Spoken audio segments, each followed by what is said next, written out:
right, Michael. Looks like we're good. All right. Good morning, everyone. This is the August 16th meeting of LCCMR.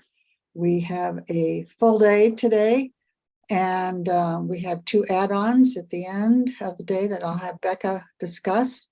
But before we get started, let's do a roll call. Diana? Hanson. Hanson present. Present. Ingebrigtsen. Present. Ingebrigtsen present. Acomb. Present. Acomb present. Albrecht. Present. Albrecht present. Dames. Present. Dames present. Deestick. Deestick. Faber. Faber present. Faber present. Gibson. Present. Gibson present. Her. Lewick. Lewick present. Lewick present. Moore. More present. Moore present. Morrison. Present. Morrison present. Peichel. Peichel. Reese. Reese. Reese present. Reese present. Snyder. Snyder present. Snyder present. Tice. Tice present. Tice present. And Westrom. And Diana, could you try, when you're ready, could you try Peichel again, please?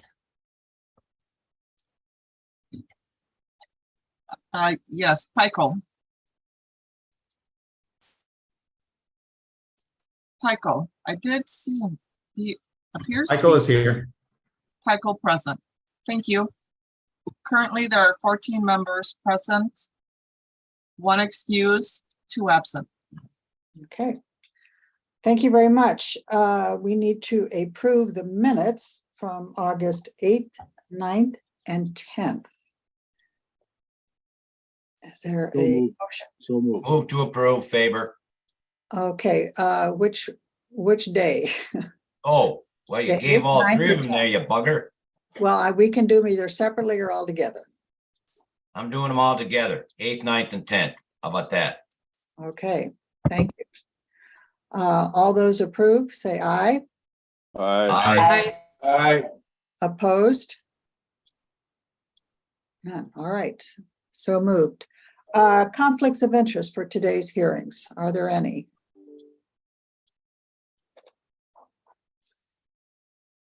Hearing none. All right, we will proceed with our first project. Before we do, I want Becca to just give a little update, if you may, on our add-ons and any other business that we need to discuss. Great, thank you, Madam Chair. Good morning, members. We are on day 4 of presentations today, and just in case any of the presenters have not heard this before, a reminder that we have 15-minute time slots, 5 minutes for presentations, 10 minutes for Q&A. We did agree to give some leeway on the Q&A time, especially for some of the larger projects, and we do have several of those today. Also, if we're ahead of schedule and you would like to go beyond the designated Q&A time, I suggest it's fine for the chair to do that as well. Again, one of the participant windows includes a clock that will count down from 15 minutes. You can pin this window if that helps to keep the clock front and center for pacing yourselves presenters. Members, a reminder that we are going to need your completed evaluation number 2 by 4:30 p.m. on August 22nd, which is Monday. We are also going to be down staff this week. So I will be out on annual leave tomorrow, and our other staff are going to be out later this week. So if you have questions about entering your allocations, I suggest you reach out to us today or tomorrow. And again, the August 22nd deadline will be firm because we have a lot of work to do to turn that information around and get it back out to you prior to the August 30th meeting so that you are prepared for any action that will take place that day. We do have 2 legislative additions from the 2022 session during agenda item 6 at the end of the day today.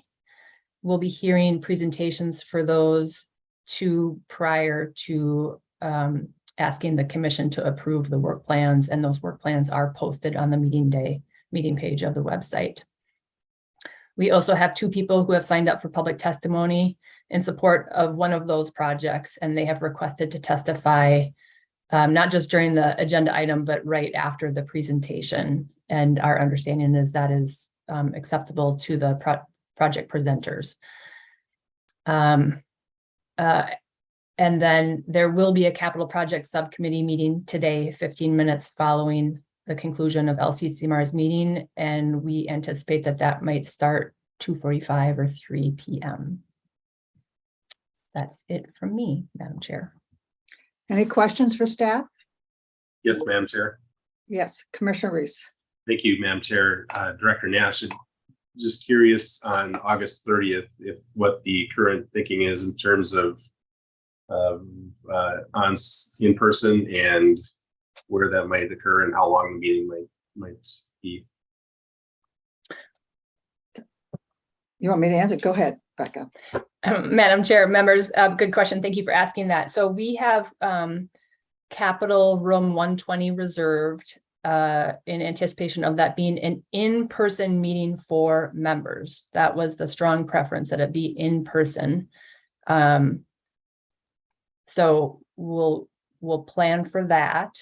And it usually is a day-long meeting. We will have other business going on that day, including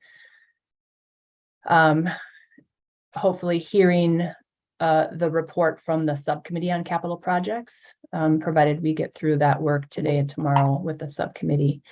So we don't have the exact time, but anticipate that it will be probably a full day agenda. Thank you, Becca. Yes, we discussed having it in person, and it would not be a hybrid meeting. Follow, Madam Chair. Oh, yes, I'm sorry. Commissioner Reese. Thank you, Madam Chair. Director Nash, there's a long time frame on the schedule, at least between the August 30th meeting and the December 8th meeting. Are there any other meetings that you have planned or in the works for between those timeframes? Becca? Madam Chair and members, no, we don't have any other approved meetings on the calendar right now. Okay. And if we get business done, then that long stretch of time is usually needed by staff to get through work plans and peer review and get language drafted for coming back and presenting to you in December. All right, thank you. Mhm. Any other questions for staff? Anyone? Okay, seeing none. Okay, let's get started. Our first project today is 2023008. It's in the C category, education. We have Allison Hurst, I hope I'm saying it correctly. And it's fostering conservation by connecting students in the BWCA. Is Allison here? Yes, hello. Good morning. Please proceed.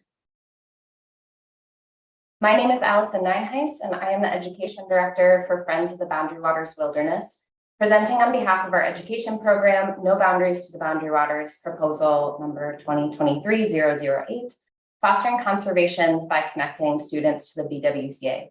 Thank you very much, Chair Gibson and members, for having us here today. For nearly 50 years, the Friends of the Boundary Waters Wilderness has worked to establish and care for this wilderness area. We know that its best hope for conservation lies in its future stewards. While Minnesota is home to this wilderness gem, many young people are unaware of it or cannot access it. The barriers that prevent more young people from going to the Boundary Waters are complex and range from factors such as the financial means, transportation, limited outdoor experience, fear of the wilderness, among others. Our proposal aims to eliminate those barriers and foster a future generation of Boundary Waters stewards who reflect the demographics of Minnesota. Our proposal is comprised of 3 activities: environmental education, wilderness trip experiences, and leadership extension opportunities. Each activity builds upon one another to create a rounded, positive experience in nature for students, many of whom are disconnected from the natural areas of Minnesota. Our first activity, environmental education, builds awareness of the BWCA through classroom visits, virtual resources for teachers, and community paddle days around the state. In this way, we will connect over 10,000 students to the Boundary Waters. Our proposal outlines the staff and equipment needed to bring our programs more effectively to rural areas in greater Minnesota and to increase the number of schools we can serve in the metro area. It is important to us as we continue to develop these materials to incorporate Indigenous perspectives. Last year, we had the opportunity to interview Anishinaabe elders to include in our curriculum. We also were recently approved by the Fond du Lac Tribal Council to work with their school programs, and we look forward to connecting with more tribal councils and schools. Our second activity is wilderness trip experiences. We plan to provide the means for at least 300 diverse or underserved students to go on canoe trips over the grant period. To effectively address barriers, we plan to go beyond supporting students financially to include skill building, gear, family engagement, and more. This requires staff support, equipment, and increased local skill building programs. We have learned that this investment in all of the behind the scenes of preparing for a wilderness trip has a huge impact on the trip experience. Starting in year 2 of the grant term, we will add our third activity, a new leadership component. Led by regional coordinators, this leadership program combines local outdoor exploration, winter Boundary Waters experiences, team building, and exposure to outdoor career options for at least 23 students, deepening their connection to the outdoors, the Boundary Waters, and exploring their role in conservation. Our program as a whole creates multiple opportunities for students to increase their confidence in the outdoors and practice resilience as they challenge themselves in new surroundings. Soon after we received an LCCMR grant in 2019, we quickly adapted to the pandemic by developing and providing interactive and engaging online programs. In the past year, as more opportunities for in-person programming have opened up, we have served 3,000 students in classroom programs, roughly 200 students and their families in local paddle day experiences, including students from Prairie Seeds Academy, seen behind me paddling in Fish Lake Regional Park, and 71 wilderness trip participants in the BWCA. As we have expanded our in-person programs this year, we have identified ways that we can further meet the needs of students around the state with our current proposal. This includes regional staff, equipment for paddling experiences across Minnesota, multifaceted support for wilderness trips, and leadership extension opportunities. In closing, I wanted to share with you a few quotes from students who have participated in wilderness trips this summer. Dominic said, "This trip helped me discover a part of me I didn't know was there." When asked if others should try attending a trip, Lychia replied, "Yes," in all caps. "The trip is worth it all. Once it is the last day, you would wish the days were longer." Many of you here today have felt a deep connection with the water and forests of our great state. Funding this program will inspire a new generation and ensure that the relationship between Minnesota's great wilderness and its people remains strong. Thank you very much for your time, Chair Gibson and members, and I'm happy to address any questions that you have. Thank you very much. Questions? Commissioner Moore? Thanks, Chair. I really appreciated this, and I think this has a lot of promise. My question to you is how do you recruit participants, and in particular, how do you recruit participants in underserved or tribal communities? Allison? Thank you, Chair Gibson and Commissioner Moore. So we do this in a few different ways. When we are working, one of the ways that we will do outreach is through looking at schools, identifying free and reduced lunch rates. We've sent out outreach and communication to principals and teachers of the highest free and reduced lunch rate districts in the state. And many of those are well-reaching around Minnesota. And so that's one of the ways that we do some of that initial outreach. And then we also do direct outreach to community groups that are working with students in specific backgrounds. So for example, we work a lot with the Clues group located in Minneapolis and St. Paul, and they're a community group that serves Latinx students. And so we were able to make a connection with them and then work with their program to figure out what's the best way to have our program fit into what they're already doing. And that's a lot of what we do when we've reached out to tribal communities as well, is start to establish that relationship.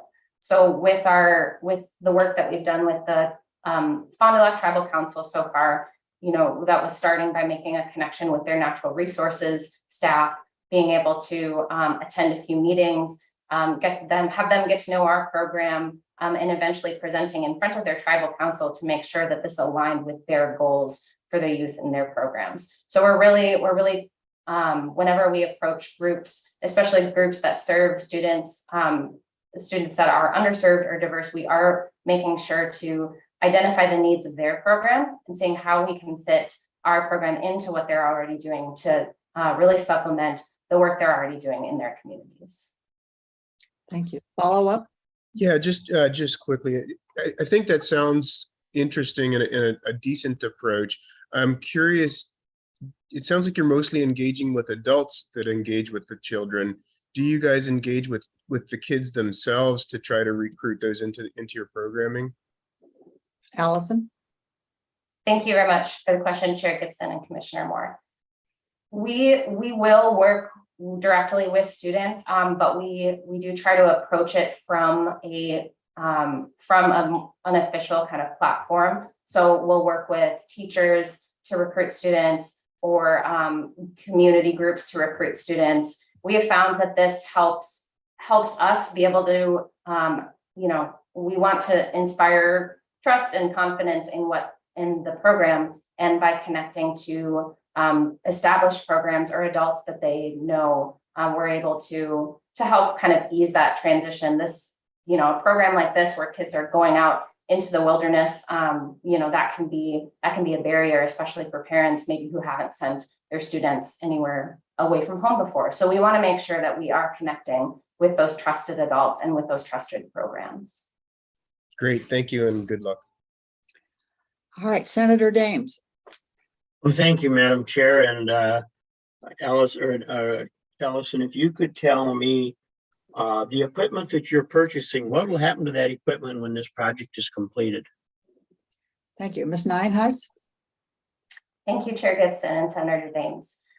The equipment that we purchased for this program would continue to be used for this program and continue to be used to provide paddling experiences around the state within our No Boundaries to the Boundary Waters program. And when the project is complete, then what will happen to the equipment? Ms. Nienhuis? Thank you, Chair Gibson and Senator Daines. We would continue to use that equipment in our program.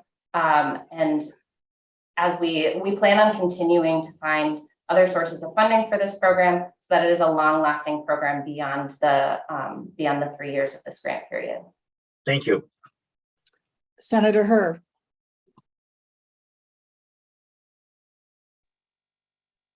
Oh, yes. I appreciate the presentation, and also the word about engaging, youth of colors.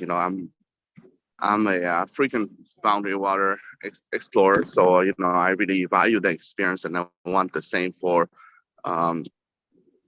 folks in my communities. Like Latino, Blacks, and Asian, Southeast Asian in particular. I appreciate the mention of clues, and I want to encourage strong effort toward African American youth, whether it's in Senator Bobby Joe Champion district or in my district, the 30,000 feet as an organization, and Conway Rec, like the Shannon, that run by the Shannon Foundation. Just want to note a few organizations there. So I'm sure maybe the Friends of Boundary Water, I would work with them. If not, I just thought I noted in so that, there's a pool of community colors that we can work with. Also, the Highwood Hill community, where there's large members of the Somali community. So I just thought I'd note that in. And thank you for the good work that you do. Thank you, Senator. Are there other questions? Seeing none, Allison, thank you very much for your presentation today. Thank you very much. Okay, we are on, we're going over to category G at this point. And our first project is 2023-032. Audrey Renelane, I hope that's close, and the Wanigan Regional Park land acquisition. Thank you and welcome to the LCCMR. You may proceed. Good morning, Madam Chair and committee members. I am Ashley Renlet. I am on the board of the nonprofit Frazee Community Development Corporation, or the FCDC. Thank you for taking time to hear a presentation today. The City of Frazee, in partnership with its nonprofit FCDC, is asking for acquisition money totaling $727,000 to purchase 174.55 acres for river corridor conservation and future development of Wanigan Regional Park, where the Heartland State, Northland Country National, and Otter Tail River water trails will meet. This project fits with the DNR's vision to protect, conserve, improve, consolidate, and expand recreational and natural resource opportunities throughout the state. FCDC is a group of private citizens that provide volunteer and financial management to projects that benefit residents and visitors of the city of Frazee. Our mission is to create healthy opportunities for everyone to make the Frazee area a premier place to live, work, and visit. Right now, the trend is for vacant land to be subdivided for residential housing in the Frazee and Detroit Lakes area. So wildlife habitat is losing connectivity and prairies and forests are diminishing. The current landowner has proposed to subdivide the property into residential lots if it is not purchased for parkland. So there's an urgent need to preserve this land and river corridor before it is too late. The land acquisition would immediately protect about 1 mile of river corridor along the Otter Tail River, protect 35 acres of wetlands and 27 of woodlands. The land will be immediately open for public use for hiking, fishing, and non-motorized water access. The Otter Tail River State Water Trail passes by Frazee, but public access to it is limited. The North Country National Scenic Trail, a natural surface hiking only trail, passes through the area but uses roads in this section of the state, detracting from the visitor's experience. The Heartland State Trail is scheduled to pass through Frazee within the next few years. These factors combine to provide an opportunity for Frazee area to capitalize on its location as the meeting point of 2 state and 1 national trail, and increase the provision of parks and trails for local residents while creating an attraction for tourists. This is a unique project and a national destination. When completed, it will be the only place in the nation where 3 major trails will meet. Our planned park and future park development has already been designated as a park of regional significance by the Greater Minnesota Regional Parks and Trails Commission due to its environmental and recreational significance. When completed, acres of disturbed lands will be restored to native habitat. The public will be able to enjoy a variety of outdoor recreation, including biking and hiking on ADA accessible trails, access, including ADA access to the Otter Tail River, fishing and programming at interpretive and educational centers, wildlife observation, and so much more. The site will also provide opportunities for formal and informal natural and cultural resource education of school children throughout our entire region. This curriculum will include both indoor and outdoor exhibits and activities and support the Minnesota social standards, focusing on Native American learning. We will have one-of-a-kind wigwam camping experience and a focus on Native Ojibwe and logging history. Other benefits of the Wanigan Park project include increased climate resilience through floodplain protection and climate-smart habitat restoration. It will provide increased habitat for wildlife, protection of existing fish and aquatic habitat. Wanigan Park, when completed, will complement the activities offered at our area state parks by providing additional and much-needed campsites, water and land trails, and the experience of a scenic river corridor. We have close partnerships and our plan is to design an innovative and environmentally effective development. Our plans incorporate wetlands, river corridor, topography, and erosion issues. Floodplains and woodlands were given first priority. The park elements have been designed around the natural resource needs. The concept design represents best practices for sustainable design. We have a history of community service, including the foundation of the Frazee Event Center. The FCDC has experience in administering large grants and owning public parks. Throughout our history, we have worked side by side with Becker County, the Soil and Water Conservation District, Frazee Public Schools, and others. As we move forward, we are excited to have an innovative approach to Wanigan Park, in which the city of Frazee will own the land and our FCDC, a community-based nonprofit organization, will manage and maintain the park. Thank you for listening. Wanigan Regional Park is a rare opportunity that will provide opportunities for members of our community, county, region, and state. We believe that Wanigan Park will have a powerful and immediate impact on our region, support our local communities, and draw visitors to our beautiful area. Please help keep and maintain this pristine property for future generations. Thank you very much. Are there questions from anyone? I'll go ahead and ask the question that staff wrote down on our notes about the, let's see, it says looks as if you are paying to pay for more than fair market value. Could you explain what you're going to do with the acreage along in the forest and Otter Tail, and what the percentages of market value? Thank you. Thank you, Madam Chair. Yes, it has been brought to our attention recently that the LCCMR is unable to exceed the 110% purchase of the fair market value. We are in negotiations currently with the seller and the current landowner. So that is something that we are continuing to work on in those negotiations. And we would definitely keep staff aware of, any changes. Okay, I think that data is critical for us, so we appreciate you looking into it. Senator Absolutely. James. Thank you, Madam Chair. And Ashley, could you tell me, it appears that you're requesting 100% of the funding. And maybe I'm wrong. If you could correct me on that if I'm wrong. If you're requesting 100%, is there no interest in the community to help support this project to reduce the amount you'd be requesting from LCCMR? Thank you. Ashley? Thank you, Madam Chair and committee. Yes, so we are asking for 100% in the acquisition portion of it. We have started our public fundraising, first starting with our city and then expanding out into the region with the counties. Follow up? The Frazee Development Corporation. What is the status with that group that they would not be willing to participate? Thank you, Ashley. Thank you, Madam Chair and committee members. Yes, so we have, we're just starting with this, with the local fundraising piece of it. So we're a local nonprofit. Okay. Thank you. And we are contributing. Thank you. Thank you. Commissioner Reese. Thank you, Madam Chair. This perhaps might be for the presenter or for Director Nash. How has the fair market value been established? Is it based on tax assessments, or is there evaluation of the fair market value?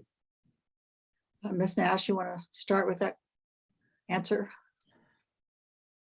Madam Chair, I think the presenter can tell us how the values thus far has been established, but I would say that we have land acquisition procedures that are fairly detailed, that are created by the DNR and are consistent with other acquisitions throughout the DNR and using other source of funding. So appraisals at specific standards are required, and the presenter would need to get an appraisal to those standards in order to justify payment with our funds. And I would say we have also been talking offline with them about some of these requirements. And I would also just say that appraisal needs to be done within a year of the closing. So it's possible that most likely that they would need an updated appraisal. Follow up?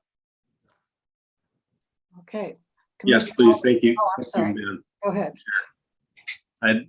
So perhaps the presenter could or mention how the fair market value was established in the past. Was it based on tax assessments or an appraisal, or three appraisals essentially? Okay. Ashley. Thank you, Madam Chair and committee members. Yes, we've actually had an appraisal already completed. to establish that original amount.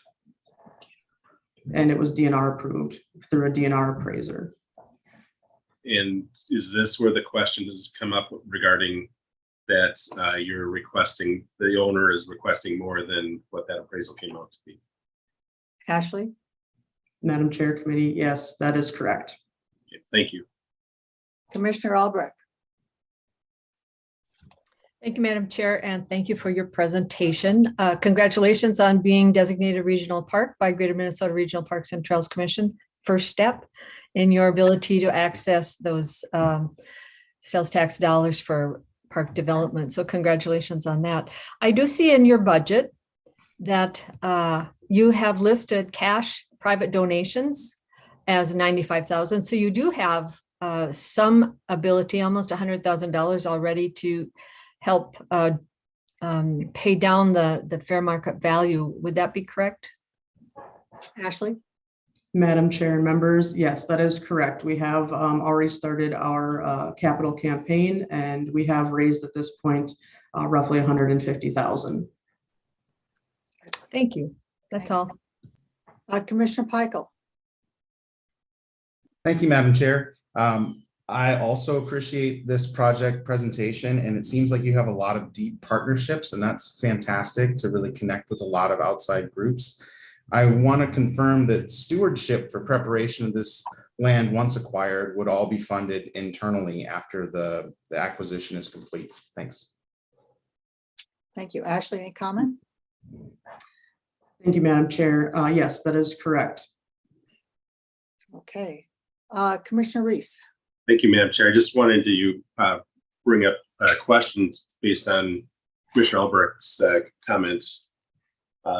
Is it, and Director Nash, perhaps you're the person to ask, is it appropriate for the non-ENTRF funds cash donations to be considered as the difference between what the landowner's asking price is and what the fair market value is?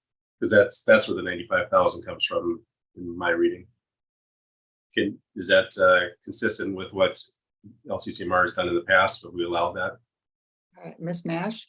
Madam Chair, members, our requirement that's written in our rider language says that for any acquisition of lands or interest in lands, a recipient, for any acquisition of lands using ENRTF funds, and any recipient must not pay more than 100% of the fair market value using money to complete the purchase in part or in whole, except that up to 10% above the appraised fair market value may be allowed to complete the purchase in whole or in part with permission from LCCMR. So they could not use their private money to pay over 110% of fair market value. So their money combined with ours together cannot exceed 110% of fair market value. Madam Chair, I just want to point this out, if you would allow me to, that if I was a landowner, I could say that the land is worth $2 million and fair market value could be $1 million, and I could accept the $1 million, and then the proposer could say that we have cash match of $1 million. I don't think that would be appropriate. So I think we need to keep that in mind as we evaluate this project and others similar like this. I'm not saying that this isn't a good project. I'm just saying that I don't think that that's an appropriate process for determining non-ENTRF funding. Representative Hansen? We have statutory requirements for land acquisition that all requirements any public purchase are going to have to follow. Okay. In law. Yes. Okay. Any more questions? All right, Ashley, thank you very much. Thank you, Madam Chair. Okay, next up, we're still in G. We'll be in G most of the day, G category. We have Audrey Malari and project number 039, Local Parks, Trails, and Natural Areas Grant Program. You there, Audrey? Yes, I am. Good morning. My name is Audrey Malari, and I'm with the Department of DNR, Division of Parks and Trails. Good morning, Madam Chair and members. Thank you for the invitation to present additional information today. I'm assuming everyone can hear me okay, so I'm just going to keep going on, but the DNR is requesting $4 million for our local park and trail grant programs, including the Local Trail Connections Grant Program, Outdoor Recreation Grant Program, which is our local park grant program, and the Natural and Scenic Area Grant Program. These programs are authorized under Minnesota Statute 85.019. And this project will help accelerate the programs by providing funding for an additional approximately 19 projects. And it will leverage at least $3.2 million in local match. These programs are important to local communities because with increasing demands on local budget, there's limited funding opportunities available to support local parks and trails. They provide assistance for important close to home outdoor recreation opportunities. They leverage local funding, and the communities then provide the ongoing operation and maintenance costs of the parks and trails. And these programs complement other funding for regional and state facilities and help create a network of parks and trails throughout the state. Some additional details about the programs themselves. The Local Trail Connection Program funds the completion of local trails to safely connect where people live to desirable locations within the community, including connecting to local, regional, and or state parks and trails. They provide safe off-road trail connections. The trails are maintained by the local community for at least 20 years, and acquisition is permanent. This program does require a 25% cash match. The Outdoor Recreation Grant Program funds the acquisition, development, and redevelopment of local outdoor recreation park facilities. And while this program does fund a variety of active and natural resource-based outdoor recreation opportunities, this funding would only be for natural resource-based recreation facilities, such as camping, picnicking, trails, fishing, and boating. Many of the projects include renovation of recreation facilities to improve safety and accessibility and meet newer changing local demands. This program does require a 50% cash match, which can consist, or a 50% match, which can consist of cash or the value of materials, labor, equipment use provided by the local community or by local donations. The Natural and Scenic Area Grant Program is the acquisition and protection of locally significant and natural scenic areas. And this program also has a 50% match requirement. Both of these programs require the community to operate and maintain the park area into perpetuity, creating a permanent legacy of close to home recreational opportunities. The demand for these programs remains high. Your previous support has had a significant impact on the percentage of applications that we've been able to fund each year. We went from funding approximately 20% of the applications submitted to averaging now 35% with recent Environmental and Natural Resource Trust Fund appropriations. For this last application round that we just completed in June, we were able to fund 39% or 39 of the 93 applications received.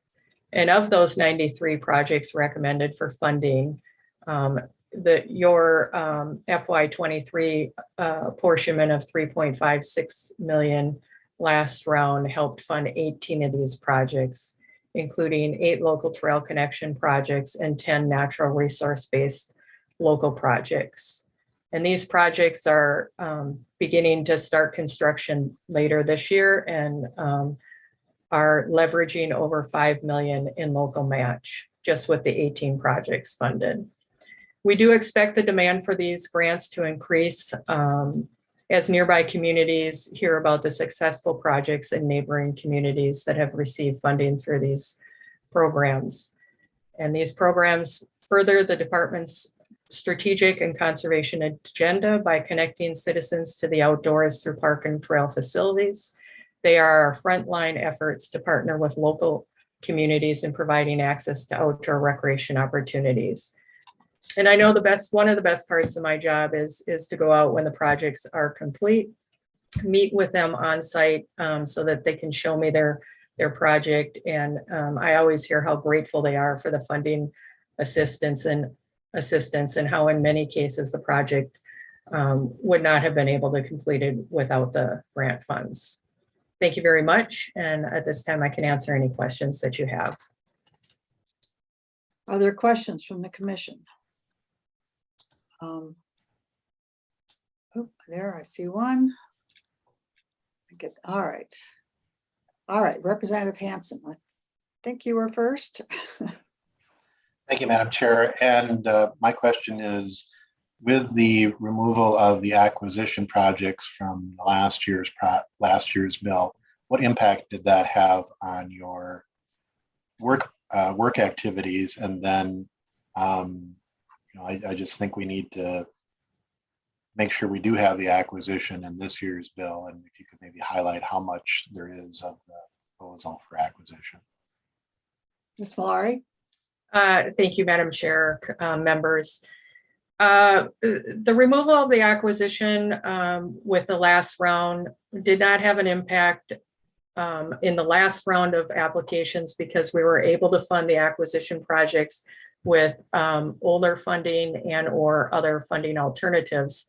However, one of the programs that we do propose for funding is the Natural and Scenic Area Grant Program, which is acquisition only. So, acquisition is a big part of these grant requests. And I think to understand that these are locally funded projects and wouldn't have any ongoing operation and maintenance costs for the state. So.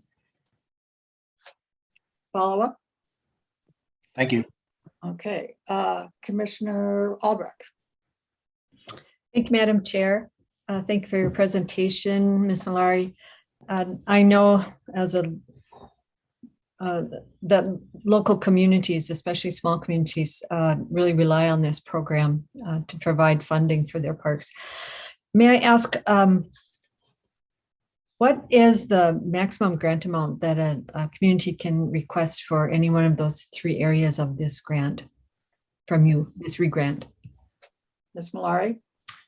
Thank you, Madam Chair, members. So for the Local Trail Connections Grant Program, the maximum grant is $250,000 with a 25% cash match. For the Outdoor Recreation Grant Program, currently the maximum, and these are from last round, but so currently the maximum grant amount for the outdoor recreation or local parks is $300,000 with a 50% match, so a $600,000 project. And for the Natural and Scenic Area Grant Program, the maximum grant amount is currently at $500,000 for a maximum of $1 million project. Thank you. You have follow-up? No, thanks for that. Okay. Commissioner Snyder. Thanks, Madam Chair, and Ms. Malari. I might be a little naive on this, so this is just kind of a general question for you. With the COVID-19 quarantine, I know people were hitting our state parks and local parks pretty heavily the past two years. Did you all see any influx of money from that? Like more people getting out and buying state park passes? Do you see any of those funds at all, or no? Ms. Malari? Madam Chair, members, I am not familiar with that component. I know that with the COVID, obviously there has been a significant increase in park usage, and I am not sure of the increase in the state park dollars, but I could certainly reach out to the appropriate person and provide that information to you. Thank you. Do you have a follow-up?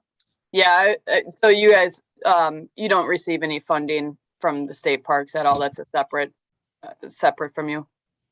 Ms. Malari? Madam Chair, members, that is correct. We do not receive any funding from the state park passes for these grant programs.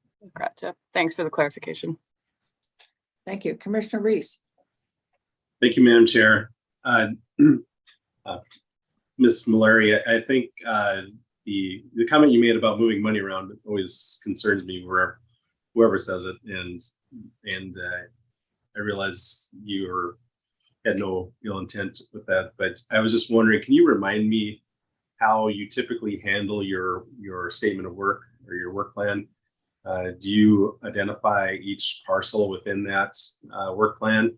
And then, as typical with the other work plans, do you request amendments from LCCMR staff when changes are made to that work plan?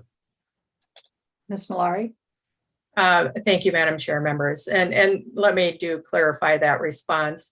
As far as the acquisition funding going, I didn't want to imply that we moved funding around, other than that we do actually have other sources of funding available in addition to the Environmental Natural Resource Trust funding that we're able to fund the acquisitions with last year. And yes, as part of our work plan, we do specifically identify the acquisition parcels as soon as we make an award. And if there's any amendments needed, we go through the amendment process through LCCMR as well.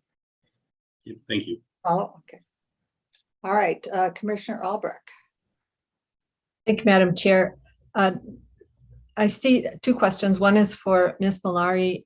I see you have listed on the budget 3 parcels, $1 million. Have those parcels been identified, or is that just a placeholder? Ms. Malari? Madam Chair, members, at the time of the proposal, those are just placeholders. That's what we anticipate that we would be able to fund if acquisition is eligible through the Natural and Scenic Area Grant Program.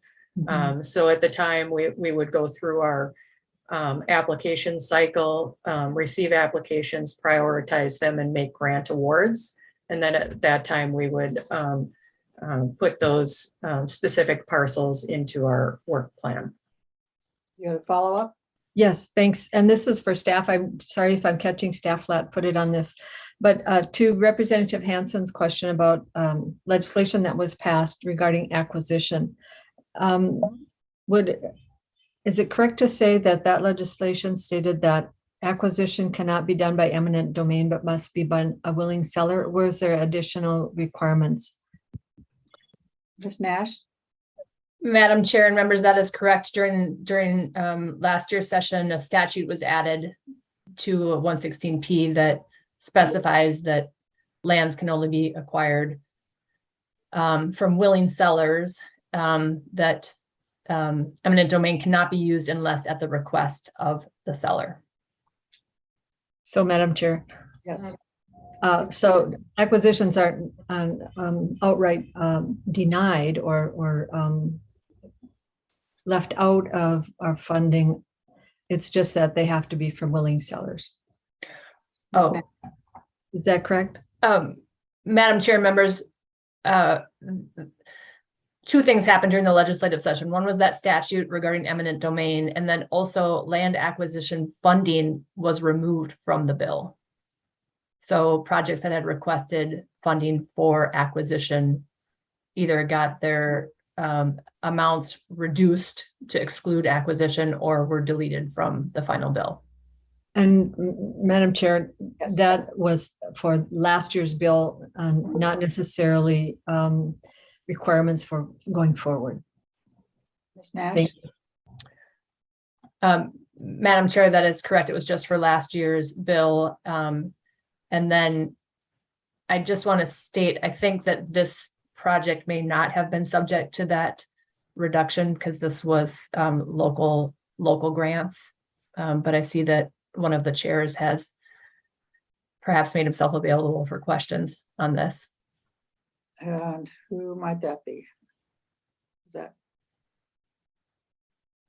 that, I don't see any. Okay, maybe not. All right. No comments from Representative Hansen or Senator Ingebrigtsen? Senator Westrom should answer that. Senator Westrom, are you there?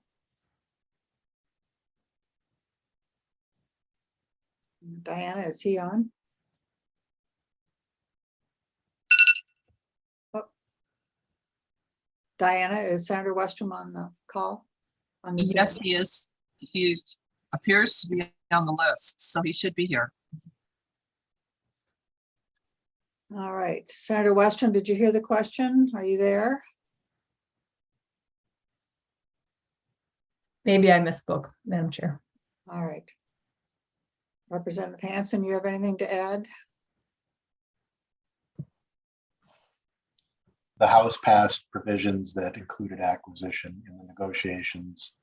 There were provisions, I believe that that rider for the local grants had it for restoration and enhancement and other, just like with the SNAs. I think the SNAs had more acquisition in them. Okay. But we can, maybe Ms. Taylor has that actually, if she's on, or Mr. Stanley, are they not in? We can follow up on that. Okay, thank you. Appreciate it.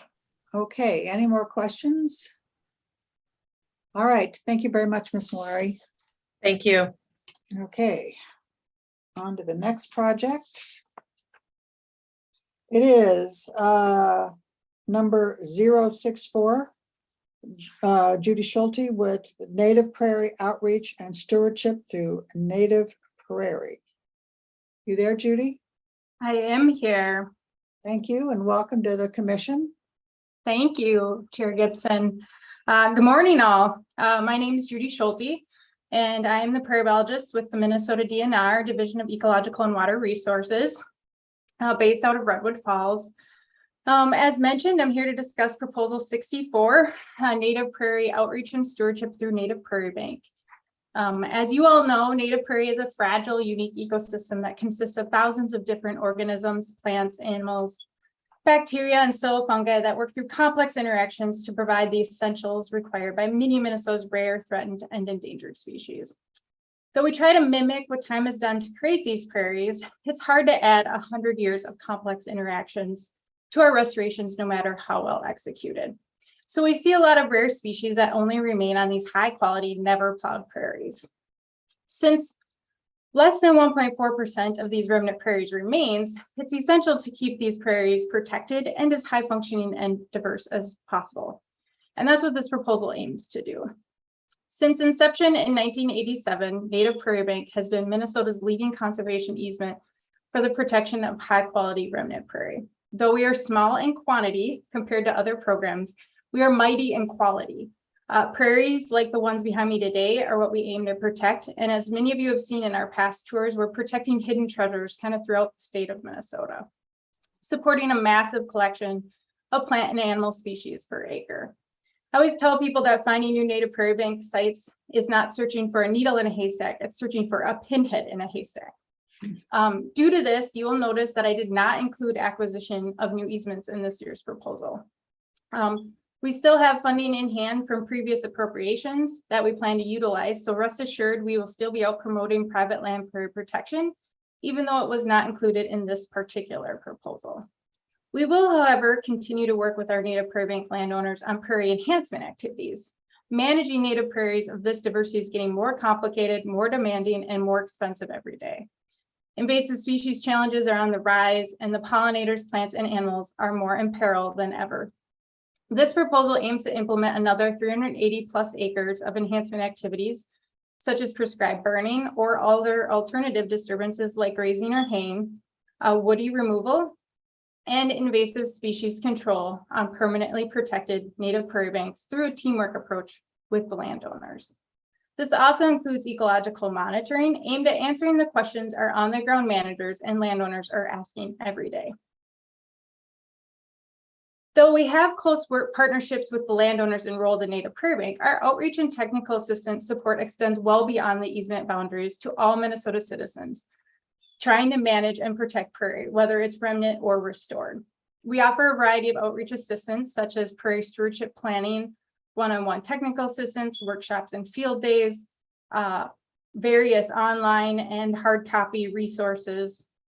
In July of 2020, we launched a Facebook group for the Minnesota Prairie Landowner Network, which was funded through our ML18 appropriation. As of today, we actually have 827 members, with new members still joining daily. Prairie partners from across the state are supporting the group. This allows members to get good, timely answers to their questions, not only from other landowners, but industry experts as well. And we purposely hashtag topics so members can go back and find relevant information. Since we know not everyone engages best online, the network is designed to connect on multiple levels, online, offline, and in person. In June of 2021, we mailed out our first network newsletter to over 6,000 prairie landowners in Minnesota, and we followed that with a second newsletter in May of 2022. And the 2022 newsletter featured articles from several landowners that are part of the network. We also held our first pop-up events this past summer in person, kicking it off with 2 events.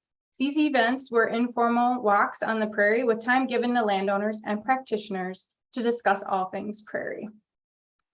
Though not funded through ENRTF Native Prairie Bank appropriations, I thought I would note that our prairie outreach team recently updated our DNR Prairie web pages to offer significantly more information. There's even a new prairie finder map that recommends public lands to visit if you have interest in seeing prairie. This proposal builds and delivers even more on all the outreach activities I've mentioned today, plus many other landowner assistant activities.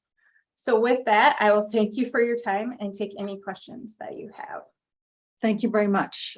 Questions from commission? Yes, oops. I saw Commissioner Snyder. Was that a blip? Commissioner Peichel was first. Oh, okay. I gotta get my, yes, Commissioner Peichel, sorry. I've got to put my participant layer up and down. All right. No problem. Thank you, Madam Chair. And thank you for your presentation, Judy. I am very interested in this prairie banking program. I'm wondering if you've had opportunity to make connection with broader partnerships like the fish habitat partnerships who are working farmer-led groups in some of the same watersheds you're looking at, and also the Iowa State program regarding prairie strips, if you've been able to connect with them and use their tools to expand prairie opportunities in restoring farmland and protecting water quality. Thanks. Ms. Schulte? Yeah, Chair Gibson and members. We're constantly trying to expand our partnerships that we do. We do a lot of work in partnership with some water districts, Fish and Wildlife Service, Nature Conservancy, and we're constantly trying to expand that further and further to the Soil Health Coalition and other things that we can partner with. This past summer, we actually hosted a tour, and we brought in conservation professionals from 10 states to Minnesota, and we toured several native prairie banks along with TNC, U.S. Fish and Wildlife, DNR lands. And we talked all things management, and we really compared and contrasted and learned from each other. And it was a really great experience for all of us to see the different challenges in the different states. And really, we were able to highlight the prairie plan. We were able to highlight this council, this commission, the lottery dollars, the legacy dollars. We were able to highlight it all across the Midwest, and it went really, really well. It's been a great partnership, and we've had a lot of really great things come from that. So we're hoping that we can just continue to build on these partnerships and bring in all this new information and try to only keep improving what we're doing. Do you have a follow-up? I do. Thank you, Madam Chair. I guess I'm not clear on whether those partnerships are with other states, or do you have partners in like the Soybean Association, Minnesota Corn Growers? Are you linking up with industry opportunities to build relationships with farmers and expand the opportunities to incorporate prairie practices as part of their conservation work? Thanks. Thank you, Ms. Schulte. Yeah, Chair members, I would say we are trying to do more of that. We're very small staffed, so we're trying to do as much as we can in that realm through conservation, soil and water districts and the prairie plan. We're trying to utilize our partnerships there to keep expanding out our outreach. So we are doing it in probably a more indirect way than a direct way for those particular partnerships, but we're definitely doing it direct in different locations too. So it varies across the state on how connected we are, but we're still trying to do more and more of that across the state. So I would say it varies, and we're doing it through local connections in those areas. That'll answer your question, Commissioner Peichel? I'm satisfied. Thank you, Madam Chair. You, Commissioner Snyder. Thank you, Madam Chair. Thank you, Ms. Schulte. This is really interesting stuff. I have a real passion around soil microbiology, and these remnant prairies are really key in terms of we have some farmers who are trying to regrow native soil microbes and apply them back out onto their land. So I'm just curious if you have been following or working with Dr. Jonathan Lundgren out of, I think he's either South Dakota or North Dakota, doing a lot around regenerative ag and native prairies and pollinators specifically. And then also the connection here, what I'm really curious about is, I think you said you were managing some of these prairies with rotational grazing.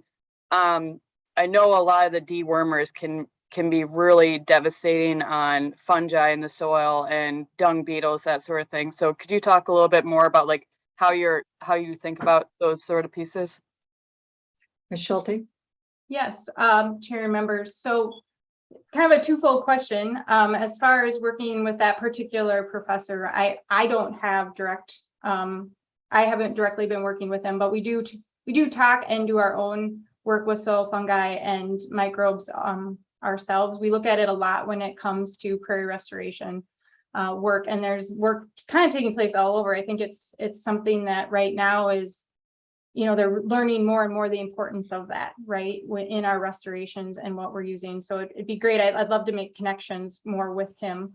As far as the second part of the question, with our rotational grazing and dewormers, we actually, any grazing taking place on prairie banks, we actually have them flush animals out before they're coming onto our sites.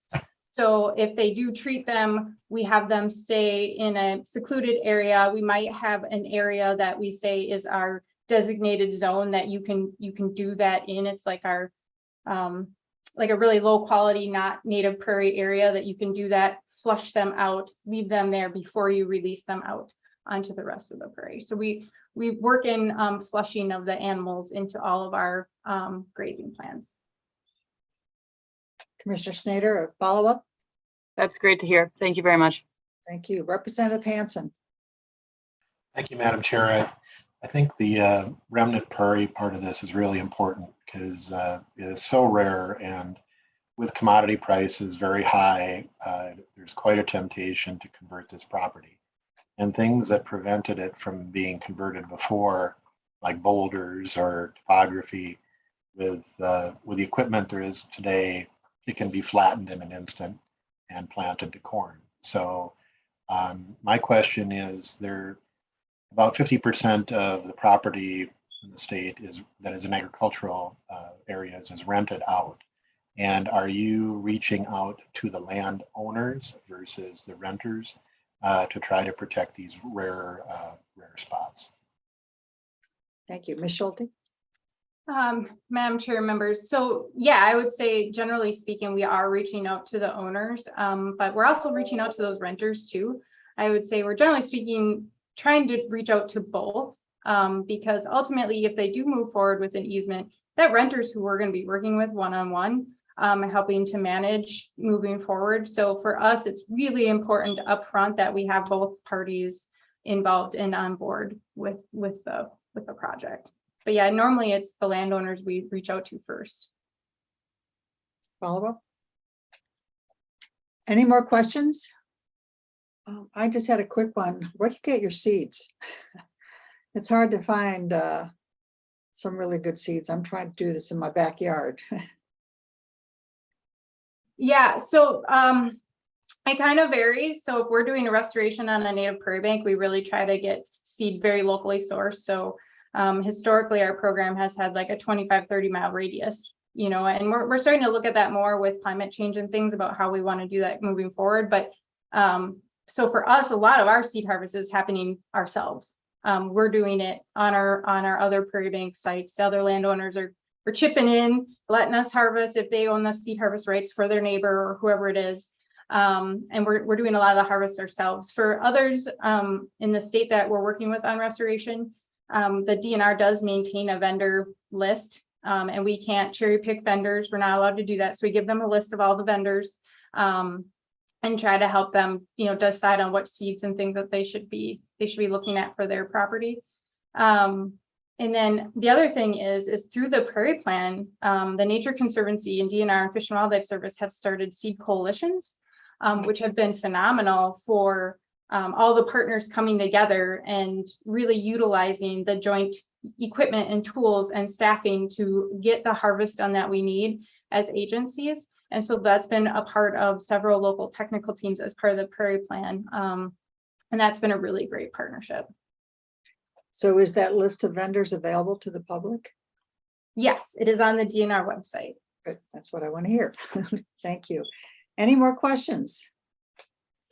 Thank you very much. Appreciate the presentation. Thank you all. Okay, next is Kent Scar from the Minnesota State Trails Development. This is the DNR and it is project number 081. Kent, are you there? I am. Good morning, Madam Chair. All right. You may proceed. Thank you. Good morning, members, Madam Chair. My name is Kent Score, and I am the Senior Facility Development Project Manager for the Minnesota DNR Division of Parks and Trails. And I want to begin by thanking you on behalf of both the Minnesota Department of Natural Resources and the Division of Parks and Trails for the opportunity to appear before you today and present some additional information on our current proposal as defined Minnesota State Trails Development. But I'd also like to take this time to thank you for your recent support. That once the active projects that are either fully or in part funded with ENR TAF money, once complete, will have resulted in the rehabilitation of more than 30 miles of existing paved trail on 7 different trails. The construction of 11 miles of new state trail on 4 separate trails. The construction of 1 state trail tunnel for the Gateway State Trail here in the Metro. The construction of a new state trail bridge in Faribault. The replacement of 16 existing state trail bridges on 9 separate trails. And the rehabilitation of 5 separate bridges on 4 separate trails. So again, thank you very much. The current proposal before you is a request of $5,925,000 again for Minnesota State Trails Development. And with your support, we'll continue the expansion of the recreational opportunities that are found on our state trail system. The project will focus and has focused on 3 categories: the rehabilitation and enhancement of existing state trails, the rehabilitation or replacement of existing state trail bridges, and lastly, the construction of new critical state trail connections. Each of the trail projects, once complete, will provide a safe, continued, and expanded use of our existing state trail system, providing the user both an opportunity to use the state trail, but also the enjoyment of the resources that are present along each of the trail corridors. Trails are designed specifically to both minimize the impacts to known natural and cultural resources, but also to identify resource protection options along our corridors. Each of the state trail bridge, new and or replacement, are designed specifically to assist in wildlife passage, provide for improved public water passage, and also to anticipate increased future water conditions. Current proposal in front of you contains a total of 15 individual projects located on 13 of our 26 state trail corridors. They include the rehabilitation, improvement, or upgrading of approximately 9.5 miles of existing paved trail located on 4 separate trails, including the Casey Jones, the Central Lakes, the Blazing Star, and the Willard Munger. The rehabilitation of 7 state trail bridges on 5 separate trails, including the Harmony Preston, CJ Ramstead North Shore, Root River, Great River Ridge, and the Arrowhead State Trails. and the development of about 2.25 miles of new state trail on 3 separate corridors, including the Gitchigami, the Alex Laveau, and the Minnesota Valley. In addition, it would also include the development of 1 new trail tunnel for the Minnesota River State Trail located just south of the city of St. Peter. For each of the projects reflected, they have been prioritized by the Division of Parks and Trails due 1 to condition and or, as suggested, representing new critical connections to those existing trail systems.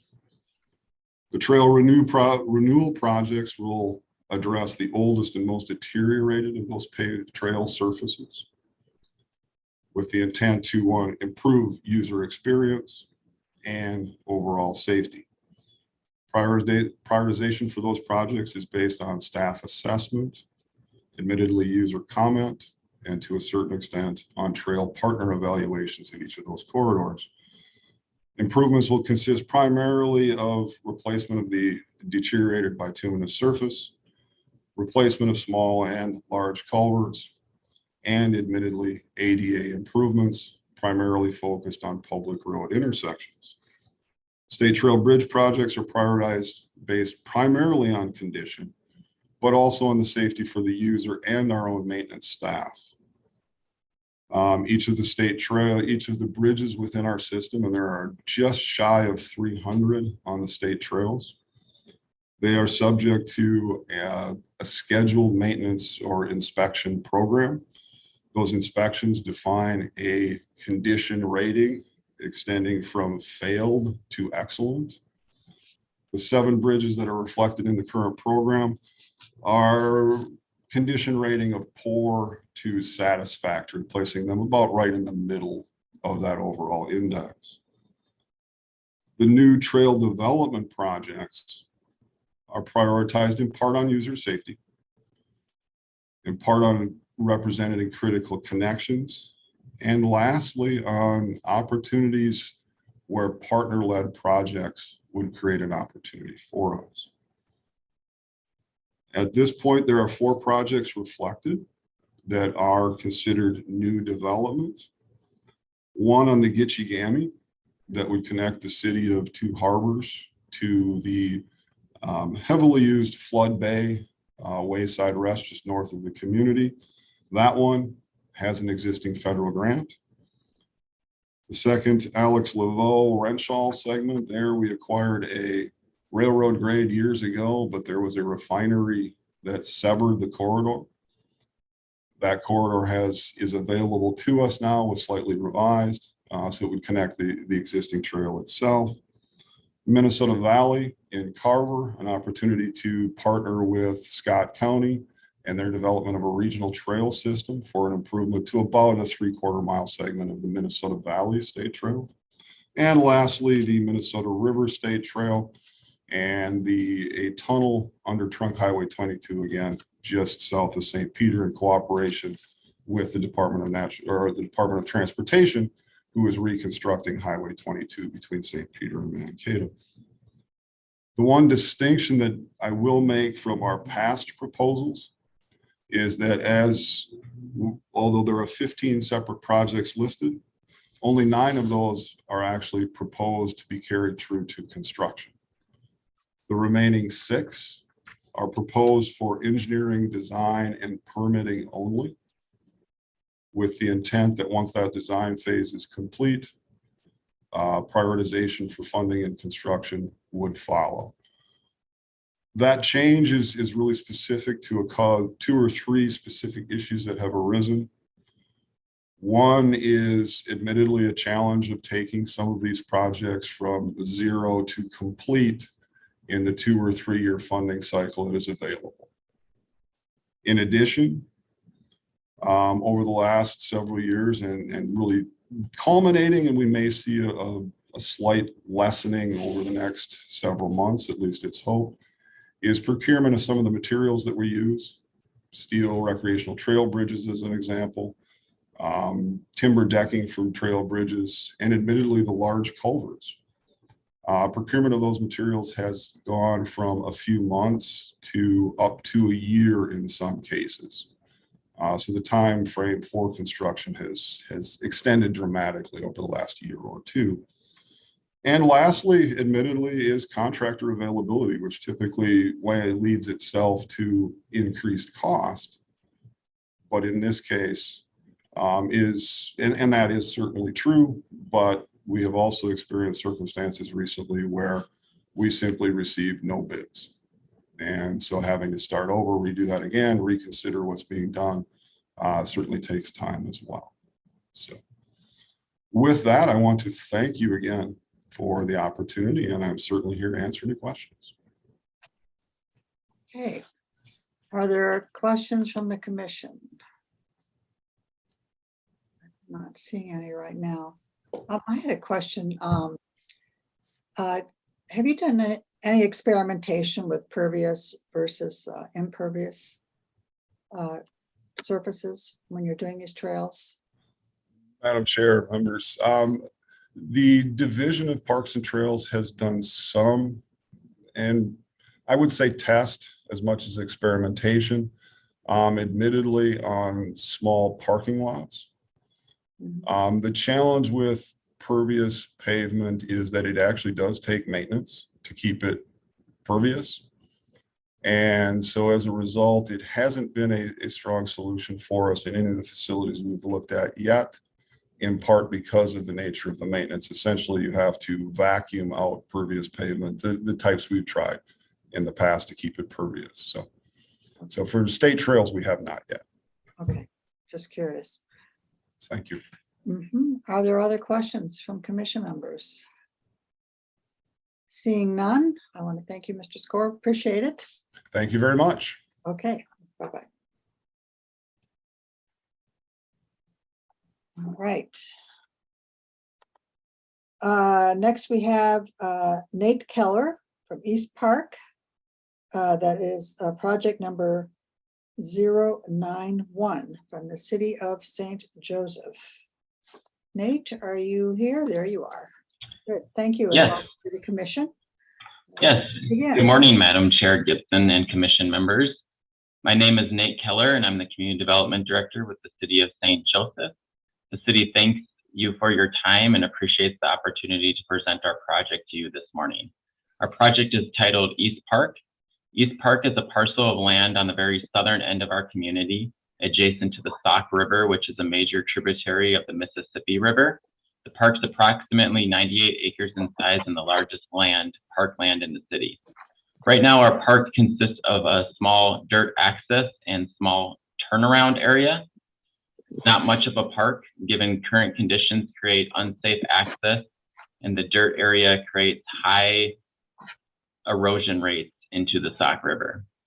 Our park does not have any amenities other than some plantings that we completed. In 2017, a master park plan was completed. And in 2018, 20 plus acres of prairie plantings and 10 plus acres of woodland plantings were completed. Goals of our project are to create access and enhance safety, and we'll accomplish this by our proposed amenities. These amenities include natural and paved trails, a boardwalk, parking and entrance improvements, signage including educational placards, lighting, and 2 canoe kayak accesses. One of the canoe kayak accesses will be completely ADA accessible. Folks will be able to take their wheelchair, for instance, down to the river in the dock area and transfer from their wheelchair into the canoe. We're also working through a canoe rental share system. This would be a partnership with other neighboring communities along the Sauk River, including Cold Spring, Rockville, Way Park, Sartell, Sauk Rapids. And we'll provide regional connection to other LCCMR funded parks. The city has strong partnerships with the College of St. Ben's and St. John's University, Kennedy Community School, which is a kindergarten through 8th school as part of the St. Cloud School District, an adjacent senior facility, and an organization called Cultural Bridges. Through these partnerships, we'll be able to engage with residents and folks that come to the park through outdoor learning, field trips, cultural events, community educational classes, and we're especially excited about our partnership with Cultural Bridges, where we'll be able to help foster awareness and opportunity for engagement with our immigrant, refugee, and BIPOC communities. Funding will help cover phase 1 and some of phase 2 improvements for the park and create a park that is accessible and significantly enhances safety and enjoyment. We have been recently awarded a DNR outdoor recreation grant, which does provide dollars to help facilitate some of these improvements. Overall, East Park presents a tremendous opportunity for the city and regional area and will become a crown jewel of our park system. We thank you for the opportunity to present our project, and I'd be happy to answer any questions from commission members. Good. Thank you very much. Are there questions from commission members? I don't see any. So you did say you got a grant from the DNR recreational system. And so that will be used in partnership with this project. Correct. Yep. So we were notified in June of that award. Okay, thank you. Representative Tice. Thank you, Madam Chair. I just want to reiterate that this area has really been big on getting trails completed so that we do have a really nice network of trails. And I'm just so proud to see this because it's something that a lot of folks in this area take advantage of. So thank you, Mr. Keller, for your presentation. And I don't know if I'll be out there soon, but I'm hoping some of us will be. Thank you again. Thank you. Did you want to comment on that? Thank you, Chair Tice. Okay. All right. Any other questions? Seeing none, thank you very much for your presentation. We appreciate it. Thank you, Madam Chair and Commission members, for your time. Okay, we're on to the next one. Mayor Christina Mafesky, I'm going to screw this one up. Sorry. It's project number 110, the Scandia Gateway Trail to William Bryan State Park. Sorry about that. Maybe that's all right. Your name clearly. I appreciate you coming. Please begin. Yeah, thank you very much. And good morning, Madam Chair and Commission members. I'm Christine Mayevsky, Mayor of the beautiful city of Scandia, located in the St. Croix River Valley. With me today is City Administrator and Project Manager Ken Camilleri. The city of Scandia is seeking funding to finance final engineering and construction of a valuable construction-ready segment of Gateway State Trail to enhance the interconnection between Scandia's Central Business District, its village center, and William O'Brien State Park. Scandia is in the far northernmost reaches of the metro area, bordering on and connecting it to greater Minnesota through Chisago County and beyond. With its rolling hills and beautiful landscape, it is a popular destination for bicyclists. Cycling is a growing trend and can be a growth driver for communities. The DNR has addressed this trend with a planned extension of the highly popular Gateway Trail that now has over 125,000 visitors a year. This proposed Scandia section of the trail, a ready-to-go project, will have an immediate impact, helping connect greater Minnesota and the metro area. The pandemic has brought a sizable increase in the number of bike riders across many demographics and regions. In addition, the growth of e-bikes continues unabated and has introduced a large group of new people to cycling. Scandia wants to capitalize on the facts that bike trails enhance the economic value of a city and a region, and that cycling contributes a number of positive mental and physical health impacts on people. The project will bring regional benefits by establishing a pedestrian link between Scandia, William O'Brien, and its neighbor, the city of Marina and St. Croix. In the long term, the project will serve to complete the state's objective of closing the trail gap between the city of Taylor's Falls and Pine Point Regional Park, the Gateway's current northern terminus. It will then become the growth point for extension of the trail into greater Minnesota. The Scandia Trail connection will offer a variety of new recreational opportunities to Scandia and regional residents, park users, and visitors. This trail will connect William O'Brien to Scandia's several playgrounds, tennis, pickleball courts, ice rinks, a skate park, a t-ball field, and year-round restroom facilities. The trail, which will pass through rural, natural, and agricultural areas, will also serve as a trail connection to Scandia's Gamel Garden Museum, a statewide resource honoring Swedish immigrant history, and to the much anticipated Scandia Water Tower Barn Regional Arts and Heritage Center. This project consists of two primary activities. Activity 1 concentrates on the most substantial parts of the project, which include the realignment of Washington County Highway 52 to accommodate approximately 2,000 feet of trail to be placed in the highway right-of-way, and an introduction of a pedestrian tunnel under Highway 52 for safe crossings. The cost of this activity is an estimated $2,460,000. Activity 2 includes the construction of a trailhead, parking lot facility and a scenic 8.8 mile trail segment meeting up with the trail and the tunnel at Highway 52. The trail itself will wind through scenic natural woodlands, prairie pastures, and active farmland. The cost of this activity is estimated to be $610,000 for an overall project cost of $3.707 million. The DNR plans to do the last connection between Scandia and William O'Brien State Park when the DNR improves the trails within the park considered for the near future. In closing, I will leave you with 5 key points to consider. First, this project serves to expand outdoor recreational opportunities through additions and connections to state, regional, and local parks and trails, which is consistent with the LCCMR 2023 funding priorities. Second, the Scandia project is the stepping stone to extending the presently metro-focused Gateway Trail into Greater Minnesota, connecting it to the Hardwood Trail, the Immigrant Trail, and the Willard Munger Trail, and others on the way to Duluth. Third, Scandia is a community that is committed to maintaining and enhancing its environmental and recreational assets for the greater benefit of its residents, region, and the state at large. Our commitment will extend to the long-term maintenance of the Gateway Trail through Scandia.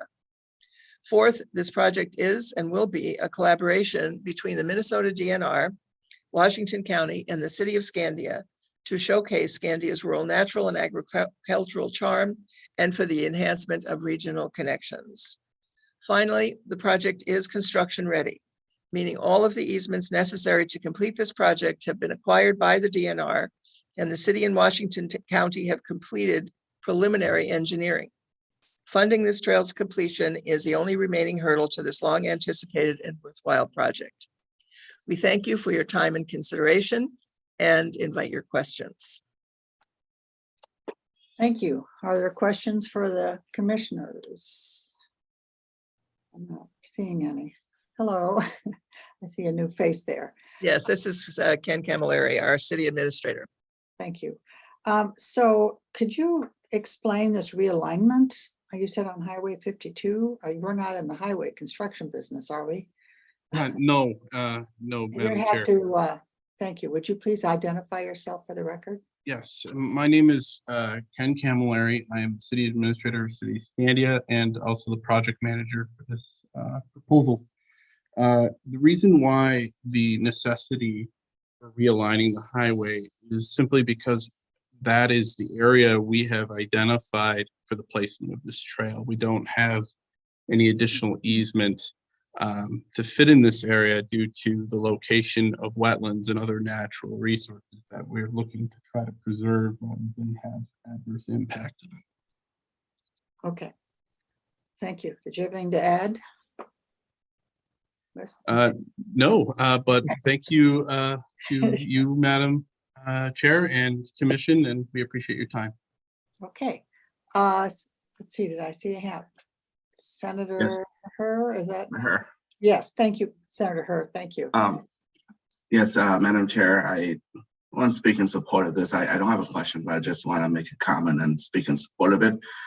Before I do, I want to tell a little story, not about the Scandinavian Trail. I'm sure it'll be great, but before I lead to this the Scandinavian Trail, State Fair a couple of years ago, someone came to the Senate booth and asked and talked to me, and then I mentioned about marginalized communities, which is pretty much minority communities, and they're the individual always, when they talk to people color like me, they tend to have audacity. I said, oh, we don't need diversity. Why you always talk about marginalized community? And I said, what's your background? Well, I'm Swedish. I said, I will trade the Swedish Institute with my own, background. Can we trade that? I said, no, I can't trade. We'll keep the Swedish. We'll just, stay with your modern life, but we keep it minimal. So I just want to share folks about the experience that I go through, being a minority person of this country, and I'm sure there are more harsh incidents than this. But back to the Scandinavian Trail, I think this is a great benefit because it connects many trail to this soon finished trail here, Scandinavian Trail, and it'll be utilized by many people, many folks from different cultural background. African American, Hmong in particular. I go to William O'Brien a lot, and I've seen a lot of my folks of my heritage using that, and it's a great way for them to also understand those immigrants that came before us too, that they're the Swede and Scandinavian that are here before us. I have great thanks that we in my district alone we keep the Swede Hollow preserved and up to date, so that help new Americans understand that that before us there were early immigrants, and before us there were the Lakota and other native cultures. So this is one of the projects that I want to at the same time advocate for, and I think that it was knocked off the list, but I was one of the advocates and brought it up. So just want to point that out. So you heard my story. Yes. About my everyday struggle with culture and the promotion of culture. Yes. Thank you. Thank you. I appreciate your insight. That's always very interesting. Any comments to that story? You don't have to go into the. Well, no, but thank you very much, Senator Herr. And the connection with Swedish, our Gamla Garden Museum, and which highlights and celebrates Swedish immigration. We talked to Senator Herr about this and how Gamla Garden is reaching out to other immigrant communities, inviting them to understand and to connect to the experience of the Swedish immigrants when they first came to Scandia, because immigrant history throughout our country, of course, or throughout our history rather, has been very similar for the groups coming in. So thank you. Any more questions from commission members? Seeing none, I want to thank you for coming today. Thank you. Okay, we are back to Kent Score.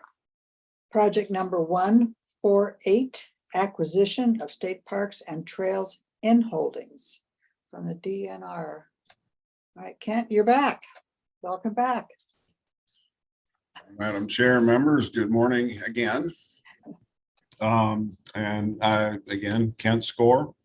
I am the Senior Facility Development Project Manager for the Minnesota Department of Natural Resources Division of Parks and Trails.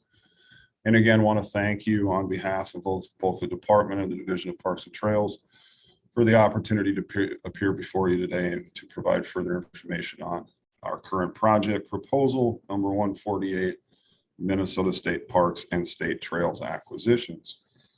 However, I do want to begin today by acknowledging that I am a substitute today, that I am substituting for the Division of Parks and Trails Land Acquisition Project Manager Shelby Cook, who, while regretting her inability to be here today, began what is a long anticipated leave, but she has assured us that she will be returning around the first of the year to implement this project if approved.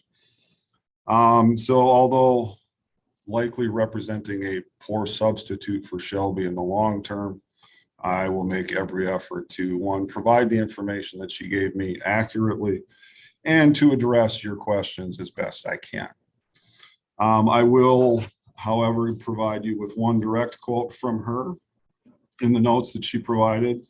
She indicated, And this is a quote: "I want to thank the LCCMR committee for again selecting acquisition of state parks and trails in holdings proposal for further consideration.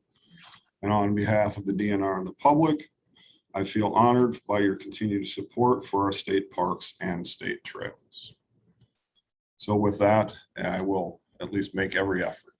The current Division of Parks and Trails proposal before you consists of a request for $6.2 million for Minnesota State Parks and State Trails acquisitions.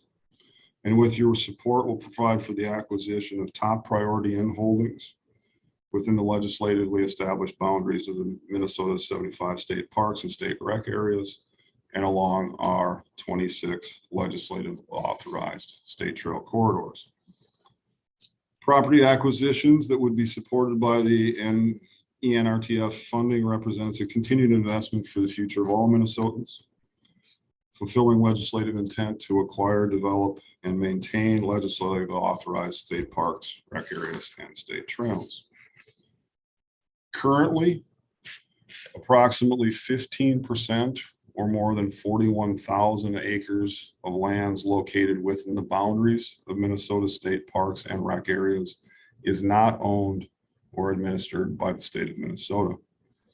And the opportunity to secure those existing private in holdings, specifically within state parks, can truly be a once in a lifetime opportunity. Each of the existing state park in holdings are identified, and the interested property owners or the property owners themselves are kept in contact with our unit staff, many of which who have expressed an interest in sharing their property in the future with the public. So a very interested component of maintaining what they have within the state park. So our staff does stay in contact with them for that time when they determine that they do in fact want to divest of their property. As I think has been acknowledged previously, acquisition by the Department of Natural Resources for state parks, rec areas, and state trails is from willing sellers only. So although these are in holdings within the boundaries of state parks, they are certainly subject to private sale if that is the decision of the property owner themselves. At this time, the Minnesota State Trail System, which is comprised again of 26 legislatively authorized trails that could, if completed to the full extent of authorization, extend for in excess of 2,900 miles. Presently, the department owns and manages approximately half of that. And the land needed to complete those is a process that continues with our local partners, where at this point we have active conversations on approximately 50% of the 26 trails for some form of property acquisition and extension. The department has identified and prioritized each of the state park in holdings in those properties located along the critical state park or state trail segments. Each of those potential projects is analyzed within what is the state parks and trails system plan. The Division of Parks and Trails and the system plan defines essentially a differentiated approach to our facilities,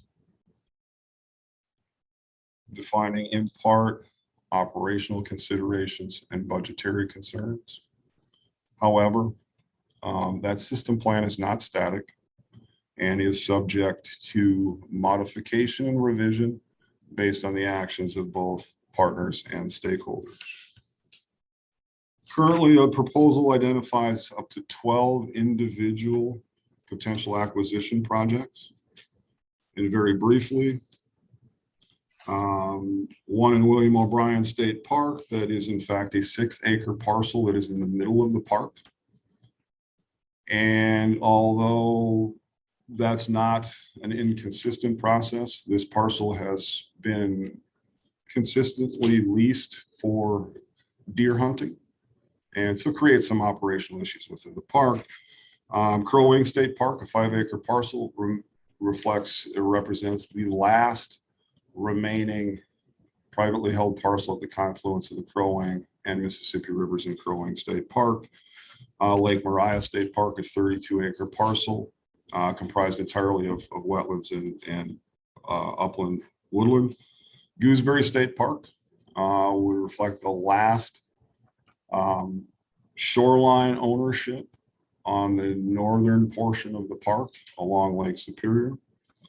A parcel in the Minnesota Valley Rec area, which is a single 800-acre parcel. And again, Minnesota Valley is just south of Jordan. And then property acquisitions along the state trails include Arrowhead State Trail, Casey Jones, Cuyuna Lakes, Taconite, Milltowns, and Blazing Star. And with that, I want to again thank you, Madam Chair and members, for the opportunity. And I'm certainly here to answer any questions that I can. And if I cannot, I will certainly make sure staff is provided that information as promptly as possible. So thank you again. Thank you, Mr. Score, and thank you very much for filling in. Are there questions from commission members? I don't see any right now. We just heard a, oh, there is a question. Let's see here. I'm sorry, Senator Ingebrigtsen. You can Thank go. you, Madam Chair. And thank you, Mr. Score, for the presentation. I'm just wondering, there's a huge ask here for the DNR. I'm looking and counting up almost $16 million here with regards to local parks and trails, Minnesota State Trails, acquisition of state parks and in holdings. Is there, we always sometimes, or I guess we occasionally will ask this question, can you do with less on any one of those three projects that have been brought before us this morning? Because it does seem to be an awful lot, and it's all, that's only the parks and trails parts of the DNR. We also have some other work here too, I see, with the DNR. So give me some comments on that if you can. Mr. Score? Madam Chair, Senator, the easy answer to your question is yes. It is certainly always possible to scale back, using the two that I'm familiar with at this point and not certainly being able to answer for others. The state trail program that I presented on a little while ago, that is a prioritized project. So if the commission's decision was for a number slightly less than what was proposed, we would simply prioritize based on a bottom up. Land acquisition, similar, these are prioritized. And as a result, start at the top of the list and pull off the bottom of the list.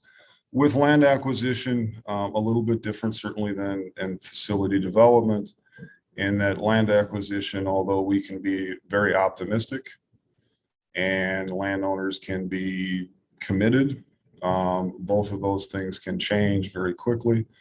And as a result, land acquisition tends to be a fluid circumstance that we're either available at the time or we're not. But yes, I mean, certainly everything can be scaled at some point to meet the need at this point. So does that address the question, Senator? It does, and thank you. And yes, please, a follow-up. And so I know you actually have a budget as well that deals with parks and trails. So I understand these are new, and I get that parks and trails have been just a fantastic acquisitions, both at the county level and state level.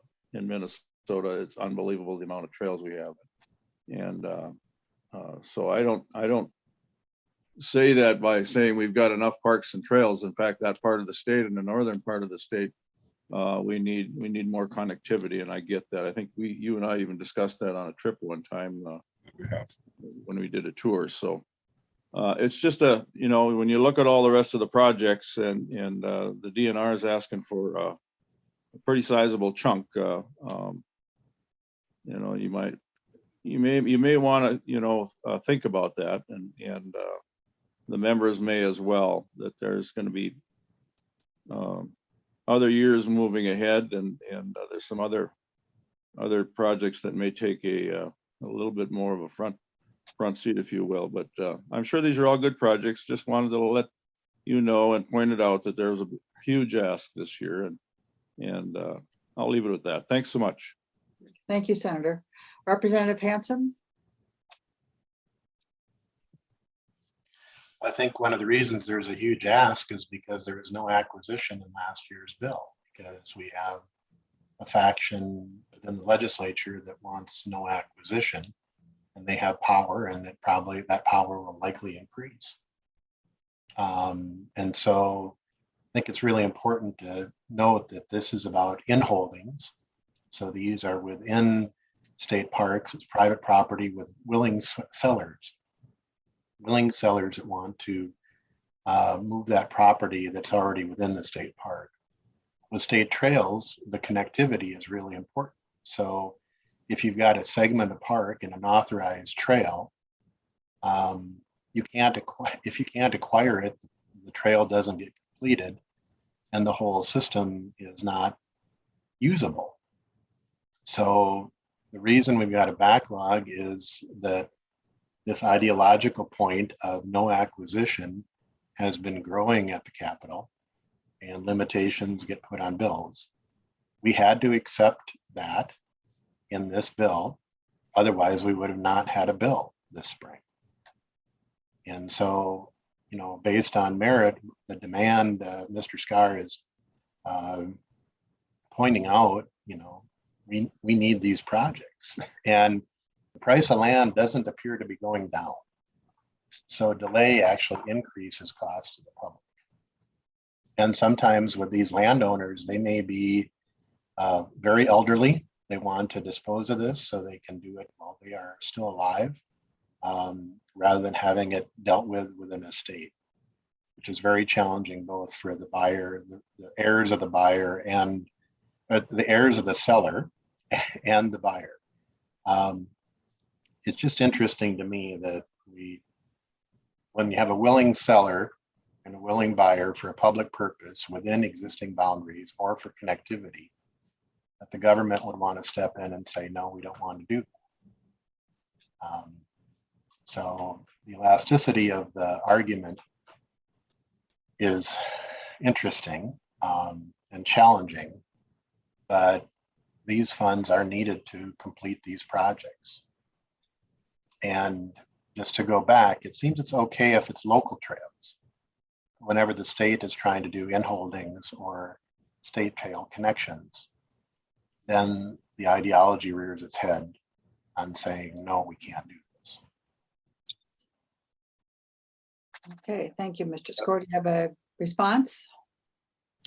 Madam Chair, members, no, I admittedly, as land acquisition moves forward and is an up and down cycle, I will acknowledge for you that the commission at this point does represent really the largest funding source for state park in-holding acquisition that the department has at this point. Those sources are relatively limited. Bonding has certainly done that, capital bonding in the past, but has not been a source over the last number of years. Legacy funding, when initially implemented, did not provide for land acquisition. There has been some acknowledgement of that over the last few years, so there's a nominal portion of the division's allocation for legacy, but the NRTF, the commission's funding, again, does reflect the vast majority of what is being spent at this point on at least state park in holdings. So thank you. Thank you. Commissioner Reese? Thank you, Madam Chair. I just wanted to comment on some of the discussion. Clearly there's not a willing buyer. I mean, the legislature and the governor represent the buyer, not the DNR necessarily. So the seller is willing, but then we have to come to a point of consensus so we get the buyer to come around. And I just want to make that point that the government are the people, and right at this point in time, there is no willing buyer until the legislatures and the governor agreed that we can move forward on it. So I think that was a bit of a misstatement that there is a willing buyer. I think there's an interest to do some of these in holdings, but there might be, from my perspective as a commission member, there might be other issues that need to be addressed first to have a willing buyer. Thank you. Representative Hansen. Just to be clear, the position of the Republican Senate in negotiations was no acquisition. Okay. Thank you. Seeing no more questions. Thank you, Mr. Score, for both of you. I'm sorry, I'm not seeing any. I'm sorry, I don't see your hand. I don't have my hand up. Okay. Yeah, I don't have my hand up. I'm sorry. That's all right. Yeah, I have to address that, and Representative Hansen's correct. The Republican Senate did come up with basically a lockdown on purchasing land, and as we all know, I mean, that's what happened. And he is right that there is a movement at the state of Minnesota in the legislature, at least in some, and that'll change come November. I mean, hopefully we can get back on track with some reasonable acquisition here, because I guess I agree. I've never stepped in front of somebody who wants to sell their land, and you have a willing seller that's willing to give it, to sell it, and there's nobody there, or they have an opportunity to sell it to whoever. I don't care who it is. I think you're toying with the Constitution if you step in the way of doing that. It's just whether you have the money and whether we appropriate the money to do that. But there is definitely a push. There's no question about that. There is a push to back off of purchasing land. Unfortunately, I would hate to see that attitude carried to the trails. Chunks of land is one thing, but trails is something that so many people can enjoy. So I hope that changes. I won't be here to do that, but I think clear heads will prevail eventually over time. Thank you for the time. Thank you, Senator. Are there any more questions? Seeing none, thank you again for your second presentation. Madam Chair, members, thank you again very much. Okay, we are on to project 172, Cliff Nettle from St. Louis River Reconnect Phase 2 from the city of Duluth. And let's see, are you there, Cliff? Yes, I'm here. Can you hear me okay? Yes, I can. Thank you very much and welcome, and you can begin. Great, thank you. Thanks for the introduction, Chair Gibson. I'm Cliff Knettle, Senior Park Planner with the City of Duluth, Parks and Recreation Division. And first of all, I wanted to thank you for the previous year's funding that was allocated through this commission and through the state legislature. We did apply for some funding last year, and this is a follow-up to that application, as several items had to be eliminated from the scope. Again, thank you for the past allocation and award, and we look forward to working with you in the future as well to build out our project. There's two main components to this project. So this is really reconnecting people to the river estuary because of the past impacts of human settlement and industrial impacts on the estuary, which rendered the river basically unusable because of a lot of impairments. The estuary was designated as an area of concern back in 1987 and identified 9 different beneficial use impairments. Some of the examples are fish advisories, beach closures, habitat removal, and a number of other specific contaminants in the estuary. We're happy to say that we've been making some great progress on the area of concern. There have been a number of projects that have been undertaken over the last 20 years or more, and there are several planned for the very near future. At the present time, there's about 6 projects currently under construction to both restore habitat, but also eliminate contaminants.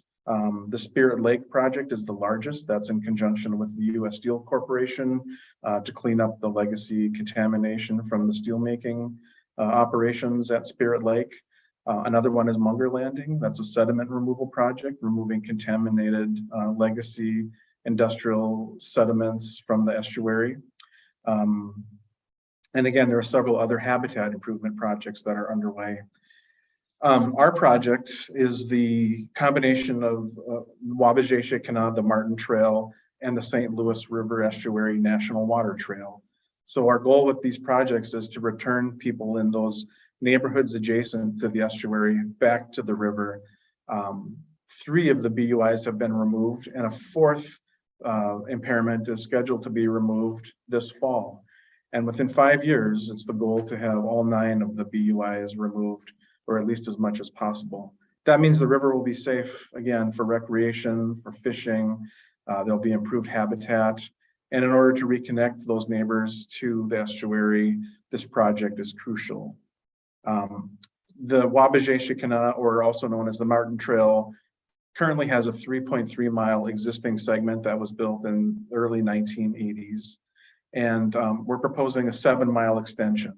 Our request for this particular funding round is with regards to segments 0 through 3, the first 3 segments, and that would include some trail improvements on the existing 3.3 mile stretch to make them handicap accessible and improve access at a trailhead location, and then 2 additional trailheads along segments 1 and 2, which are in total, when we're completed with this project, with the previous LCCMR allocation, we will have 6 of the total 10 miles of trail constructed and accessible with excellent trailhead access and connection to both the Martin Trail and the National Water Trail. A part of this project funding is proposed to be allocated to the St. Louis River Alliance, who would prepare a national marketing strategy to promote the estuary, the National Water Trail, provide some programming, staff building capacity, develop a mobile application, and basically provide some event planning and draw people to the estuary and provide programming, education opportunities, and recreation. Some of the trailhead improvements that we're proposing as a part of this request include handicap accessible access to the trail and the National Water Trail. The Munger Landing trailhead would have a handicap accessible boat landing, paddle launch, as well as storage facilities for motorized wheelchairs and changing areas and vault toilets for folks to use, whether they're launching at this location or stopping off to have a picnic or recreate there. So that is a brief summary of our project. Want to open it up to any questions you may have.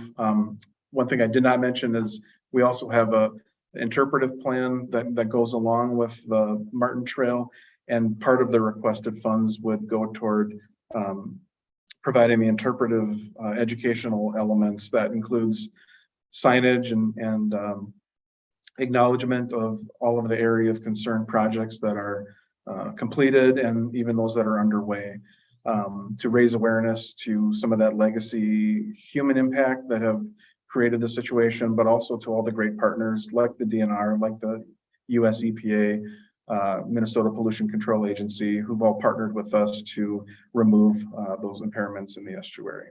So with that, I'll open it up to questions. Good.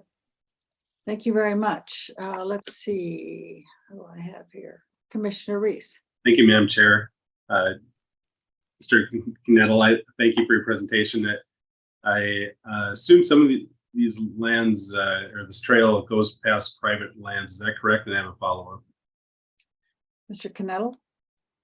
Thank you, Chair Gibson and commissioners. All of the property that the trail, the Martin Trail is located on is currently city-owned. A number of easements for the property or fee title acquisition of the property that the trail is on has been secured back as early as the 1980s for the existing segment of the Martin Trail. But the rest of the property through segment 2 is all city-owned. Segment 3, which is part of the Spirit Lake remediation project in conjunction with U.S. Steel, that land is being transferred to the city of Duluth as a part of the agreement to do that remediation project. So in essence, we will have a title to all the property that the entire 6 miles of trail that will be resulting after this project is completed. You got a follow-up? Yeah, thank you, Madam Chair. My follow-up was just in regards to the property values around these trails. I've heard real estate developers indicate that these trails, biking, walking trails, really increase the value of the real estate around. I was just curious if the city of Duluth had any experience in that by incorporating these trails. You know, we're certainly hoping that. Thank you for the question, Commissioner and Chair Gibson. These neighborhoods adjacent to the trail have long been among the least desirable and highest concentrated of poverty because of the contamination, because of the loss of industry and commerce. A lot of that has gone away. But since the remediation has begun and since the city has focused on revitalizing the neighborhoods adjacent to the estuary, going back to the year 2014 when we initiated the River Corridor Initiative, we're starting to see some property values rebound. We've seen some investment. There is some private developments that are happening in the area because now the waterfront isn't a negative place. It's viewed more as an opportunity for access for recreation, and that does affect property values. Great question. Thank you. Thank you. Commissioner Moore? Yeah, thank you, Chair. I think this is an interesting project for northern Minnesota. I'm curious, this project is within the 1854 ceded territory and is adjacent to the Fond du Lac Reservation. And I'm curious if you've, first of all, reached out to the Fond du Lac Reservation and gotten support for this project from them. And then second of all, have you considered some education and outreach within that trail system about historic use by Fond du Lac tribe or Ojibwa people in this region? Thank you. Mr. Cannell? Chair Gibson and Commissioner Moore, that's an excellent question. I think first and foremost, the very naming of the trail is indicative of the partnership we've had with the Fond du Lac Band. So we developed the name Wabauget Shikana, which means the Martin clan, which is a prominent clan of Ojibwe that have long inhabited this area. So we, very early on when we conducted the planning process to extend the trail as well as the interpretive plan, the Fond du Lac Band of Ojibwe have been very close partners, and we continue to be to this day. Some of the interpretive elements that are included in this proposal are indigenous related landforms, if you will, basically tribal and artist derived pause areas, as we call them, places to gather that represent, in one case, the Seven Fires prophecy, and in a second case, this turtle mound sort of landform that's proposed has the different phases of the moon and other indigenous interpretation associated with them. And then in addition to that, we have a number of examples of historic families from the area, in addition to the clan, the Martin clan, and African-American heritage too. There's a prominent family known as the Bonga family who settled in the area very early on. They served as interpreters and traders and worked closely with the indigenous folks so that they were of mixed heritage, African and indigenous. We also have a local Indigenous Commission here at the City of Duluth, and the Indigenous Commission has been very much involved in the preparation of the planning documents for the trail and the interpretive plan, as well as the implementation of it. They've been very actively involved from the beginning. Thank you. That's a fantastic response, and I have no further questions. Thank you. Let's see, Commissioner Albrecht. Thank you. Thanks, Commissioner Moore, for that question. And I was just, Mr. Knedel, thanks for your presentation. I was just reviewing your application here as we're listening to your presentation. And I note on page 13, you have optional attachments, including letter of support.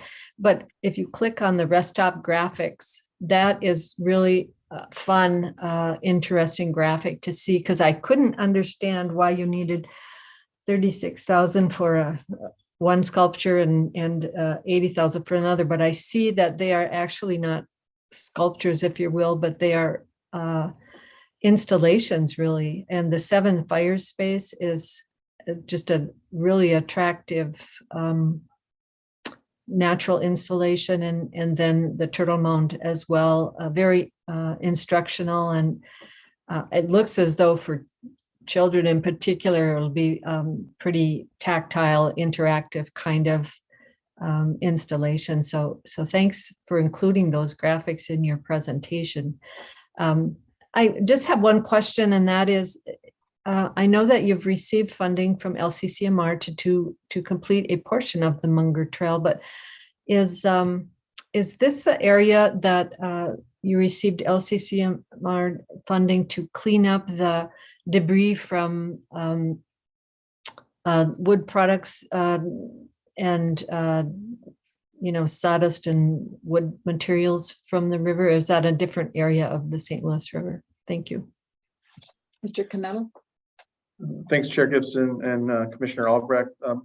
First of all, to your first point, you're correct. I mean, the 7 Fires Pause and the Turtle Mound are really not, sculptures is probably the wrong word. They're landforms, but they're interpretive landforms, and they serve a purpose as a gathering place and an educational opportunity. But also, they're meant to be interacted with, climbed on, played around and on. So they really serve several functions. To your second question, the Martin Trail, there have been a number of different habitat restoration projects, and some of that has included the elimination of some legacy wood and debris and byproducts of forestry industry. I'm not familiar with if previous funding, it might have been applied for by some partner agencies and not the City of Duluth. So I could look into that a little bit more and get back to you, but that's a great question. Thank you. Commissioner Peichel.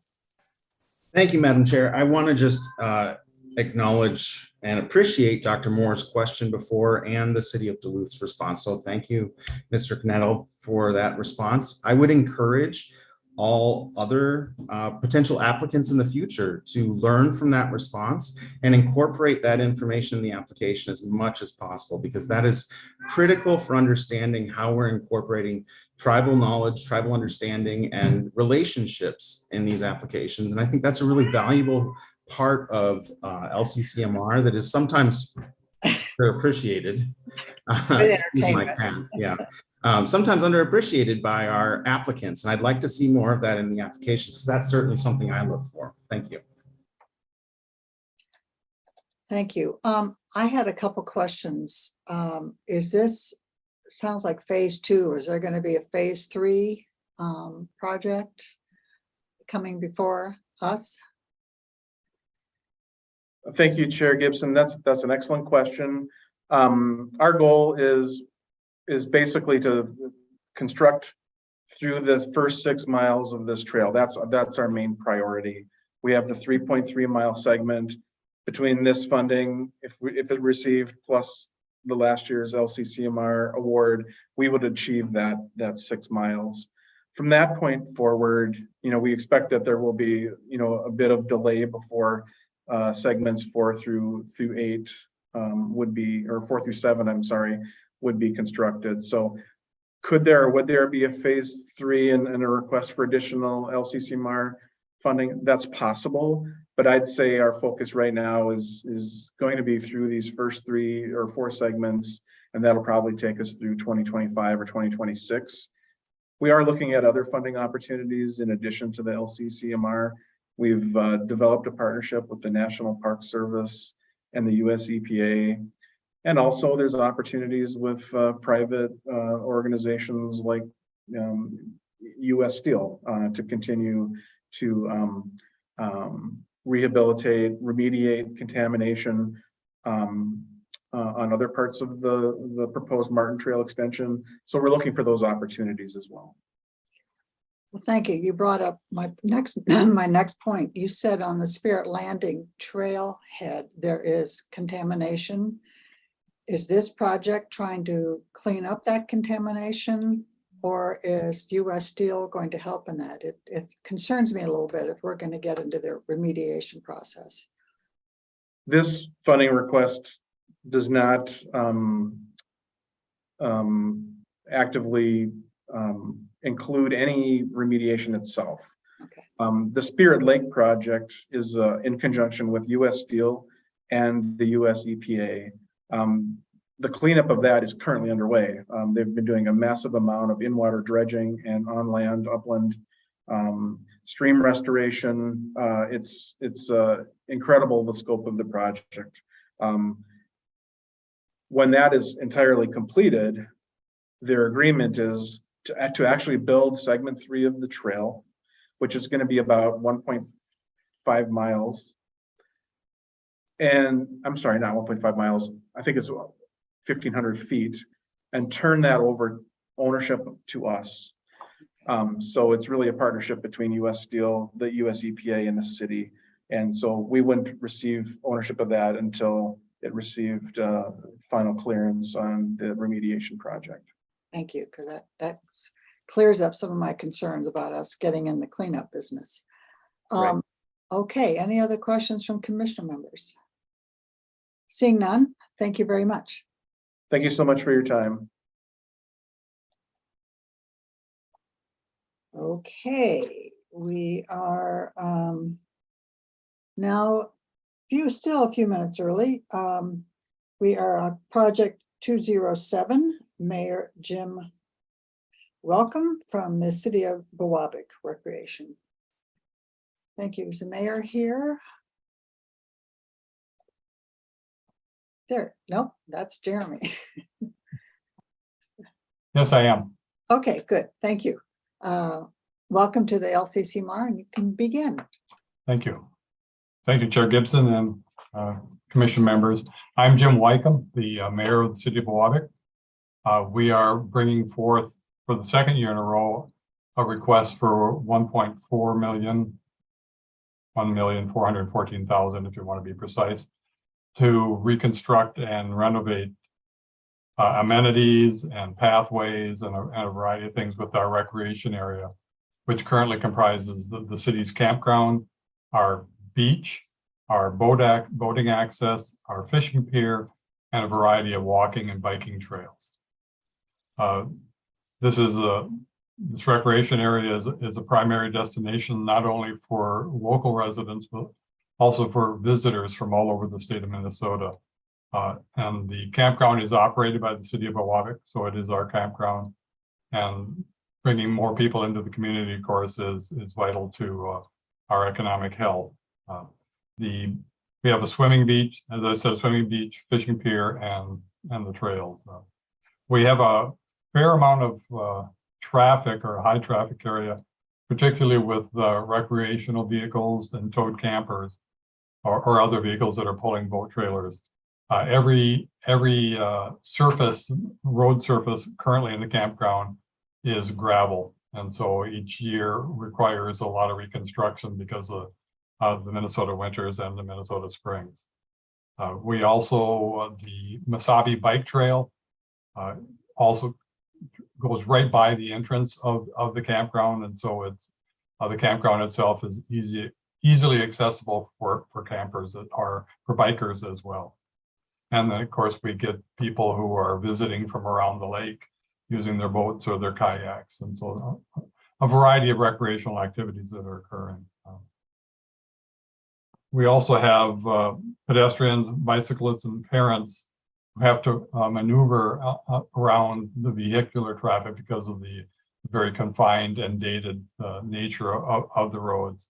And so we're very concerned about the safety and have very low speed limits, et cetera, which you would expect in a campground. And more importantly, to a lot of the people who use the facilities, the campground or the beach, our bathroom, shower, and changing room has been closed for several years. We have a second facility that requires anybody using the beach to walk uphill, up one of the roadways, approximately 700 feet away, which particularly with anybody with disability issues, it can be a real challenge. We do rent porta potties every year, but that's a make do kind of approach. It's certainly not a permanent solution. We are asking for $989,000 to resurface and properly sign the roadway and the parking area. The parking area gets very, very crowded, particularly on weekends, and also to help direct non-motorized traffic. We plan to incorporate concrete walkways that will connect the various amenities. And again, primary concern is safety. Additionally, there's a request for $425,000 to remove the aforementioned shower house that we closed several years ago because of health concerns and functionality. And we would like to construct a new facility that's more centrally located and convenient for people who are using the facilities, and also with the an eye towards hygiene and environmental concerns. Porta potties often have spillage, et cetera. So this would be a much more modern facility and much more usable type of facility. I see that my 5 minutes are almost up, so I'll leave the rest for questions. Okay. Are there questions from commission members? Any questions? I just have one. When I looked at your proposal, you did not list a fiscal agent. Has there been any process or any improvement on that? You mean other than the city itself? So the city of Biwabic will Yes. be the fiscal agent. So that was Correct. not listed in your Oh. proposal. We can certainly make that correction. Madam Chair, Yes. I think the city of Biwabic is the applicant, and so they don't need to list anything else. And I don't know that this was flagged as a concern where they would need a fiscal agent. I just saw that it was said no, so that was, I just know that sometimes we've had problems like with Crane Lake, and I just want to make sure we don't burden staff with those concerns. So thank you for clearing that up. All right, other questions? All right, seeing none, I want to thank you for your presentation. Thank you for the time.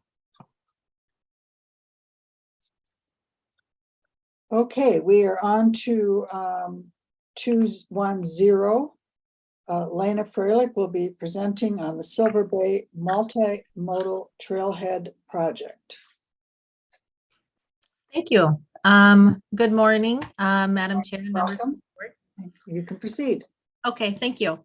Thanks for allowing me to present to you our project, and actually thank you for your past support of this project. Recently, you have awarded us $1 million for this project. We are looking for and seeking additional funds. My name is Lana Freilich. I am the administrator of the city of Silver Bay.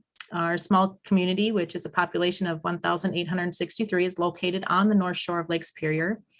We are an hour north of Duluth, an hour east of the Iron Range, and an hour south of Grand Marais. Silver Bay is home to North Shore Mining Company, the Minnesota State Veterans Home, schools, the state-owned Silver Bay Marina, Black Beach Park and Campground, Silver Bay Golf Course, many trail systems, and our beloved Rocky Taconite. Our community was incorporated in 1956. We are a connecting point to two scenic byways, the Superior National Forest Scenic Byway and the North Shore Scenic Byway. We are the center to 4 state parks, Gooseberry, Split Rock, Tetigooch, and Temperance. We are a community proud of the multiple trails that are offered here, our beautiful Lake Superior and the quality of life the North Shore has offered. We welcome our guests to the area to take advantage of the great outdoors, but one of our biggest challenges remains is that our community faces not having adequate facilities with lavatory, showers, trash receptacles, picnic areas for all these guests that are here. Visitors are forced to park in dangerous spots on busy roads and highways. So what we have been doing as a city for the past several years, we've been trying to plan for and develop a multimodal trailhead center.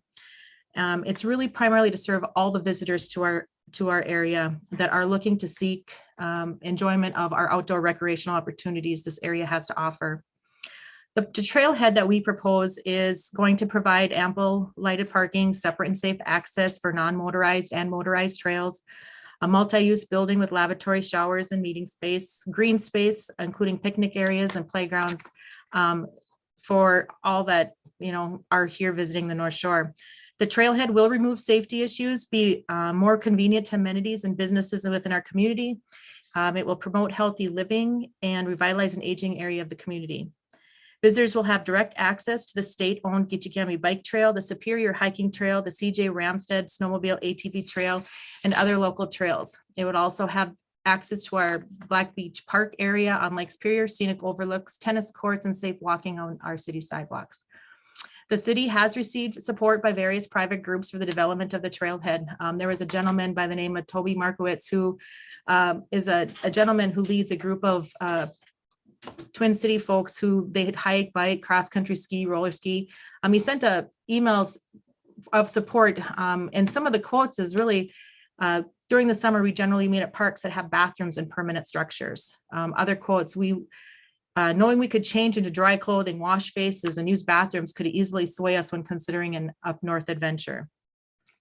Our project cost is up to 4.9 million based on some new engineering estimates. The 1 million that has already been received from the LCCMR or awarded last year, combined with the 1.1 million state funding that we have received, and we have recently received $515,000 in federal grant through the Transportation Alternative Program. So we are getting close, but we're keep piecing together the funding to get this to construction. The remaining funds that we really need to begin construction is 2.3 million, which is actually lower than what we had originally placed in our application. So we are continuing to try to find funding to lower that amount. Our concern is that the longer this project gets delayed, the higher the cost of construction will be. Again, we're already up to 25% over when we started. So what we're asking LCCMR for is to commit that 2.3 million so we can move forward. The city has continued to apply for funding. We hope we've applied for the federal scenic byway dollars and some additional bonding dollars, and we constantly are continuing to seek funding. If the city were to obtain other sources between now and when LCCMR awards were funded, we will notify you to help aid in that reducing of the request. But our problem is we need to get this started, and I just need somebody to commit those final funds so we can get that project completed and going. In closing, again, our multimodal trailhead is really about the outdoor experience for visitors coming to our community. Living in Silver Bay, we can access most of this by our backyards, but this is really about the visitors coming here and having the facilities and improve the safety for them to connect to our bike trails, our ATVs, hiking trails, snowmobiling, and serve as that wayside rest for those two scenic byways. It promotes the healthy living, it's accessible, and it's just something that's needed in this area. And I know that you have supported in the past, and I think we both can agree that this is really a safe project that gives safe access to the outdoors for our people while limiting environmental impacts to our visits. So thank you for your consideration. I'm happy to stand for any questions. I do have the Mayor, Wade LeBlanc, joining me if you have any questions. Thank you. Thank you. Are there questions from the commission members? Yes, let's see who this is. Oh yes, Commissioner Peichel. Thank you, Madam Chair. I'm curious if Silver Bay performed a feasibility study. What was the resulting projected economic impact for Silver Bay and other local communities over the next 5 or 10 years from a facility like this being constructed? Thank you. Thank you. Go ahead, Lena. Sure.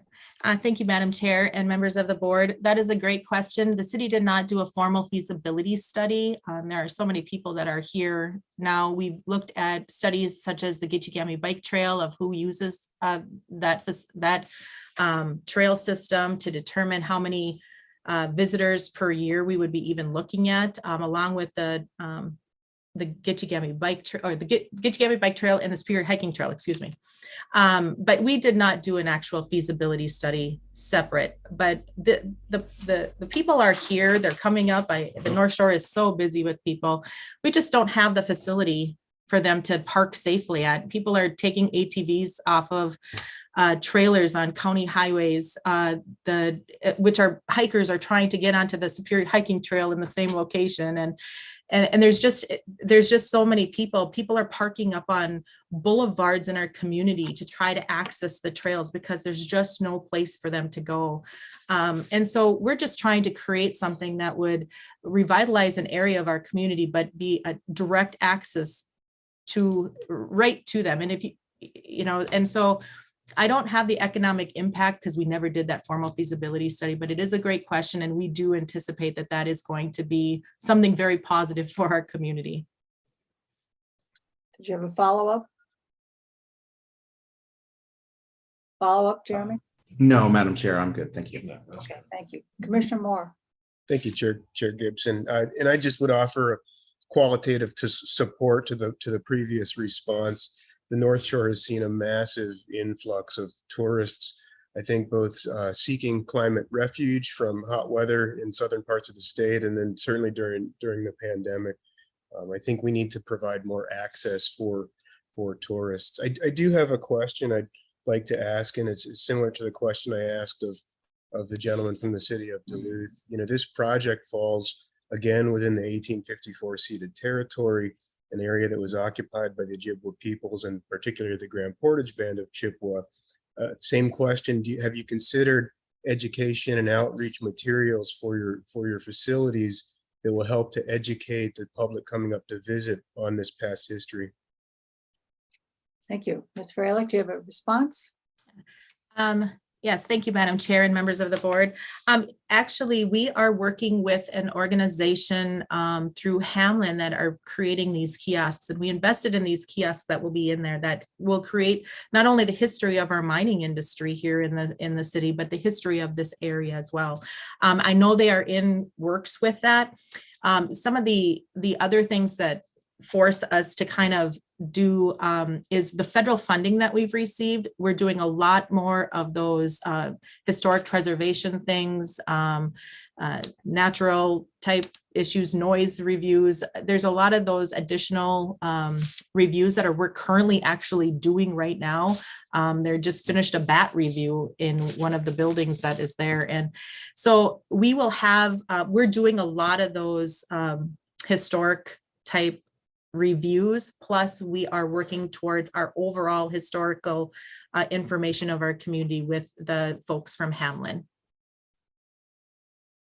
Just to follow up. Yes. Yeah, thank you. I just want to reiterate that the indigenous history in this region certainly predates the mining history, and it probably needs some emphasis. Sure. Thank you. Any more questions? Just for clarity, you said you've changed the proposal to 2.3 million. And I don't know, from staff's perspective, do we have all that amended material that they are asking for? Ms. Nash? Madam Chair, I think you're asking about the increase in cost to the project since last year. Well, I'm asking about both things. Yes, so there was an increase in cost from last year. And then it looks like this year's proposal has gone from 3 million to 2.3 million, if I heard the presenter correctly. So let's start with last year. You said there's some overcost from last year. Madam Chair, and maybe the presenter would like to address that. And then if they are revising their request for this year, then we do need to get some follow-up done with them, and I can follow up with Ms. Freilich after the presentations. Okay. Ms. Freilich, you want to address the over costs first for this current proposal? Yes, thank you, Madam Chair and members of the board. We have recently received the funding and been notified about the Transportation Alternative Program. So by the time when we were submitting application, we've been notified that that is, and I will have to update that. Our original request last year was for $3 million.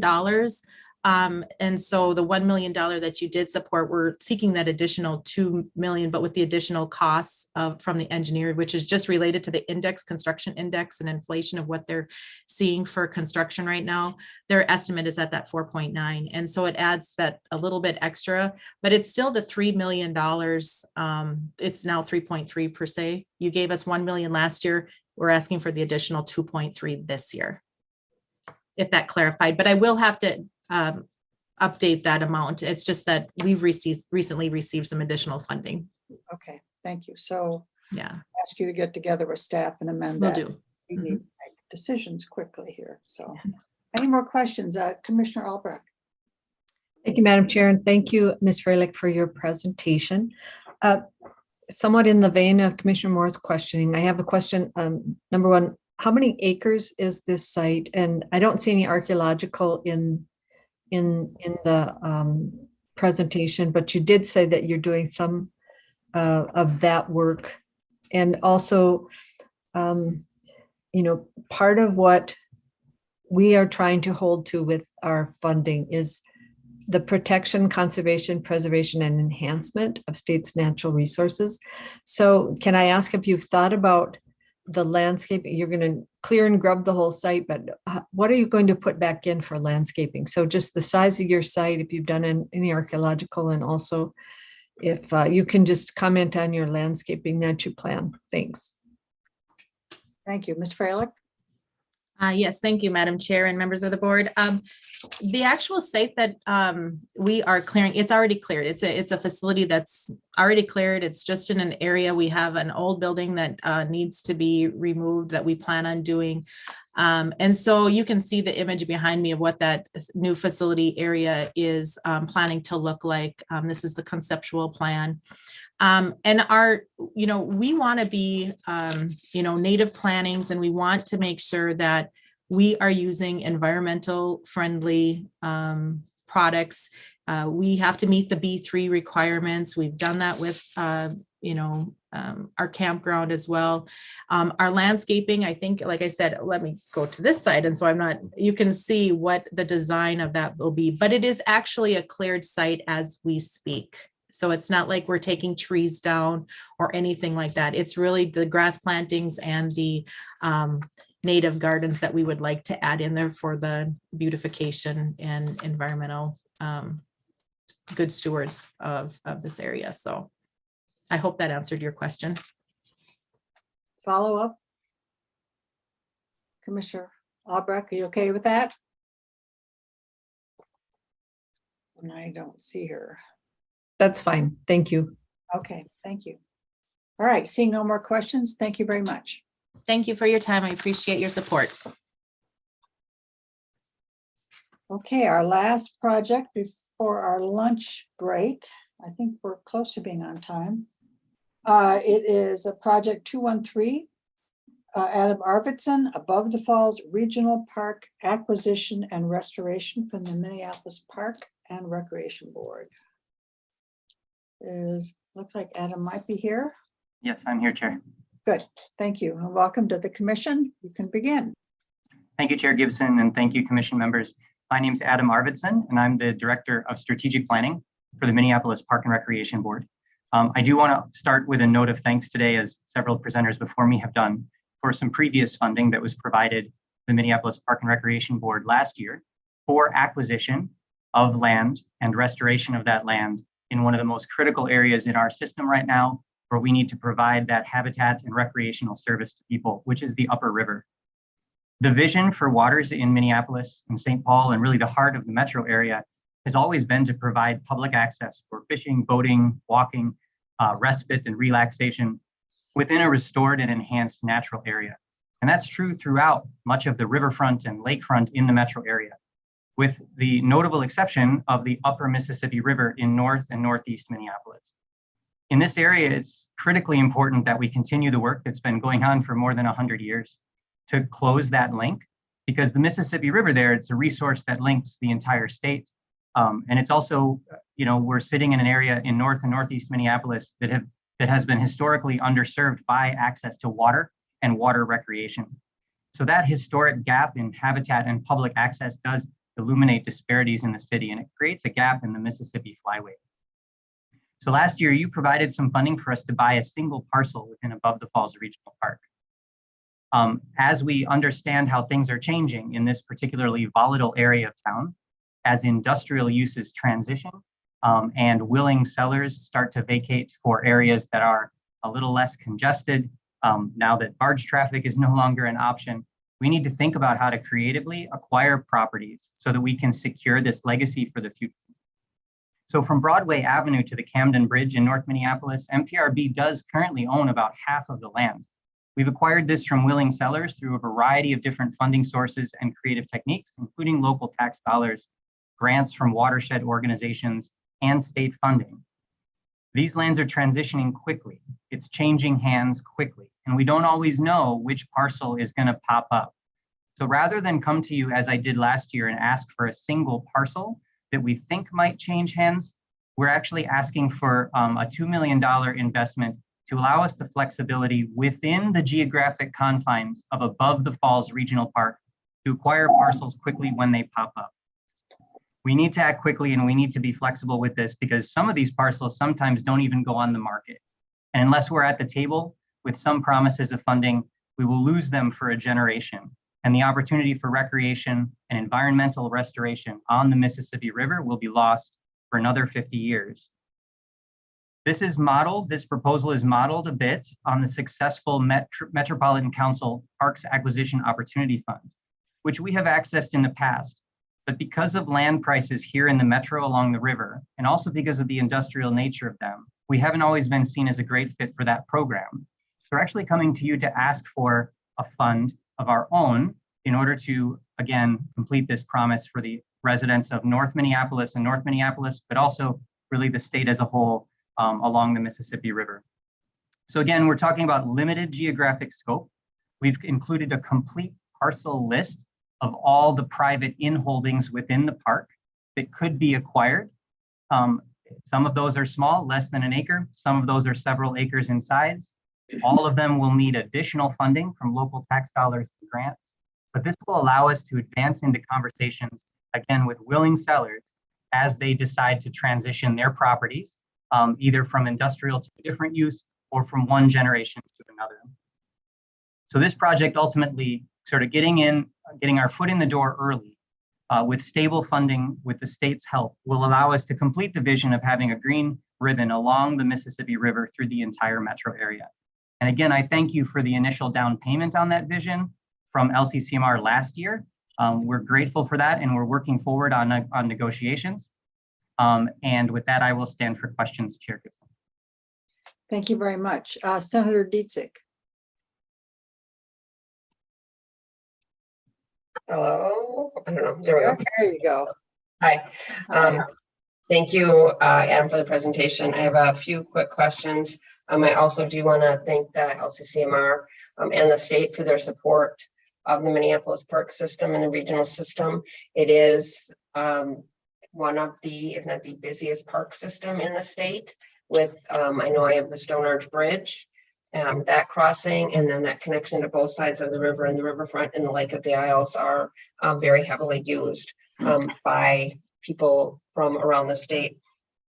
You mentioned that North and Northeast are underserved, and especially in the bodies of water they are. I believe I am the only district in the state. I haven't checked the redistricting maps, but in the current scheme, I am the only district without a lake. I have 0 lakes. Senator Ingebretson can, tell us how many he has. So this connection to the riverfront is important, and it is a historically been an industrial area. So the cleanup is really important, and just getting access to that land to continue putting in those parks and trails along the riverfront is very important. And I believe we just potentially lost out in purchasing some land recently.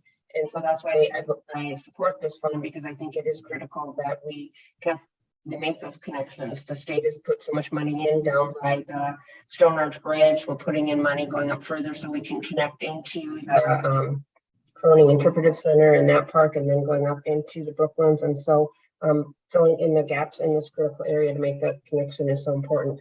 But did we actually lose some land because just putting together all that money? You're coming in and out a little bit, Senator. Can you turn my picture off? That might help.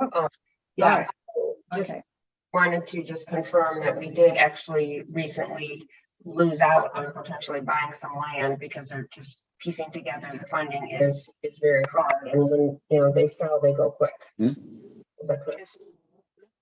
Oh, we're still having a hard time. Chair Gibson, I did hear the question. I could restate it for the group and then answer if that's okay.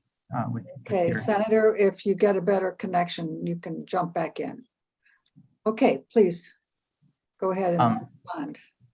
Yes, Chair Gibson and committee members, the senator was asking about last year's allocation, which was for a specific parcel, and whether that opportunity had been lost. And it did. That parcel sold off the market with practically no notice. And we, as a result of that, are likely to seek an amendment to last year's funding. But obviously, that's not an ideal process for anyone to go through. And it does slow down our opportunity to acquire other parcels. So that's why that is part of the impetus behind coming to you this year and asking for more flexible multi-parcel project acquisitions, so that we could immediately pivot and look at other opportunities that are on the market. All right. Senator Ingebrigtsen, you going to tell us how many lakes you have in your district? That's exact. Thank you, Madam Chair. That's exactly what I was going to do. If I could send a few lakes, if I can send her a few lakes, I'd be more than happy to do that. But instead of saying you don't have any lakes in her district, what she needs to say is that she has a senator friend up in Otter Tail in Douglas County who actually almost all the lakes in his county, which is 1/10 of the lakes in the state of Minnesota. Over half of those lakes actually feed the Mississippi River. So you could have her explain it that way, and I think she'd feel a little better about that. But yeah, I think that's who she was talking about. I didn't catch whether she was or not. But very good project. Thank you very much for the presentation. Thank you, Senator. All right. So, Senator Dietrich, did you have a response to that and your lakes and drainage? Okay. Are there other questions from the commission? I don't see any. So thank you very much. Okay, commission members, we can take a break. We're just, 15 minutes ahead, I believe. Yeah, so should we take a break? What's everybody think, till 12:15? Is that okay with anybody? Hearing none, okay, yes. All right, I saw a thumbs up. All right, so let's take a break until 12:15. I think staff will explain to us what they're gonna do. Putting us in waiting rooms, is that correct? Ms. Nash? Madam Chair, yes, we will move you all into a break room. As long as you're in the break room, we will not be streaming there, and you are free to talk amongst yourselves, just not conduct any business. Also grab your bite to eat if you'd like.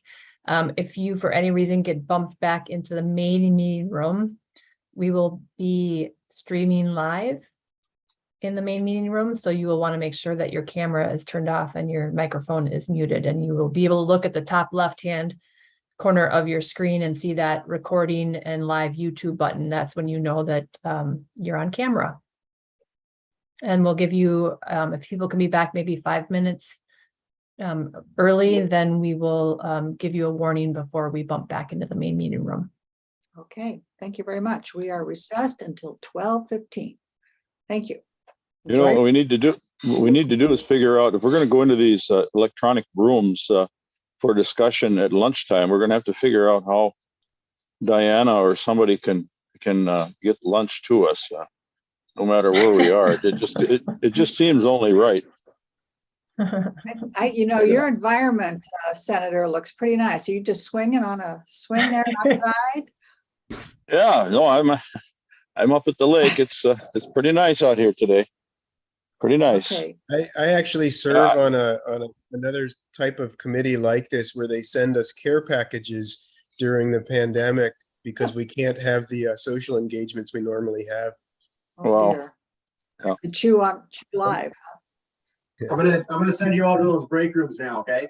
All right. Thank you very much.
We are live and streaming.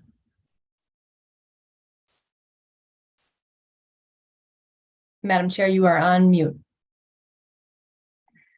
Thank you. All right, welcome back, Commissioner members. I hope you had a good lunch. So let's get going on our afternoon. Our first project is Project 227, Tom Doherty from Rainier Safe Harbor Transient Dock Phase 3. Is he here? Is Michael Doherty here? Do we have him? Yeah, I'm here. Okay, thank you. Welcome and please proceed. Good afternoon, Commission members. My name is Tom Doherty. I'm a resident of Rainy Lake with deep roots in the Rainier community. I'm also a supporter of our Marina and Transient Dock project. I would like to begin today by thanking the LCCMR Commission for your past support of our project through the 2021 LCCMR grant, which was approved this year by the Minnesota Legislature. We appreciate your investment in this project. Rainier has a population of 569 people. It is a city located in Couchiching County, just east of International Falls and directly across the border from Fort Frances, Ontario. Our city is a unique little village located on the shores of Rainy Lake, where the Rainy River begins its way west to Lake of the Woods. Since the turn of the century, Rainier's history has been closely connected to Minnesota's greatest resources, Rainy Lake and the later Voyageurs National Park, Minnesota's only national park and America's only water-based national park. Aside from the most recent designation of the national park, our area has been part of the gold rush. We've outfitted trappers and timber cruisers, supervised a large-scale commercial fishing industry, and served as a trade center for the Native American First Nations people of the area. We also played host to lumberjacks and roustabouts. Rainier has done it all in its colorful history that continues to evolve today. In recent years, our community has been working on a marina and transient dock with the necessary infrastructure for all watercraft of all sizes to access Rainy Lake and Voyageurs National Park. Our project aims to increase public access for Minnesotans for recreation, particularly water recreation, within the national park. We believe this project will enhance the access opportunities for a variety of people, including those who may be disabled, limited in their ability to navigate the outdoors. This project is in line with LCCMR's goal to develop strategic lands and high-quality natural resources and recreational value. Voyageurs National Park and Rainy Lake are indeed high-quality natural resources, and the recreational value of this project is high. Our ability to connect visitors from all around Minnesota with the outdoors will be greatly enhanced by the development of this facility. As our project has received support from LCCMR, we are here today asking for the remaining funds needed to complete the project. Our application today will allow us to move forward with construction.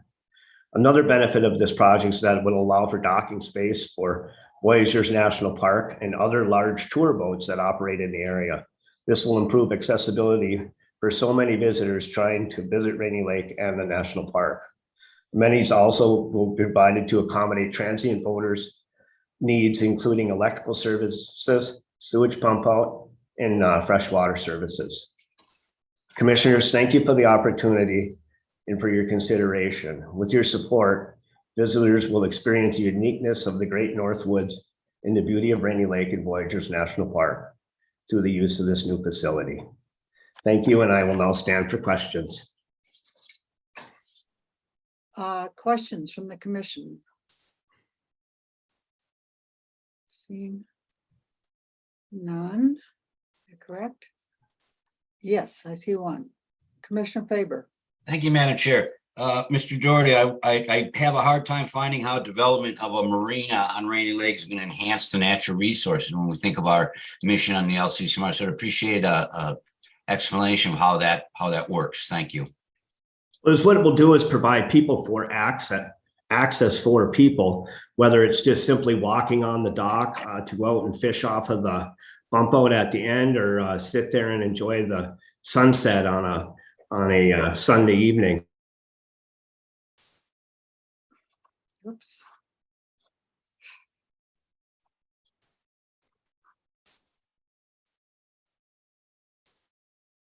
I don't hear anything. Yeah, I'm having problems. Sorry. Madam Chair, we have Commission Member Reese and then Pikel.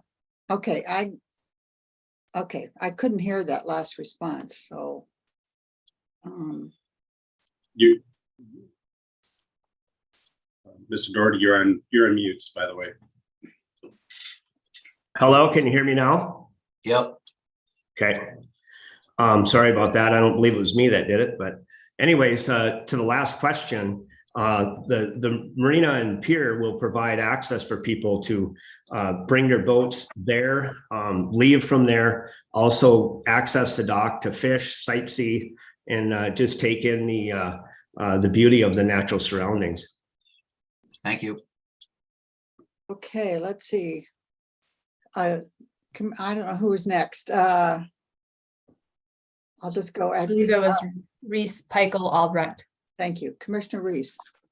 Thank you, Madam Chair. And I just wanted to emphasize that my experience has been the same in northern Minnesota with my family, that access is really getting challenging for those of us who don't have the opportunity and privilege of owning lakeshore and property in that area, and we like to enjoy that as well. And I think I'm probably not a very good representative of that. I think there's many people that are less fortunate than myself that would also like to enjoy these areas and don't have access to it. And it's not just something in particular for this project that Mr. Doherty is presenting on. It's many of the natural areas that we have in northern Minnesota. And so I would like to encourage support for this project as well as other projects like it, so that we can get young people and disadvantaged people to out and to enjoy some of these natural resources that we have in northern Minnesota and across the state for that matter. Thank you. Thank you, Commissioner Pikel. Thank you, Madam Chair. I'd like to really reinforce what Commissioner Reese was just saying about accessibility. I think it's key. And so I'm curious, Mr. Doherty, about your dock proposal, if you have ADA plans to make sure that that's an accessible boat launch. And then the scale seems like it's more suited for tour boats. So I'm wondering if the tour operators are contributing any funds to accomplish that enhanced size to meet their specific needs rather than the needs of perhaps the more recreational boaters. Thanks. Those are very good questions. We are taking all of the ADA compliant things into consideration, and that's one of the primary reasons why I came forward with this project. I watched a gentleman trying to board a sailboat at a dock nearby the adjacent dock right now, and he really struggled, had a very, very difficult time. I'm an avid boater, around boats all the time, and I know that individual that was trying to get into that boat. He has Huntington's disease, and the struggle that he went through was very enlightening to me, and was one of the reasons that I brought this project forward. Watching those folks that are handicapped and with other disabilities that struggle to get out and enjoy the fine resources that Minnesota has to offer. As for the tour boat operators, most of them are small, and then we do have a couple large tour boats that would access the area. That would be up to the city to determine what kind of a fee structure they might use for them to board passengers and disembark there if they did do anything at all. Okay, thank you, Commissioner Albrecht. Thank you, Madam Chair, and hello, Mr. Doherty. Thanks for your presentation. I know that Rainier has experienced historic flooding this past year, and a couple questions. One is, how would flooding like we've seen this year affect this project at another time, and have you accommodated for that? And also, have you made any accommodations for our changing climate and rising water levels, or low, water levels could also go down? So I'm just curious if you've considered the results of the flooding this year and how that might have altered your plan, and also if you've made any kinds of accommodations for future changes in our climate. Thanks. Madam Chair and Commissioners, that's a very good question. And I do have some information about the flood. We were above the all gates open line for 79 days. You know, floods are different here than they are elsewhere. They last longer. This one here was very impactful on the residents of Rainy Lake and anybody that was coming up here to, enjoy the lake and the national park. The dock, as it sits right now, we're at the current elevation of the existing dock that's there. That would have been above the water for 40 days out of the 79-day time that we were above the all gates open line. It's one of the only docks that would have been usable at that level. We have talked with the engineers about whether we should go a little bit higher or leave it the same. They think that we should leave it the same, given that it performed fairly well considering how catastrophic this event was. One of the adjustments that we would make is any of the electrical services that are on there would be elevated slightly higher than we first had engineered, to make sure that they didn't reach the outlets and junction boxes and things like that. A follow-up? Oh, thank you. Okay. Other questions from members? Okay. I had a few questions.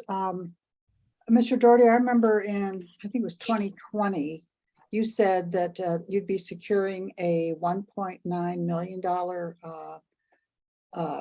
match. Has that come about? That was the U.S. Fish and Wildlife Service a grant that we were trying to acquire then. We found that process to be very difficult. We tried to apply for it 2 years consecutively. And that grant has to go through the DNR. Then the DNR helps facilitate it and get it out of their house and forward it on to U.S. Fish and Wildlife. It's my understanding the first year we didn't make it out of DNR. In the second year, we made it out, but we fell short on our score with the U.S. Fish and Wildlife. Okay. Commissioner Peitel, you have a question, then I'll ask a couple more. Thank you, Madam Chair. I just wanted to follow up. I realized with my first question set, I wasn't getting all that I needed. Is there a cost sharing agreement or some sort of ability for those, an association of tour operators or any of those companies, small or large, to contribute some portion of funds to make this dock scaled to their needs? Because I guess when I'm looking at this, I see that it could be scaled back to just be an accessible boat launch. And I'm not clear, I guess, for my part, back to what Dr. Faber was mentioning before, how a larger dock necessarily permits the sort of access that we could gain with a smaller facility. Thank you. Mr. Doherty? I am not aware of an association amongst the tour operators that are on the lake right now presently. Some of the larger boats aren't actually tour operators. Some of them are there's a wide variety of private boats that are located on the lake. There is one large vessel from Camp Couchiching in Ogeechee-Dequoy, which has expressed an interest in utilizing the facility to pick up passengers and return them to Rainier. It's likely that they might be willing to participate in something like that, but we have not approached them yet. As far as on a smaller scale, part of the problem with the dock now that's currently there, it's approximately 80 feet long, and it's encumbered on the west side and the east side by other docks. And that's the reason that we need to go out farther, is so we have maneuverability for folks to get into the dock and then room for them to tie up. Did you have a follow-up? Commissioner Peitel? No, I'm good. Thank you, Madam Chair. Okay, thank you. I just have one more question, Mr. Doherty. I was alerted that you currently do not have a fiscal agent for your 2022 project. And I see in your application, you do not have a fiscal agent for this proposal. Could you give me some progress on your fiscal agent? That was recently resolved with Couchiching County. Okay, so could you give me a little more clarity on that? Are you is the trust fund paying for it? Are you paying for it? And Madam Chair, could I defer to the city administrator who's with me? that would be great. Thank you. And they make sure they identify themselves. Hi, good afternoon. Cheryl Gotro, City Administrator. Yes, we did recently finalize or get the county to agree to be the fiscal agent. They are not charging us any fees to do that service. We are working through our project manager with the DNR and also through the LCCMR on that project. Okay, thank you. Any more questions from the commission? Yes, I see one hand up. Now, why am I? All right, Commissioner Albrecht. Thank you. Just a follow up to the funding question, the flooding question. I'm curious about how far up the floods came up onto the boat landing area, and also, are you eligible as the city of Rainier eligible for FEMA funds that might help with some of the funding you need for this boat launch, or are there any other kinds of disaster funds like that you could access? Thanks. Mr. Doherty? Madam Chair, Commissioners, the water level up on top of the dock was about 1.5 feet. And as far as anything from FEMA, this particular dock was not damaged by the flooding, so therefore it doesn't qualify for any FEMA funding. Okay, let's see, Commissioner Moore. Thank you, Chair Gibson. I'm going to be candid here, and I hope this isn't taken offensively, but I think what some of the commissioners and I am struggling with this project is it seems to be, one, a fairly expensive project. Two, it seems to benefit for-profit companies or highly privileged individuals that already have access and expensive vessels. So my question, I guess, would be, how are you serving some of the folks that don't have that access and don't have that privilege? Mr. Doherty? Madam Chair, members, the dock itself will be open for anybody to access it at any given time. And here's for instance, that I've used for different folks is, there's local residents here who, or from greater Minnesota, that come up here and are looking for a vacation, and they bring their fishing boat along, and having an adequate facility for them to dock it while they're up here is very important. And that's something that this would provide.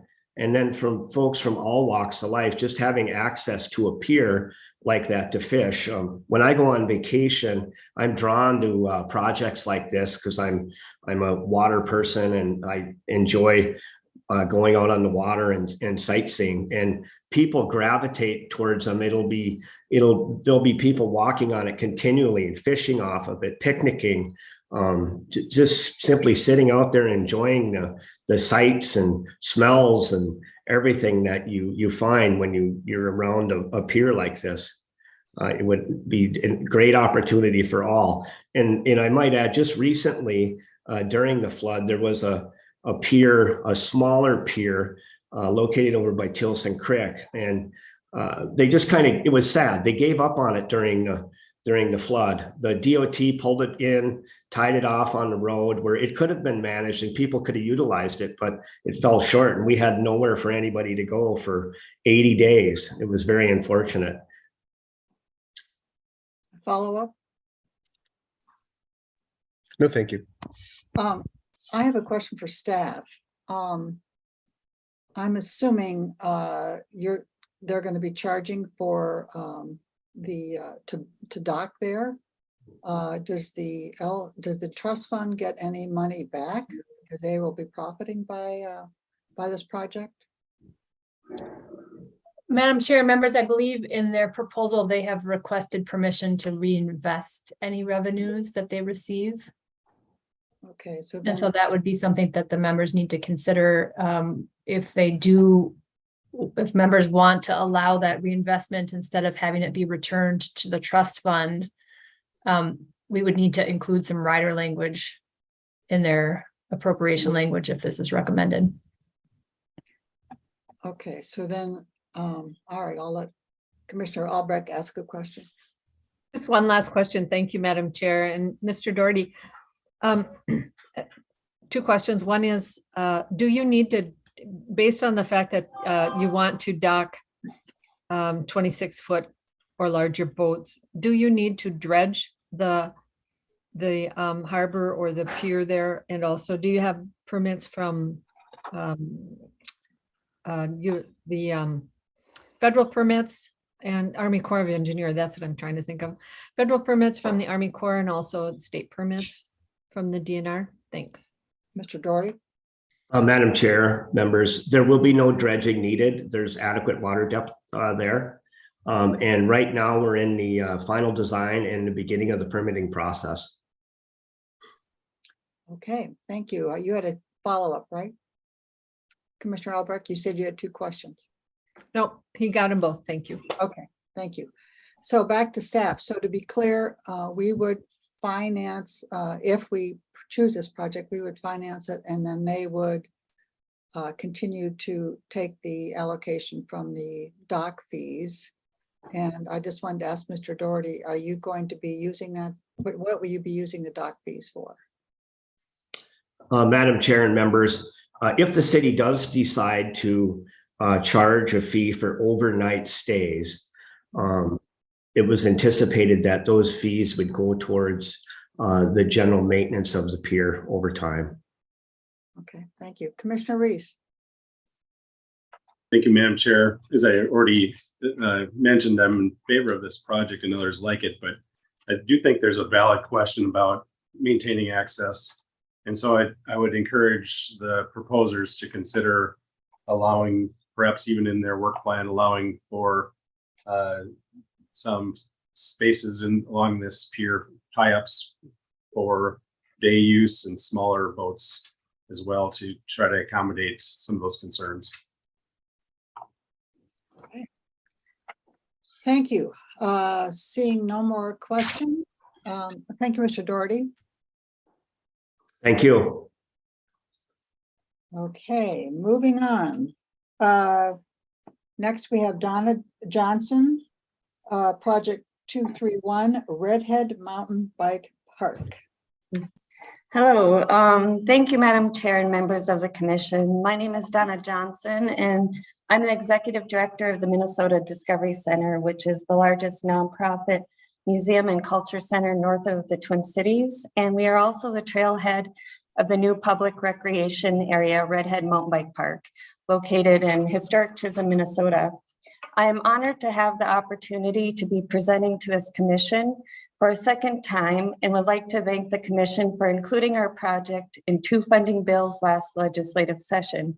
Although we did not receive funding, we are excited to be back again this year promoting this incredible project and to share some recent accomplishments and updates since our last presentation. Since our last presentation to this commission, Redhead has received 2 prominent statewide awards. The Environmental Initiative Award for Rural Vitality, recognizing the work done to transform 9 idled iron ore mines into an international recreation destination, and the Minnesota Brownfields Rescape Award for Innovation, recognizing exemplary brownfield redevelopment projects. In addition, Redhead's short documentary film, Reclaimed, won the American Society of Sciences annual film competition. Furthermore, Redhead has partnered with one of the nation's most successful mountain biking magazines, Free Hub, to produce an international film called Bike Town. It's a story of mountain bikers, unlikely partnerships, and the communities they create, which has been premiering in theaters across the country since early July and will be debuting today on YouTube. Redhead continues to receive national and international recognition and was voted top 39 places in the world to visit by international travel magazine Afar. But that's not all. Red Head has captured and invested more than $100,000 in grant funding from community partners to further develop the infrastructure within and surrounding the park to better accommodate the public's recreational experience. Some of these include, but are not limited to, we added a floating dock system, which provides the public access to the water with doubling recreational opportunities that include kayaking, canoeing, paddleboarding, swimming, and fishing. We've added highway, parking lot, and trailhead navigational signage. We've added 10 museum interpretive educational signs, which highlight our area's history, culture, geology, and even paleontology. Our main trailhead entrance, we've added an eco trail counter so we can get accurate trail user numbers, and a 12-passenger public shuttle van with a utility trailer bike rack so we can haul either individuals, kayaks, canoes, or bikes down to the water level. And we offer rentals here on site and access to the pit for those who do not want to hike down. Other notable mentions since our last presentation, we hosted 2 statewide mountain bike races, the Minnesota Cycling Association and the Minnesota Mountain Bike Series, totaling nearly 1,800 riders and thousands more of spectators on site. We hosted our first regional trail run, the Renegade, in partnership with United Way and the United Veterans of America with more than 200 runners. This year, Red Head was selected to host the Minnesota Cycling Association's championship race, which we're expecting more than 1,900 riders and thousands more of spectators and their family members. This is the largest mountain bike race in Minnesota and a great economic impact to our community in just 3 days. We had a GoRedhead.com public crowdfunding campaign, and we successfully raised over $55,000 in counting from Minnesotans around the state in support of our Phase 2 expansion. Red Head showing the public buy-in for these types of projects. To many in Chisholm, Minnesota is barely a dot on the map, but this small town on the Mesabi Iron Range once mined the ore that helped build the tanks, the planes of World War II, and the skyscrapers of New York. Chisholm helped build America and the people of the town prospered. But as time went on, the demand for Chisholm's ore declined and the mines closed, leaving behind a large stretch of raw, vacant, and off limits to the public. Although mining continues to thrive in this region today, the people of Chisholm are looking to fully reclaim this abandoned landscape of the past we now know as Red Head Mountain Bike Park and to forge a legacy for its future. That said, I will be discussing how Phase 2 project proposal will not only fully reclaim and revitalize a forgotten piece of America, but make the unique history and experience Red Head offers more accessible, more inclusive, educational, and accommodating to the public. I'd like to emphasize that this proposal isn't just a recreational project for the residents of Chisholm, or just a shining example of mineland reclamation and enhancement of our natural resources at its finest. It is a public asset we all can be proud of and is open to all Minnesotans and members of the public 7 days a week, free of charge, promoting healthy lifestyles, economic growth, and connecting people to the rich history and the majestic man-made landscapes of northern Minnesota in a way that we've never imagined before. The Red Head Mountain Bike Park Phase 2 project proposal identifies activities that will help us reach our reclamation, educational, and accessibility goals. Specifically, by fulfilling Activity 1 as described in our project proposal, we will be able to address the limited capacity for experiences that align with the skill and fitness of new trail enthusiasts and those using adaptive cycling, wheelchairs, and youth riders. Additionally, we'll be able to add educational experiences and hands-on learning activities to the park by constructing a skills course and implementing educational programming that showcases the rich history and culture of our region, which includes recognition for the Dakota and Ojibwe people. Lastly, this activity will solve the issue of the lack of user amenities throughout the existing and proposed trail systems, to include water stations, shade shacks, informational kiosks, so we can keep people on the trails and in our communities longer.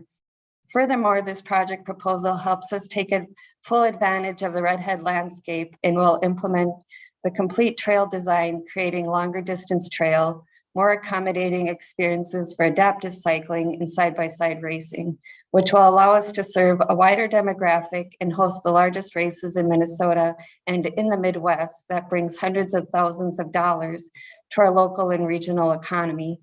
Lastly, by completely the proposed activities in our application, we'll be able to connect Redhead to the existing state investments such as Giants Ridge, Tioga Recreation Area, and Cuyuna Mountain Bike Park, which will help make class international recreational destination with more than 112 miles of purpose-built single track and 4 premier locations. Moreover, this project proposal will help link Redhead to the Mesabi Trail and the Bruce Mead Headframe, which are both projects funded by the LCCMR Commission. We are excited to be able to invite the public behind the lands and the fences of the mines that built America to explore the hidden canyons and the deep blue waters in the way we've never imagined. I'd like to thank the Commission for this opportunity and for again considering our request. And I'd be able to answer any questions that you may have. Okay, thank you very much. Questions from the commissioners? Oh, I see any here. Any questions? Okay, Commissioner Peichel. Thank you, Madam Chair. I heard you.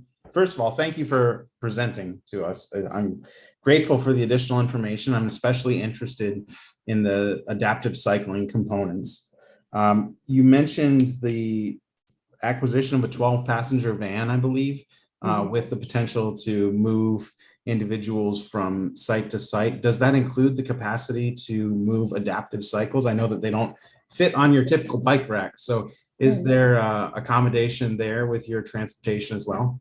Yes, we have a bike rack and also a trailer that is currently adapted for kayaks and bikes, but we will make sure that trailer can also transport the adaptive cycles. Thank you. Follow up? Thank you, Madam Chair. My follow-up is actually on a different subject. I was having difficulty locating the proximity to state trails, and you mentioned 2 of them. How far is Redhead Mountain Bike Park from those trails, and what sort of connection does that look like? Well, we have a connection right to the Mesabi Trail, which connects right into our system, and then also has a trail offshoot that goes right to our trailhead into our parking lot. And then we have, the connectivity with Giants Ridge, with that being probably about 40 miles away. Tioga is probably about another 45 minutes. And then Cuyuna is probably just over an hour, which we've created a partnership with them called Ride the Range. So we can not be silos and not compete, but we have a unified front as being a unified destination and cross promote each other. Okay, thank you. Commissioner Albrecht. Thank you, Madam Chair, and thank you, Ms. Johnson, for your presentation. My question is about funding from another source, and that is Greater Minnesota Regional Parks and Trails Commission. Have you been designated as a regional park, and have you requested funding from them, and have you received funding from Greater Minnesota Regional Parks and Trails? We have not yet received official designation. We are working on that right now and look at that as another great source of funding. The way Redhead works is we have a joint powers agreement between the Minnesota Discovery Center, the City of Chisholm, and the local IROC volunteer maintenance group. And the City of Chisholm just hired someone to take the lead with their parks and recreation area, and specifically Redhead. So she's making that application with our letters of support and working together to gain that official designation. Can I follow up, Madam Chair? Yes. Thank you. Just a comment, and maybe you have a comment back, and that is that I know that the Regional Parks and Trails Commission is striving to right size our mountain bike infrastructure in our state and not overbuild it. You might recall that golf courses at one time were overbuilt, and we had a lot of vacant golf courses that were converted to housing. good for housing, but my question is, what's the right size for the mountain bike infrastructure in our state? And have you looked at is the Redhead mountain bike part of I know that the Parks and Trails Commission has commissioned a state plan for mountain biking, and I'm just curious if you know or are familiar with that, and if the Redhead Mountain Bike Park or a location in Northeast Minnesota, an additional location in Northeast Minnesota is included in that. Thanks. Ms. Johnson? I'm not sure exactly how we're committed or included with that, but we look as, Northern Minnesota as a whole and how we can, all work together and add our miles together. But Redhead was originally designed to have 15 more miles that didn't get completed with our current funding. So for us, it's adding that additional 15 miles that's already flagged and designed for completion. And we also look at the amount of miles that's considered to be a destination outside of just users in Minnesota. To be a greater destination, we have to reach a higher mileage count to capture that audience from farther away, even though we've seen people from all over the world already visit Redhead.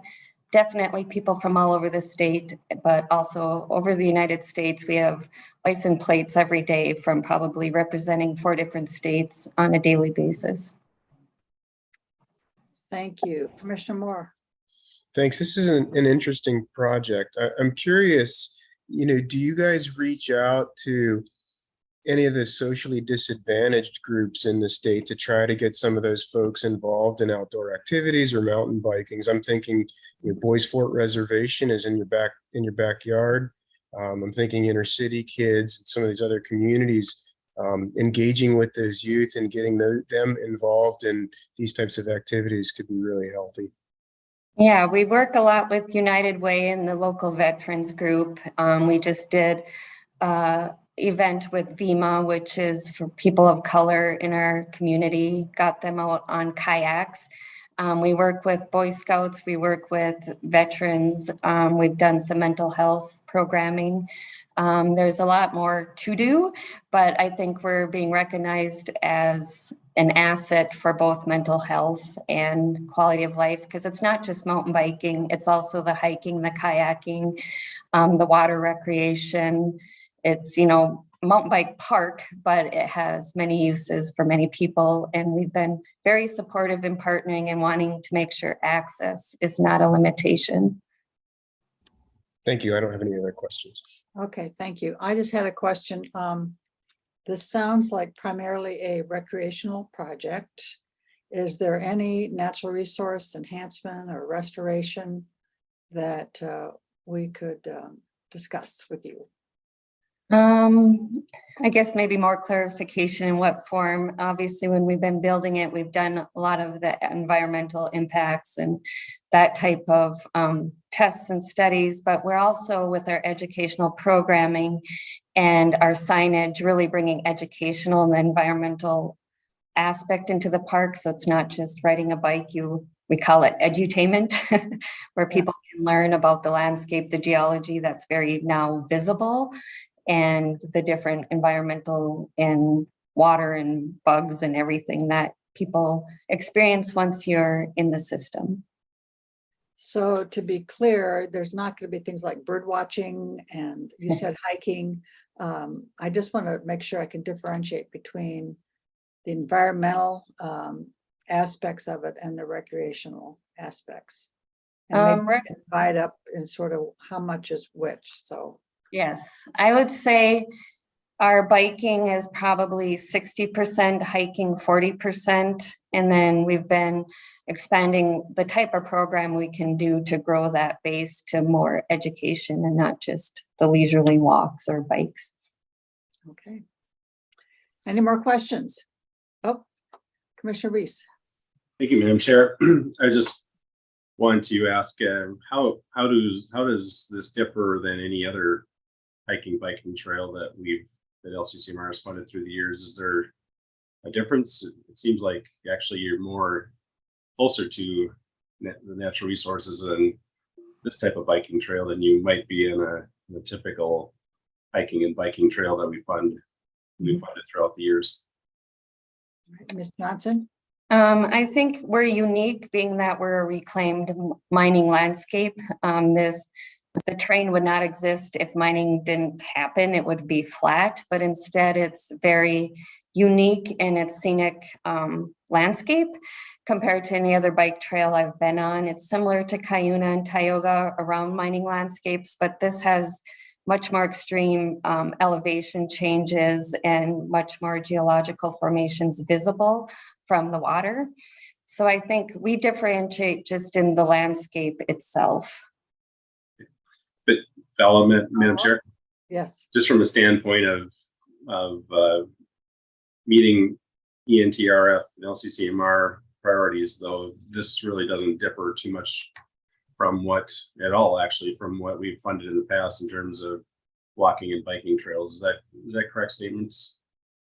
Ms. Johnson? I believe that would be correct from my understanding. Yep, thank you. And I'm assuming you've never flooded like we've been hearing about other mines. No, we didn't get flooding. Our water, elevation changes a little bit with water, but no extreme flooding. Good. Glad to hear that. We've been hearing a lot about that lately. Okay. Thank you very much. Appreciate it. And we're on to the next one. Okay, next, I'm not sure who is going to be.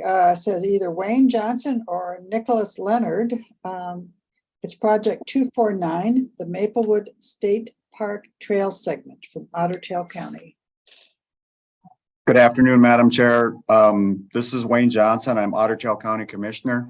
Joining me for technical assistance is Nick Leonard, who's our Deputy Administrator, in case there's questions that I either don't know or don't have the answer to. So that's why Nick's name was listed on there as well. Well, thank you very much for coming, and you can begin.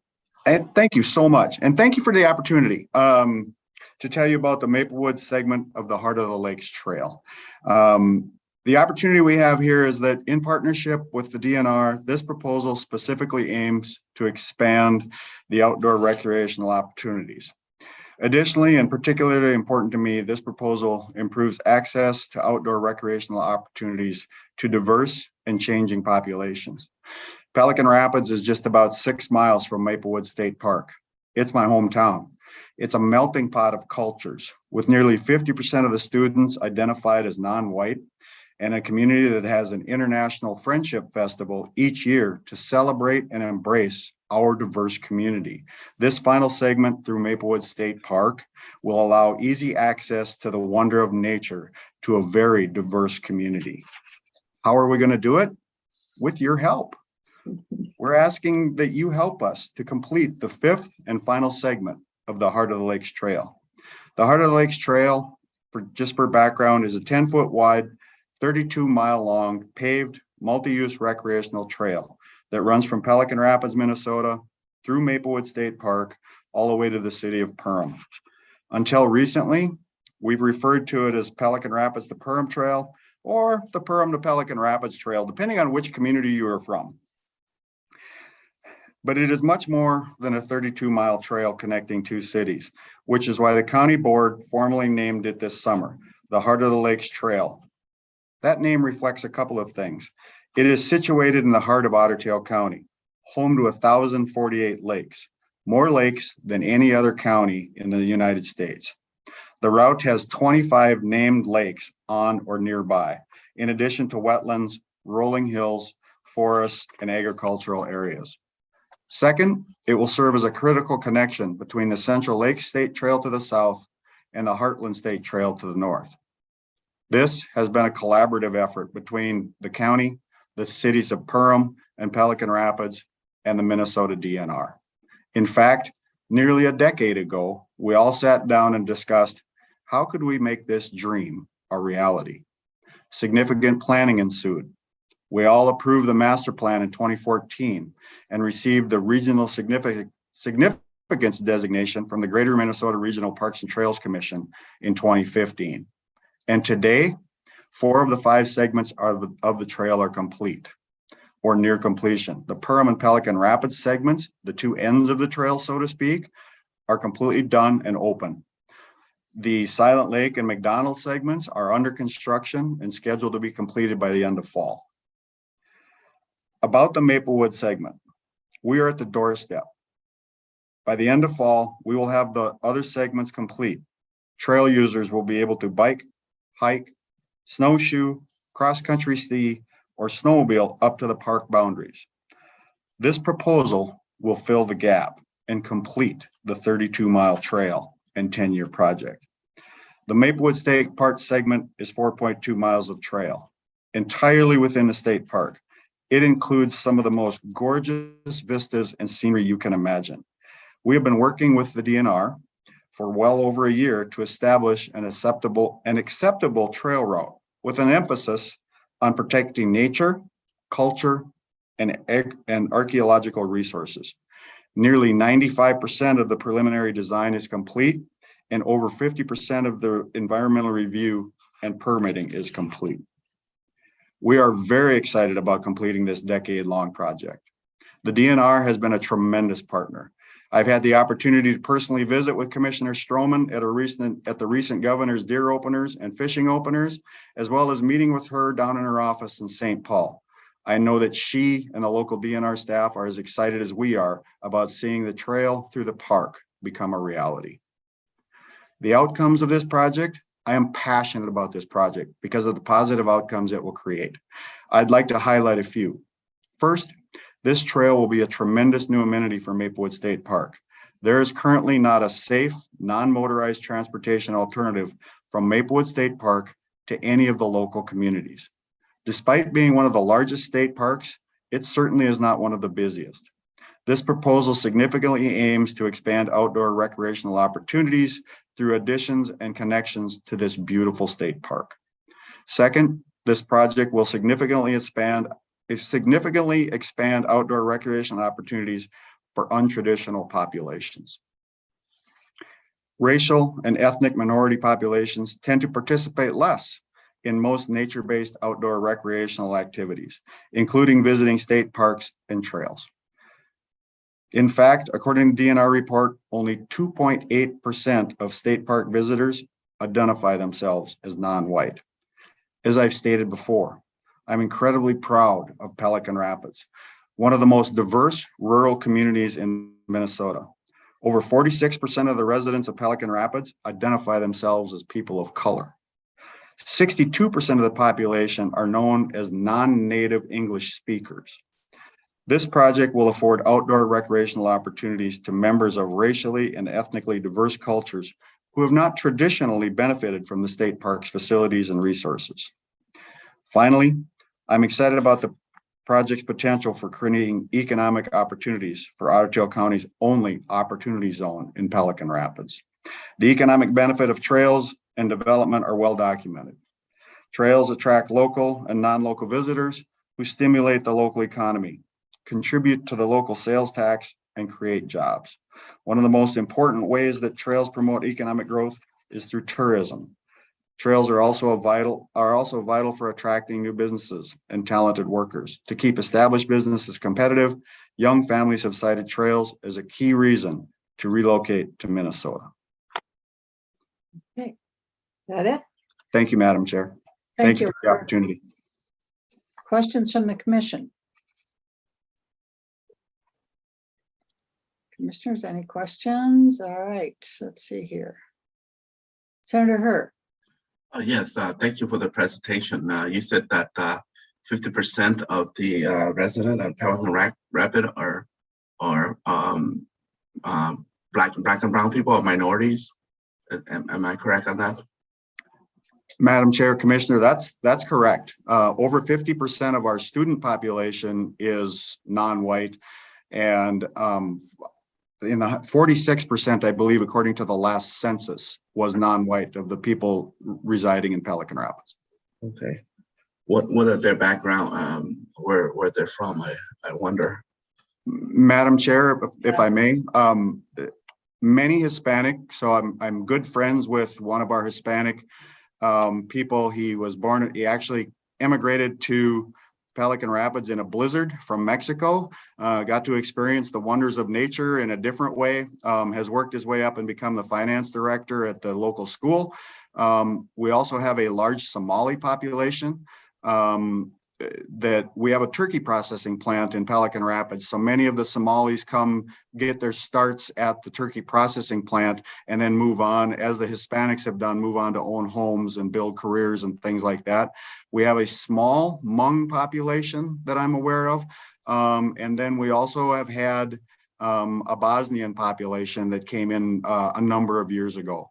At one time, a friend of mine is the English teacher at the high school. At one time, there were 17 different languages spoken within the boundaries of the high school itself. So it's a diverse community. I would say a large percentage of Hispanic, but there is multiple different cultures involved in our community. As a side note, if I may, we have every month on the last Sunday of the month, we have a diversity dinner, and it's a potluck. And so us Norwegians will bring, we haven't yet brought lutefisk, but we'll bring things like sweet corn or whatever, and then we'll have baklava, and then we'll have just different dishes from around the world. And it's a tremendous opportunity to meet people, discuss food, how things are going and everything like that. So it's a marvelous community. I'm so proud to be a member. Okay, thank you very much. I think Rita's next. Thank you, Madam Chair, and thank you, Commissioner Johnson, for your presentation.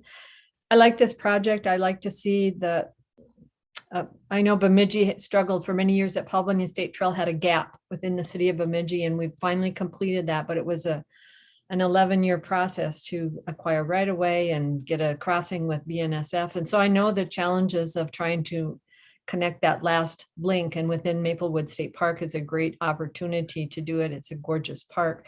So my question is, it's not clear to me, is this a multimodal trail? Will it be motorized, non-motorized? I see there's in one of your schematics, you talk about equestrian crossing.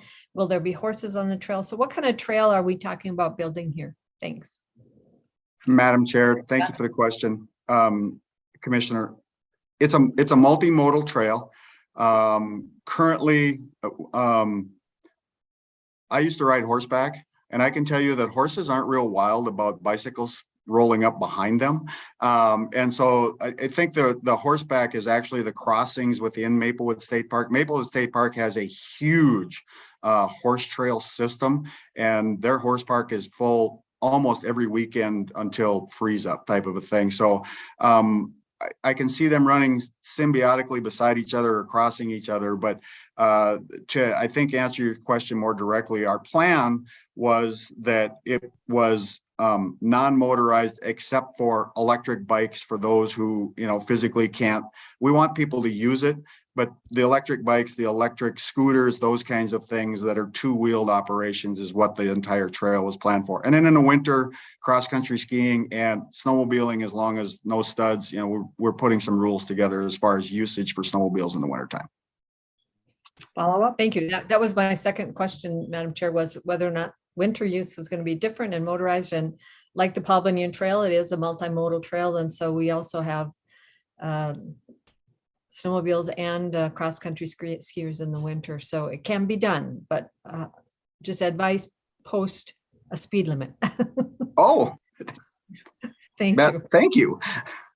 Did we lose you, Senator Ingebrigtsen? You had your hand up for a while. Did you have a comment? I'm not seeing any. You're probably back enjoying that porch. So any other questions from commission members? All right, seeing none. Thank you very much. Thank you, Madam Chair. Appreciate the opportunity. All right, up next we have project number 44, Alex Roth, assessing restoration for rusty patch and other bumblebee habitat from the Friends of the Mississippi River. Hi, Madam Chair. Hi, members. Alex. Thank you very much for coming. Thank you, Madam Chair. Thank you, members, for having me. Sure, you may begin. All right, so my name is Alex Roth. I'm the Conservation Director at Friends of the Mississippi River. We're a Minnesota nonprofit based here in St. Paul. Just a quick background for those unfamiliar with FMR, our mission is to protect, restore, and enhance the Mississippi River and its watershed. We currently restore habitat at over 40 sites in Minnesota, ranging from 2 acres to over 600 acres each.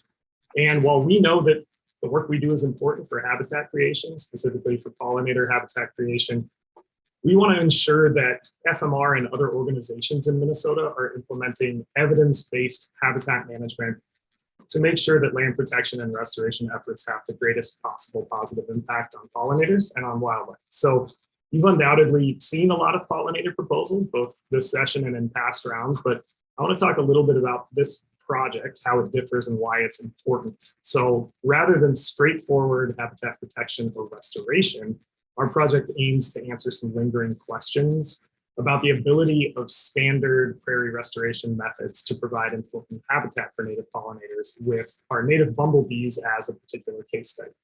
And then we want to be able to broadly disseminate that information in order to improve both past and future restoration projects for the entire restoration field, and increase both the impact of funding dollars spent on pollinator habitat and increase the actual amount of truly viable statewide pollinator habitat. So the primary goal of our project is really to better understand how typical prairie restoration methods, seed mixes, plant diversity levels actually perform in terms of providing high quality nesting and foraging habitat for native pollinators like bumblebees and our federally endangered state bee, the rusty patch bumblebee in particular. So how will we do this? Well, FMR ecologists will assess habitat suitability at plots that have been established with different seeding methods, different seed mixes, different plant diversity levels. And FMR pollinator biologists will survey actual pollinator diversity and abundance at these plots. And we can then analyze that data to determine how typical prairie restoration methods affect bumblebee habitat quality and whether the different methods affect on the ground bumblebee diversity and abundance. We're also looking at conducting these same surveys in both remnant and restored prairie habitats to assess how Minnesota's restorations compare to remnant or undisturbed prairie habitats in providing both suitable habitat and in their actual diversity and abundance of bumblebees. This data for us is really necessary to improve both past and future restorations for imperiled pollinators like the rusty patch. We think that these results can both increase the return on future restoration projects and funding, and will provide information that can influence future land protection efforts and goals as well. And ultimately, why are these questions important? Well, we know we spend millions of tax dollars each year on statewide land protection and pollinator habitat restoration.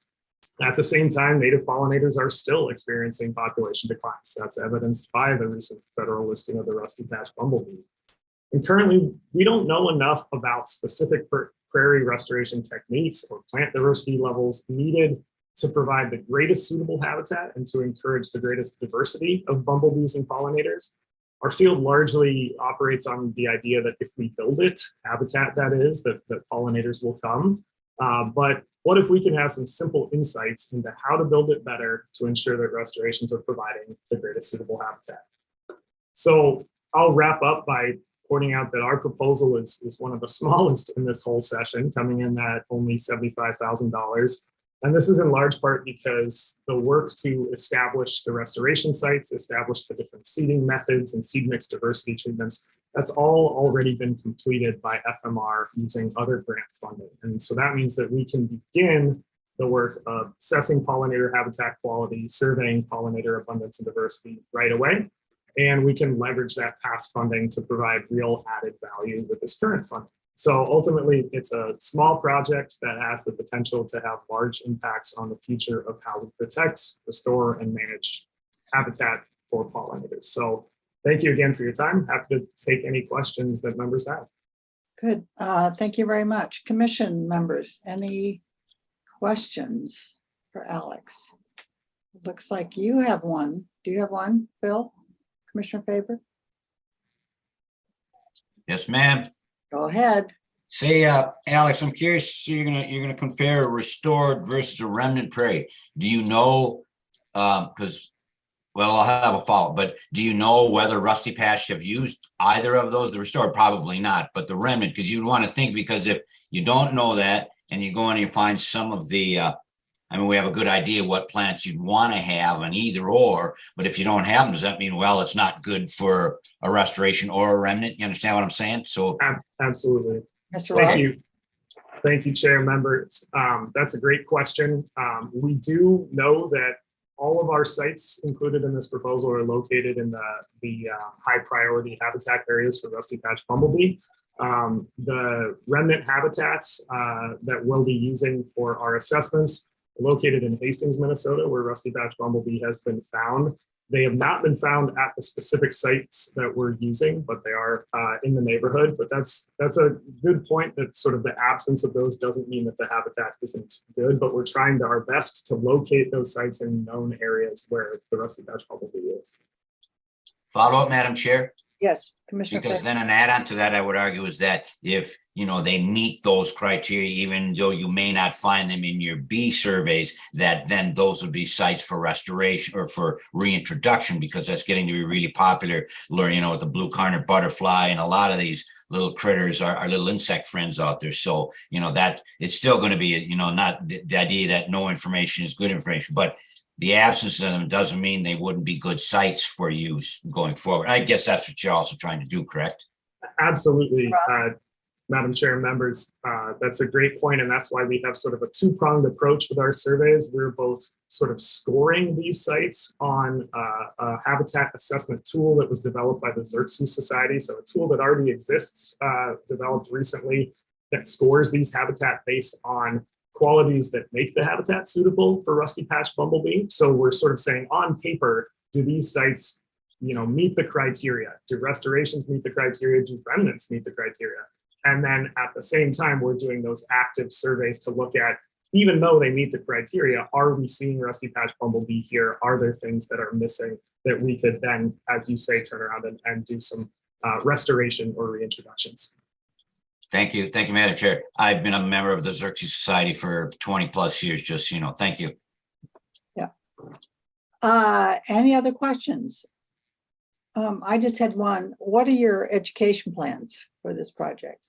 So, Madam Chair, members, thank you. We have a number of sort of dissemination goals for this project.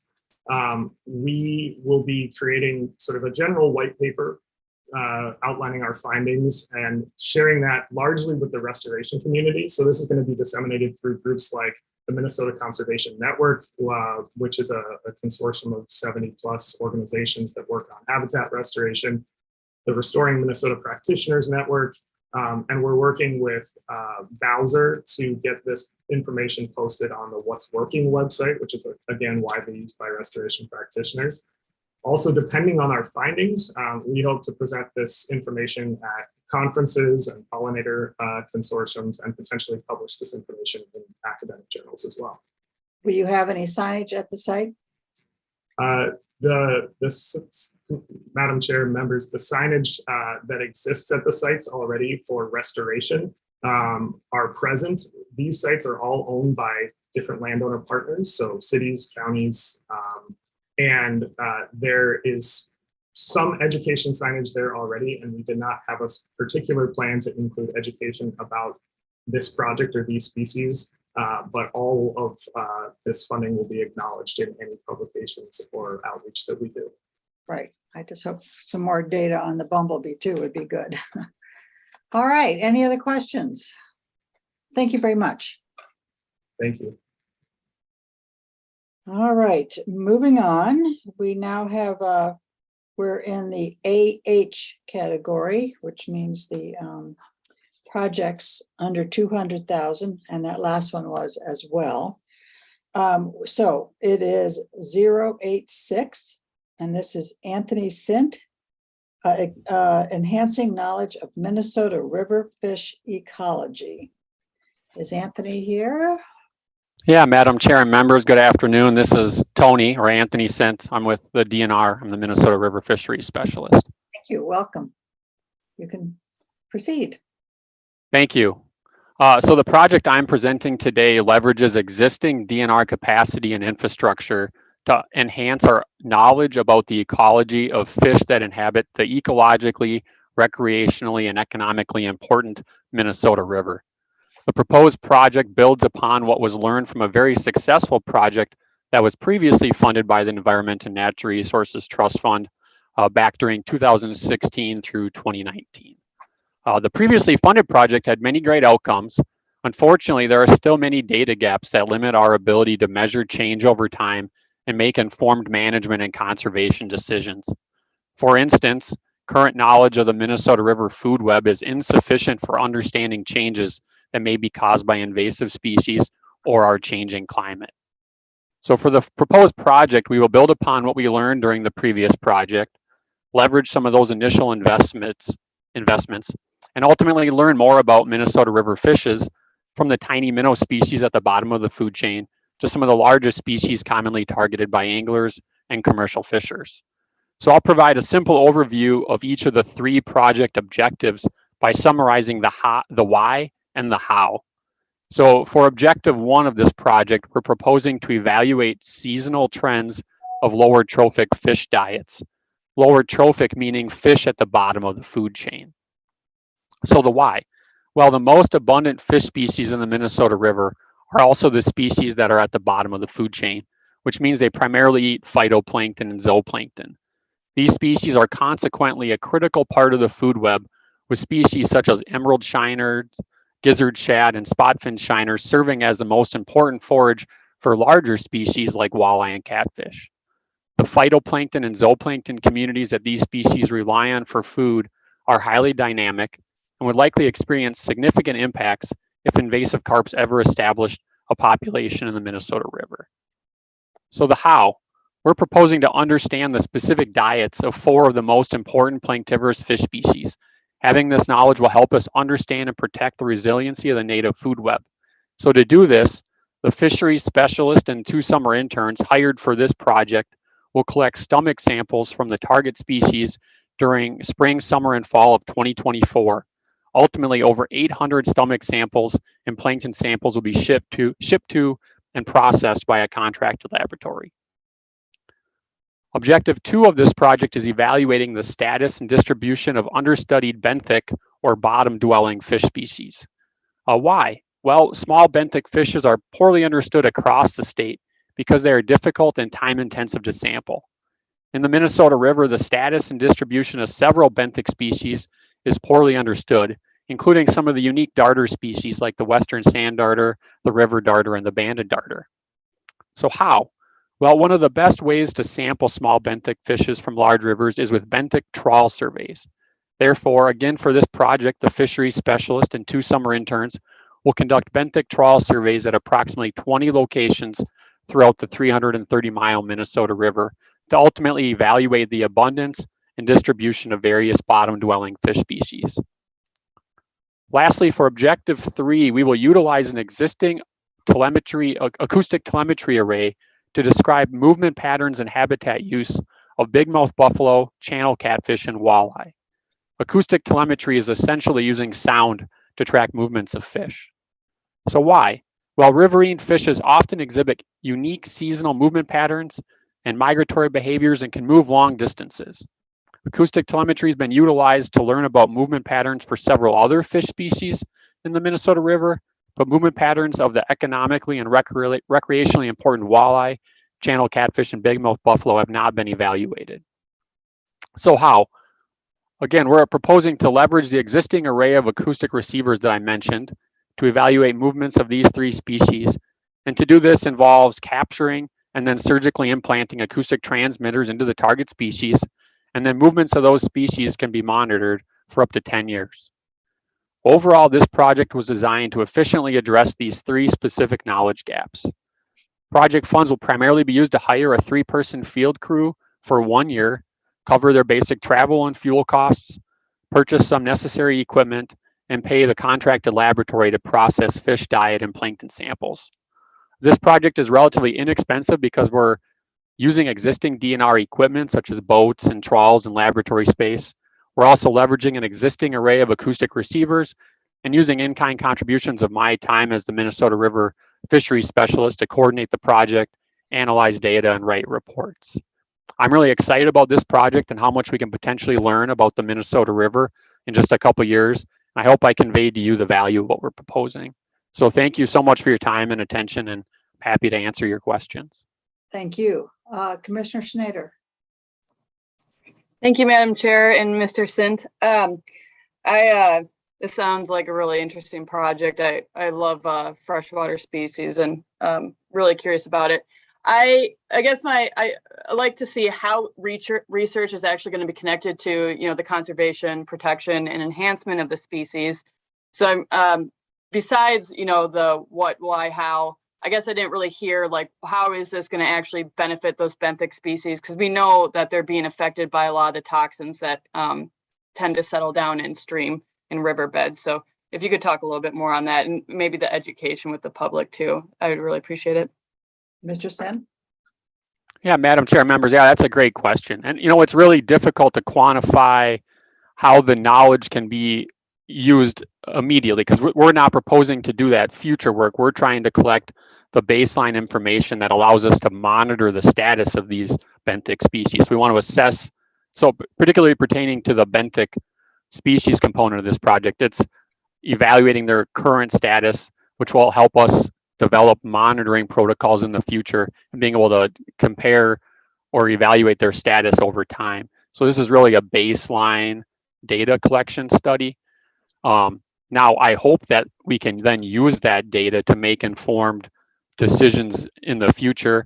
And there was a great term used in the last presentation of evidence-based management or evidence-based decisions, where we can use what we now understand or learn about the river from this project to measure changes that are either coming from conservation efforts or understanding changes that happen from perturbations or things like invasive species.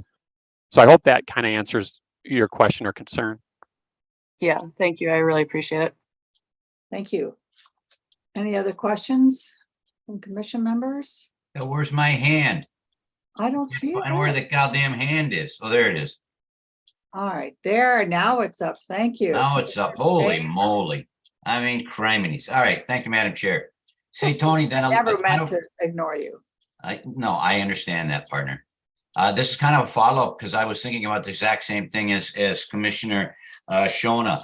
So then, I mean, others have done work with, and I'm really curious with the benthic species though. So then once you find out their distribution and that sort of thing, you must have an idea what they could be used for. It's kind of like with macroinvertebrates, they have these things where you go and you collect all the macroinvertebrates, and the one group will say, you can find them in all sorts of water. And then there's the middle ones that would indicate decent water quality, something like that. And then others that are clear indicator species for good water quality. Do you have some idea? Because obviously you're doing this for that purpose in mind somewhere down the line, right? Especially in the Minnesota River. Yeah, Mr. Sint. Yeah, Madam Chair, members, another great question. And so what you're referring to, I think, is what we typically refer to or call index of biotic integrities, where we use the presence or abundance of certain species to kind of use it as a metric of the health of a system. Right. As some species, many of these benthic species require coarser substrates, which and they're lithophilic spawners, and that typically would indicate a healthier system. There are certain species that are known to be very sensitive to water quality problems. And so we were to, and the Minnesota River, we kind of know the suite of species that can be present there. Some of those species that I'm thinking of on the top of my head aren't necessarily species we would expect to find. But if we did, that would be a, kind of a surprising good indicator that, these species are able to inhabit the river, even though we wouldn't expect them to. But some of these other species that we want to learn more about, they're so poorly understood, at least within Minnesota, that we don't even use them as some of our typical indicator species, right, because they're so difficult to sample and they're so poorly understood. Now, I would assume if we start when we start looking for species, a lot of times we don't know where species are because we're not looking in the right places or using the right gear. So that's part of why we want to do these more targeted benthic trawl surveys. We might learn, okay, there's a lot of this species, they're using these types of habitats, and then we can monitor their distribution over time and maybe incorporate them into these IBI type surveys in the future. Follow up, Matt, you just said what I was thinking of, Tony, was the IBI that the MPCA uses. So, and this would be somewhat more site specific for using in the Minnesota River, which, I mean, we're putting a lot of money in trying to get that bugger, cleaned up and all of that stuff. So all of these additional index makers or whatever we call them are going to be important. So thanks. I'm fully supportive. Thank you. Thank you. Commissioner Moore. Thank you. This is an interesting project in the Minnesota River watershed. You have 3 tribes in that watershed: the Upper and Lower Sioux tribes and the Shakopee tribe, all of whom have interest in the health of the Minnesota River and the fisheries there. I'm curious, are you working with them in a collaborative sense, or with in terms of technical capacity, or any collaboration with them on this project?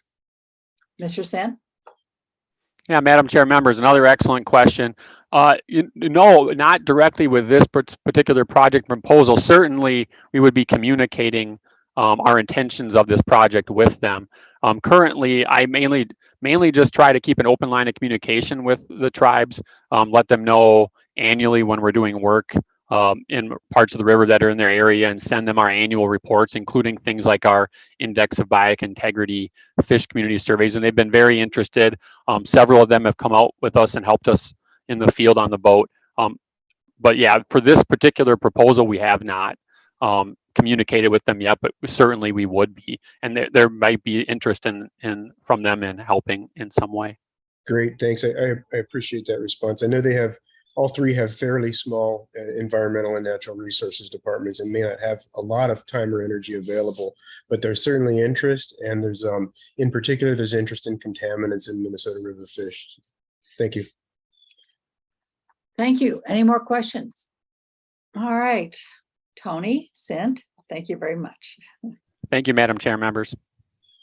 Okay, we're on to our last regular presentation, and that is 090, Michael Joyce, changing distribution of flying squirrel species in Minnesota.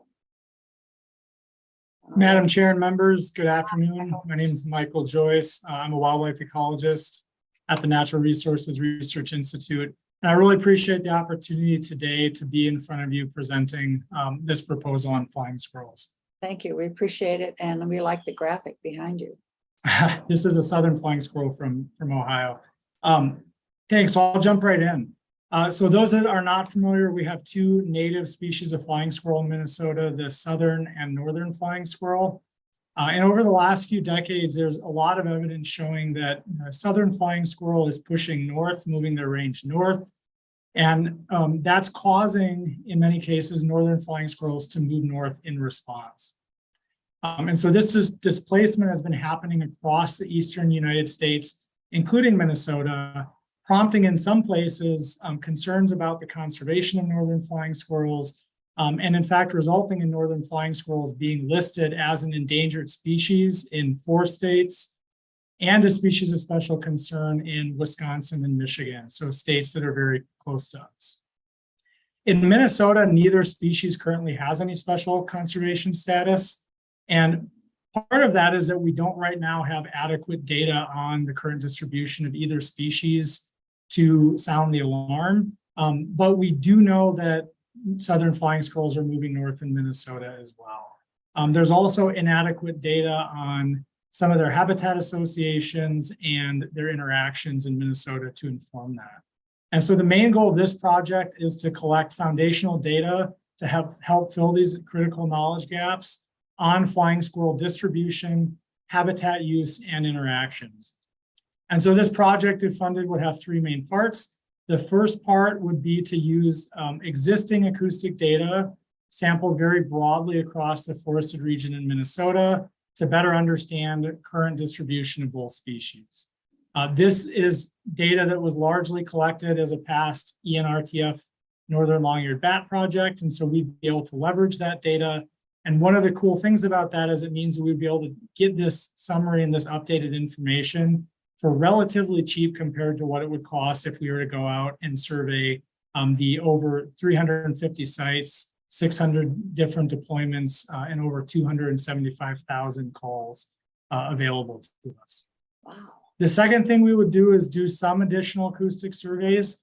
These would be targeted at areas that we know both species live, so that we can get better information on, in a shared landscape, what habitat are they using and how are they interacting with each other. And so as part of another past ENRTF project, my Fisher Den Box project, we quite surprisingly have a few boxes where we believe we've seen both species.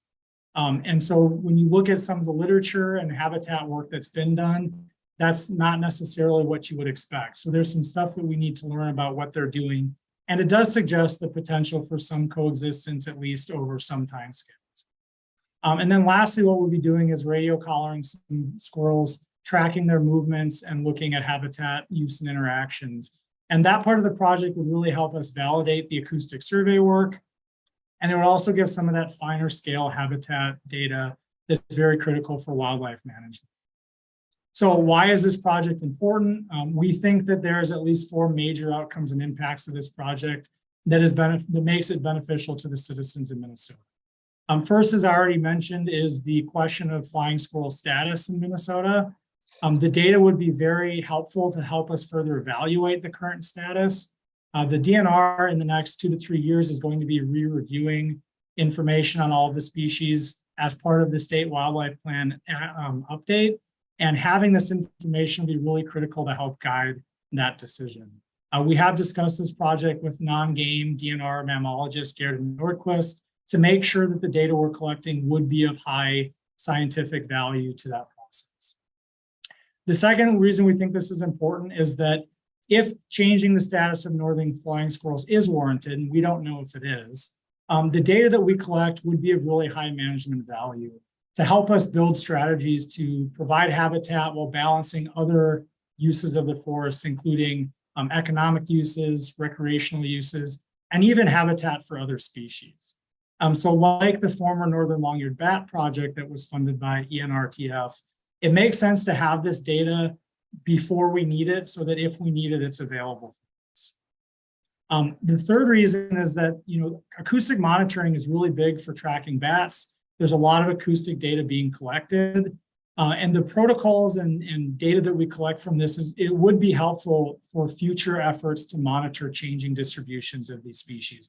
So if we find that there's no reason to list northerns right now, we might see the change and still have reason to continue to track those changes. And so this project would provide the sort of knowledge needed to continue to use acoustic data to track these populations. And finally, we've done some outreach with members of the public. We've heard a lot of folks that have a lot of interest in flying squirrels who put birdseed out specifically to watch flying squirrels, who all of a sudden see a flying squirrel and say, hey, I didn't know that was here. I'm really curious to know more. Or they just want to know what species live by them. And because of that public interest, we would make an effort in this project to engage with the public, to share the findings and the value of ENRTF in funding projects like this, and to really help further connect the public with nature, which is a major goal of a lot of the work we do here at NRI. So with that, I'd like to thank you again for your time and consideration, and I look forward to answering any questions you may have. Thank you very much. Are there questions from the commission members? I can't believe this. Dr. Faber, you're not asking any questions? All right, Commissioner Peichel. I'll give Dr. Faber a chance to reflect. Yeah, well, his question. The goddamn mouse keeps going dead, so I can't hit the lower hand button.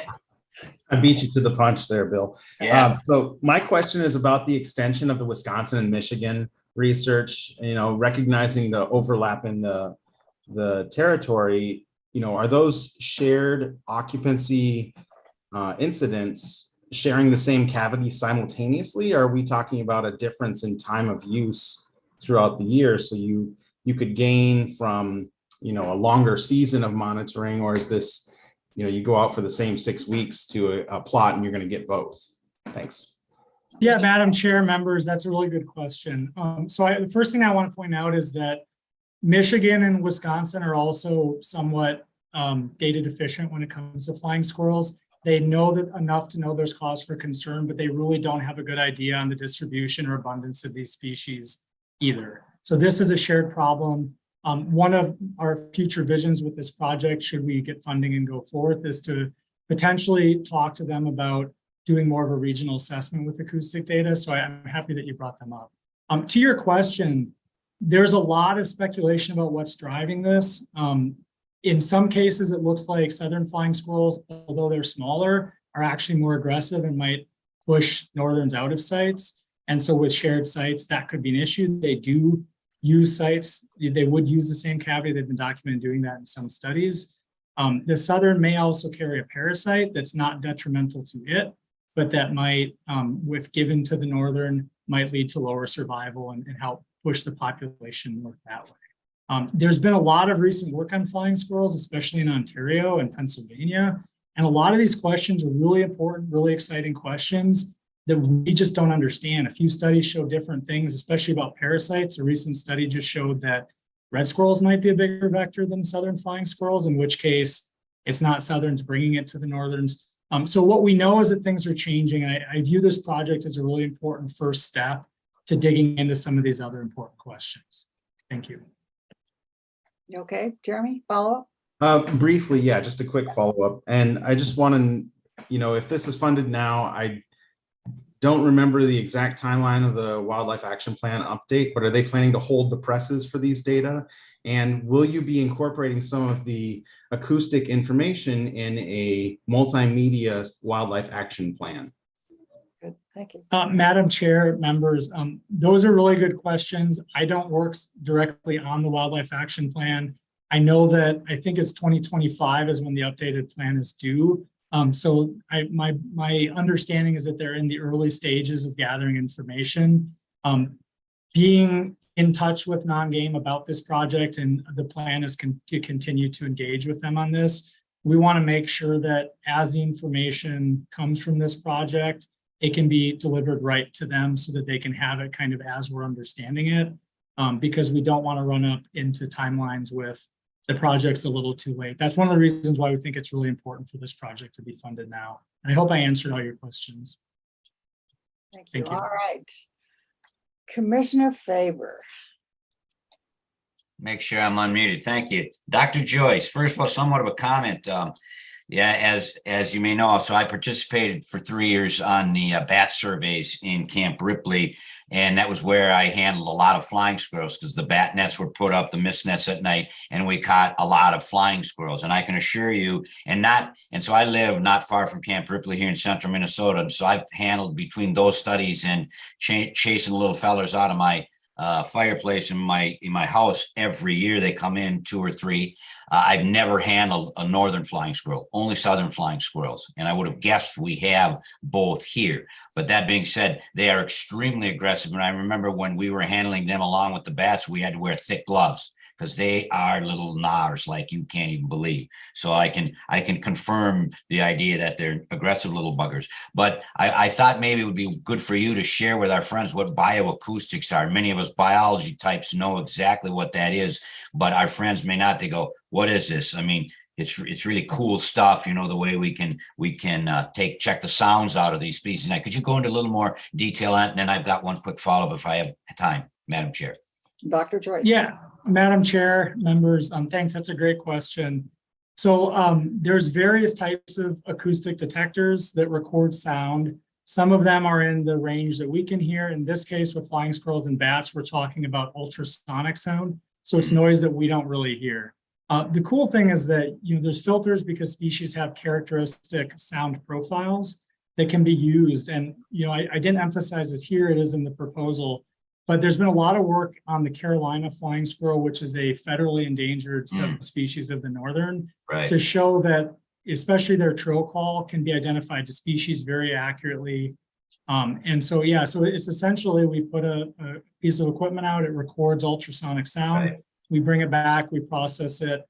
We actually, these data have already been processed for bats, and so we get to look at everything else to look for the flying squirrels. Follow, Madam Chair. 2 things, Madam Chair. Mike, if I'm not mistaken, with the bats, you have computer programs that listen to the sounds and then can identify. Here in Minnesota, we have 7 species, maybe 8. So that's what you'll hopefully be able to end up doing, right? Is using, you don't sit and listen to hundreds of hours of tape or of recordings, correct? Yeah, Madam Chair, members, that's correct. Some of the folks with the Carolina Flying Squirrel have developed some filters. We've been in touch with folks in Pennsylvania with a few different approaches, and we're still trying to hone in, and this will be part of the project to find the best routine so that you don't have to do a lot of manual interpretation. Follow up, Madam Chair. I have to respond because I was on the planning team for the update of the 2015 Wildlife Action Plan. And part of that has led to this idea that at the state level, we would hope we have a much quicker process for getting species listed as species of greatest conservation need, because before it was taking such a long time. So we don't wait 10 years and then say a species. If your information shows that northerns are, they're declining in distribution stuff, hopefully the process will have gotten more efficient, that it will get then updated right away so we can start doing something about it. So that was part of the reason for that. So thanks again, Michael. All right. Thank you. One more question, and I have a question. Let's see who is. I see a hand up. All right, Commissioner Peichel. Madam Chair, you can go first if you have a question. Okay. You first. Well, thank you for that. When Dr. Faber was providing his soliloquy, I reflected on the idea of outreach for this and similar projects. And I'm a fan of the animal orchestra and the way that we've been able to conduct outreach by connecting people with the sounds of nature, even when they're not there in person. And I wonder if there would be a way to represent these ultrasonic collections visually or otherwise to link people with, similar to how we saw and heard gravity waves with the LIGO detector, if there would be a way to represent this to get youth and less informed about biology connected to the soundscape that exists, even though they can't hear it. Thanks. Thank you. Good question. Dr. Madam Joy. Chair, members, that's a really great question. And because we can't hear them, the hearing them would be really great. But I do think that there's a good opportunity to put together nice visuals of the squirrels themselves, which we so rarely see, but also of some of these sounds in a way that would pique curiosity. And, I'm not thinking too far ahead, but we also, because of the strong interest by the public, as we go to maybe monitoring squirrels in the future, this also might be something that would be a really great citizen science project. So thank you for your question. Yeah, very good point. I have a flying squirrel that visits my suet feeder, and I'm assuming it's a southern flying squirrel. It's relatively tame, and I was always surprised to see that. But my question is, where do the two species intersect at this point? Yeah, Madam Chair, members, we don't exactly know. If you draw a line from sort of Walker to Pine City, that's sort of the separating line as of Hazard's 1982 Mammals in Minnesota. What kind of started us on the flying squirrel stuff is we're doing some small mammal surveys in Cass County, and all we saw was southerns. We have since seen northerns there. When we look at them in Duluth, we have both. We know probably up the North Shore southerns go, but we don't know how far. So it's one of those things that we know that southerns are farther north than they used to be. We don't know where that line is. Okay. How common are they? Do you know? In terms of density, I don't know. What I will say is that pretty much every den box we put up for fishers has gotten a flying squirrel in it. And it's one of the situations like the previous presenter where sometimes it's a matter of looking to find where they are. But because they're nocturnal, we don't see them a lot. So it's hard to know. Good. Thank you very much. Any more questions? All right. Thank you, Dr. Joyce. Thank you. Okay, commission members, we are going to go into what we have been calling the add-ons. And we have two, and these are two of the projects that were added by the legislators during the last legislative session. And we have two. The first one is Work Plan 297, Living Snow Fence Program, and that's by the Department of Transportation with Dan Gullickson. Is Dan here? Oh. Madam ahead. Chair, I just had a quick question. Are we Yes. just listening to these, right? This isn't anything, we don't have a scorecard or anything for this, do we? No, thank you. Good question. No, we are listening to them, but we certainly Right. want to ask questions if needed. Yes, So yeah, but we already don't, been approved financially, but Right. this is a work program that we also have to approve. So thank you. we're open for questions. All right, back to Dan Gullickson. Is he here? Yes, I am. Okay, thank you and welcome. Thank you, Madam Chair and committee members. My name is Dan Gullickson. I'm a supervisor with the Minnesota Department of Transportation's Blowing Snow Control Shared Service. I supervise a team of 4 regionally based blowing snow control designers and 1 GIS student worker.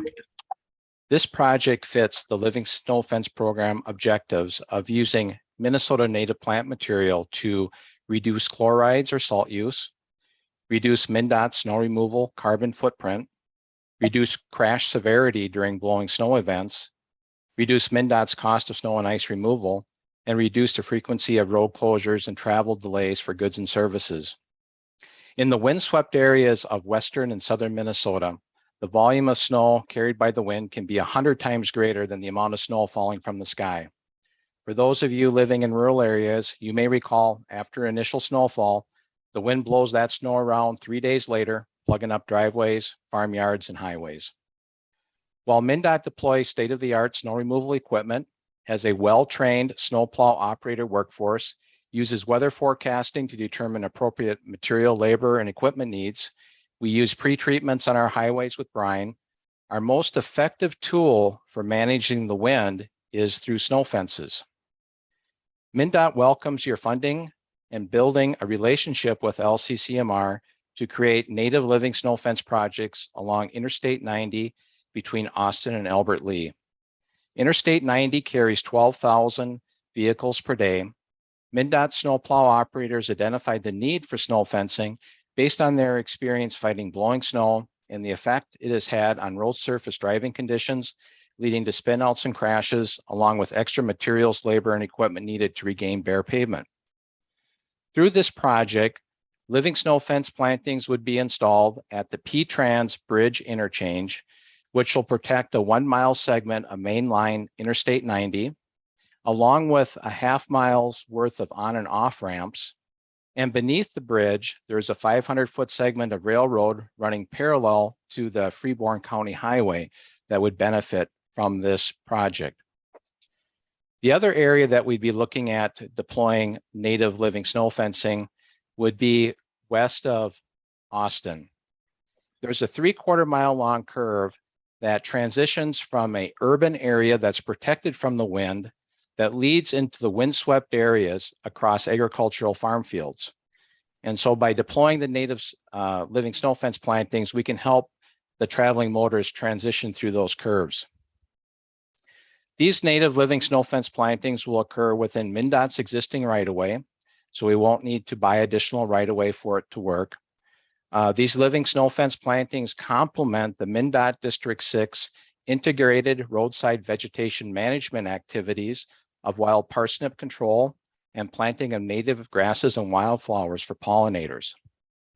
MnDOT District 6's Director of Public Engagement and Communication is excited to help promote this LCCMR project with social media, local media, along with our key stakeholders, legislative members, federal, state, and county partners. With your approval of the work plan using non-environmental natural resource trust funds, MnDOT's blowing snow controlled shared service, which I supervise, will immediately begin pre-design, final design, and stakeholder engagement to complete construction plans and specifications. With the Environment and Natural Resource Trust funds provided with this funding of this project, in the spring of 2023, MnDOT will award a contract to hire a private landscape contractor to furnish the materials, install materials, and maintain the living snow fence for 2 growing seasons. Upon successful completion of the planting operations, which should be around June 30th of 2023, there will be a payment release to the contractor, about 70% of the contract bid price, to cover the contractor's cost of furnishing and installing those plant materials. The same landscape contractor will be used to maintain the living snow fence to water, weed, prune, monitor for insect and disease pests, and replant if necessary. After 2 growing seasons of plant establishment care, which would be right around June 30th of 25, MnDOT will close out the contract and release the remaining 30% of the contract bid price. On behalf of MnDOT snowplow operators from the Austin and Albert Lee truck stations and the 12,000 motorists per day who travel this corridor, we thank LCCMR and the legislative edition of this Living Snow Fence project. Thank you. Commissioner Snyder. Thank you, Madam Chair. Thank you for the presentation. Yeah, just curious, what's the typical, or what is going to be the management practice for parsnip in particular on this area? So, so basically on this corridor, as part of the District 6's roadside vegetation management plans, they've been doing strategic mowing to reduce spreading of weed seed with the mowers. You know, some of the things that we've learned through the years is that mowing at the wrong time can actually spread those weeds further. And so by doing the timely mowing and then also using herbicides that are labeled for their use have really been helpful in helping reduce the amount of parsnip in this area. Did you have a follow-up? Yeah, Madam Chair, I have a follow-up. Yeah, I've always kind of questioned that, especially with roadside maintenance around pollinators, considering that we see that glyphosate can travel through bees and other pollinators. So I would hope that it's, you know, people can get out on hand, or not just indiscriminate spraying, but it's really selective. I don't know if you could just comment on that. Certainly. You know, one of the things with glyphosate, which is a herbicide that is non-selective, you lose a lot of the good stuff along with the bad stuff. And so it's really using the right herbicide to control the weed and trying to maintain the health and vigor of that turf. You know, as part of roadside vegetation management, not only is mowing and strategic use of herbicides a tool, but also prescribed fire can be a valuable tool to improve the health and the diversity of that native planting. Now, one of the things that we got to be careful with is using fire adjacent to living snow fences consisting of trees and shrubs, because we don't want them to go up in smoke. But we have demonstrated over the last couple of years with our burn crews that they have been able to, you know, do some pre-treatments with doing some mowing to create a fire break and be able to burn up next to these plantings without having an adverse impact onto the survival of the plantings. And so it does take a team to be able to manage these things. And it also takes a variety of expertise, whether it's working with the chemical herbicide reps to, you know, in Department of Ag to get the right chemicals that could be the target for the weeds, along with, you know, trying to maintain a healthy and vigorous turf. Because if you have a healthy, vigorous vegetation, that will outcompete the weeds. Okay, thank you. Commissioner Peichel.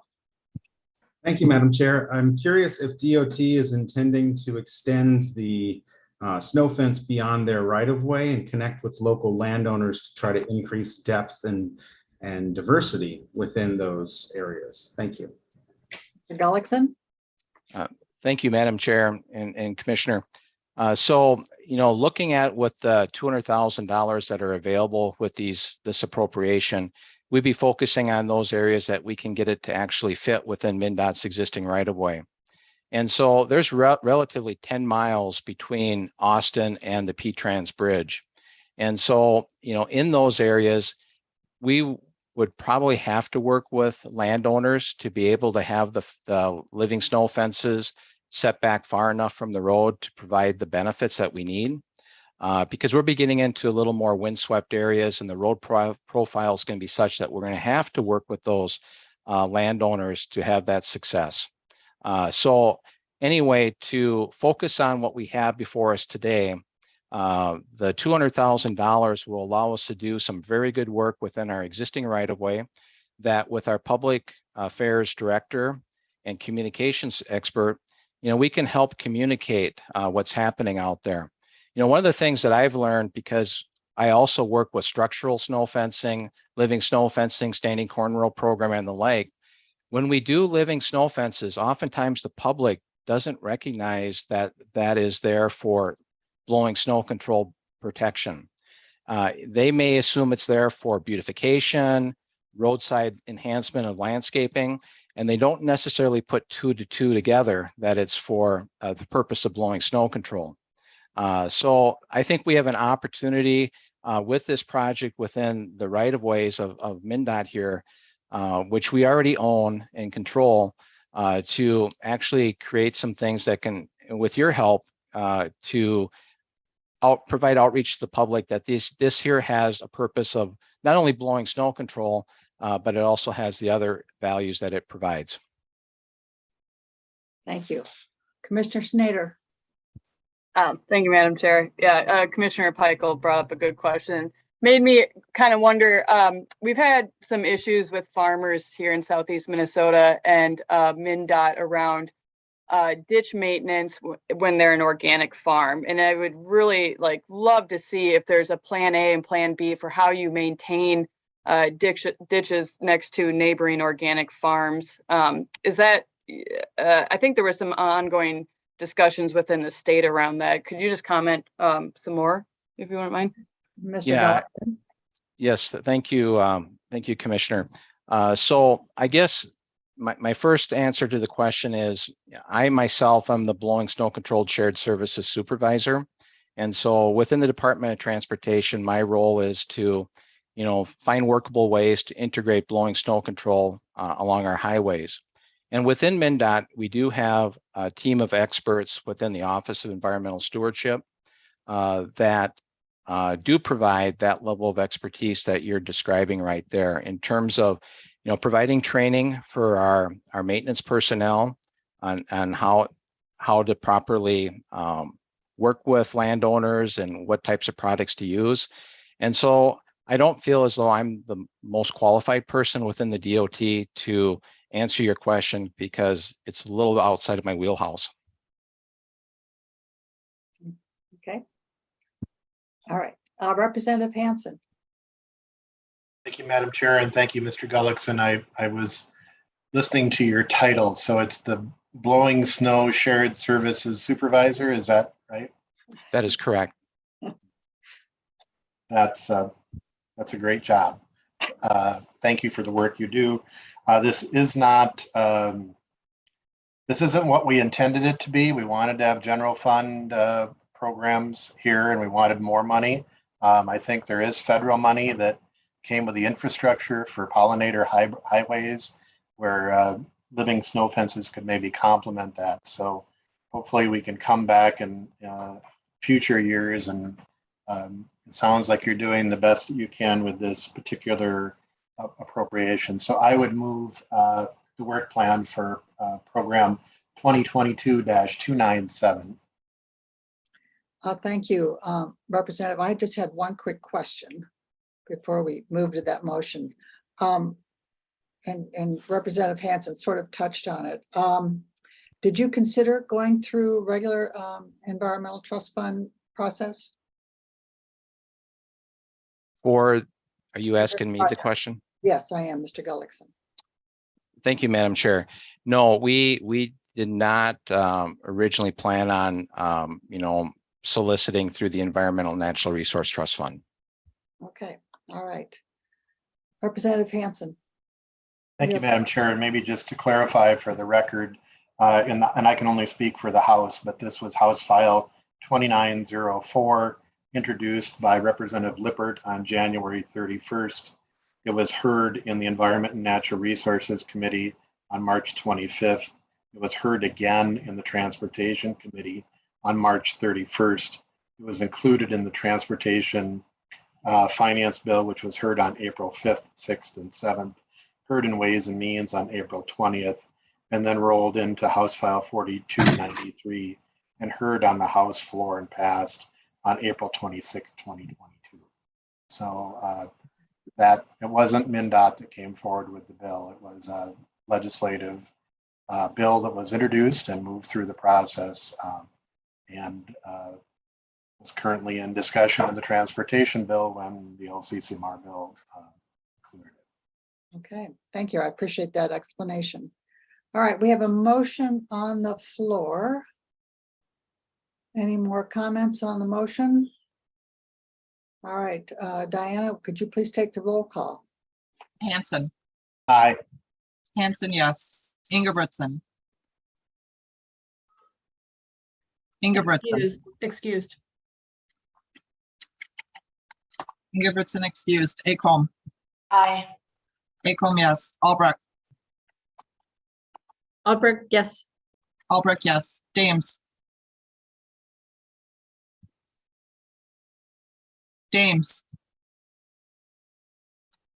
Deestick. Yeah. Deestick, yes. Faber. Faber, aye. Faber, yes. Gibson. Yes. Gibson, yes. Her. Yes. Her, yes. Lewick. Lewick, yes. Lewick, yes. Moore. More, yes. Moore, yes. Morrison. Morrison, yes. Morrison, yes. Pikel. Michael, yes. Pikel, yes. Reese. Reese, yes. Reese, yes. Snyder. Snyder, yes. Snyder, yes. Tice is excused. Westrom. Westrom. Dames. Yes. Dames, yes. Westrom. I'm assuming Westrom's having some technical difficulties. He appears to be here. Currently, there are 14 yes and 2 excused. Okay, thank you very much. The motion passed. Well, thank you, Mr. Gullickson. We're on to our final work plan for today. And just to make note that it was on the website for LCCMR, if you had a chance to look at it, and I hope you did, and on our agenda as well. So this is project 304, Pig's Eye Landfill Task Force. And Paul Pistano, I welcome you to the commission, and I hope you're here. Thank you, Madam Chair. Good afternoon, everyone, Madam Chair and members. My name is Paul Pistano, and I'm the supervisor of the Technical Services Unit within the Remediation Division of the Minnesota Pollution Control Agency. Thank you for the opportunity to present, and I want to extend my appreciation to the LCCMR staff for their assistance and guidance throughout this process. With over 8 million cubic yards of municipal, commercial, industrial, and wastewater treatment waste over 200 acres, Pig's Eye Dump is the largest unpermitted disposal site in Minnesota. Over the last several decades, the MPCA has conducted testing to identify and understand levels of contamination at Pig's Eye Dump. In the early 2000s, the MPCA completed initial cleanup work, which mitigated some of the higher risks present at the site. Some of the MPCA's activities at Pig's Eye include cleanup of hazardous waste areas and contaminated soil on the surface, installation of a soil cap over the waste, and testing for per and polyfluoroalkyl substances, or PFAS, as well as 1,4-dioxane in ground and surface water, metals and PFAS in sediment, and landfill gas monitoring. The MPCA has authority to complete environmental investigations and response actions because Pig's Eye is eligible for expenditures from the Metropolitan Landfill Contingency Action Trust, also known as MILCAT, formed by the legislature in 1984. However, the Pig's Eye Dump property is owned by the City of St. Paul, and the surrounding properties are owned by Ramsey County, the Metropolitan Council, and Canadian Pacific Rail. The surrounding areas also consist of several communities, businesses, and natural resources for wildlife and recreational use. To date, all these stakeholders have been planning future uses of the property and surrounding areas to accomplish their objectives and authorities. However, there is not one comprehensive plan that incorporates all the stakeholders' objectives. A task force has been proposed to coordinate efforts of these various stakeholders to remediate and restore Pig's Eye Dump, as well as address PFAS contamination of groundwater flowing to the south portion of Battle Creek and eventually into Pig's Eye Lake. The Pig's Eye Task Force would be made up of members from the following entities or their delegates: the MPCA, the Minnesota Department of Natural Resources, the Minnesota Department of Health, the Metropolitan Council, the cities of St. Paul, South St. Paul, and Newport, Ramsey, Dakota, and Washington counties, and relevant federal agencies such as the United States Army Corps of Engineers. The task force will collaborate to plan the future work to 1, remediate the site to protect human health and the environment, 2, incorporate the restoration of natural resources, and 3, optimize recreational opportunities. The plan will incorporate the differing stakeholders' objectives and authorities into a cohesive report to the legislature and will include infrastructure needs, potential funding sources, and necessary legislative actions. At this time, the MPCA has conducted some initial discussions with a few stakeholders already. From here, we will hire a temporary Pig's Eye Task Force coordinator who will ramp up the coordination and management of the task force activities. Once the MPCA fills this coordinator position, the task force will be officially established and hold a kickoff meeting. This kickoff meeting will lay the groundwork as follows. It will establish the task force goals and deliverables, set a project timeline, define roles and responsibilities, and set a communication plan. From there, the MPCA and the task force coordinator will schedule, prepare for, and facilitate the subsequent meetings. The frequency of these meetings will be based on task force consensus. Additionally, the MPCA will prepare and submit an annual report to the chairs and ranking minority members of the legislative committees and divisions with jurisdiction over the environment and natural resources on the status of the task force work. Where appropriate, the MPCA and the task force coordinator will seek contracting services to prepare and accomplish these deliverables. All this work will culminate in a final report to the legislature that will, 1, compile the history of Pig's Eye Dump, incorporating all the stakeholders' involvement with the site and surrounding areas. 2, outline the remedial action options to address the contamination. 3, itemize restoration activities or projects to be considered. 4, identify infrastructure needs and potential funding sources. And lastly, recommend any necessary legislative actions. Thank you for having me today and for funding this important work. I'm available to answer any questions. Good. Do we have any questions for our presenter? Yes, Representative Hansen. Thank you, Madam Chair, and Mr. Pistano, thank you for your presentation.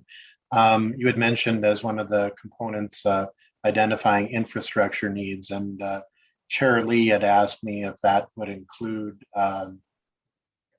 capital efforts. I think we've had capital bonding for landfill issues in the past.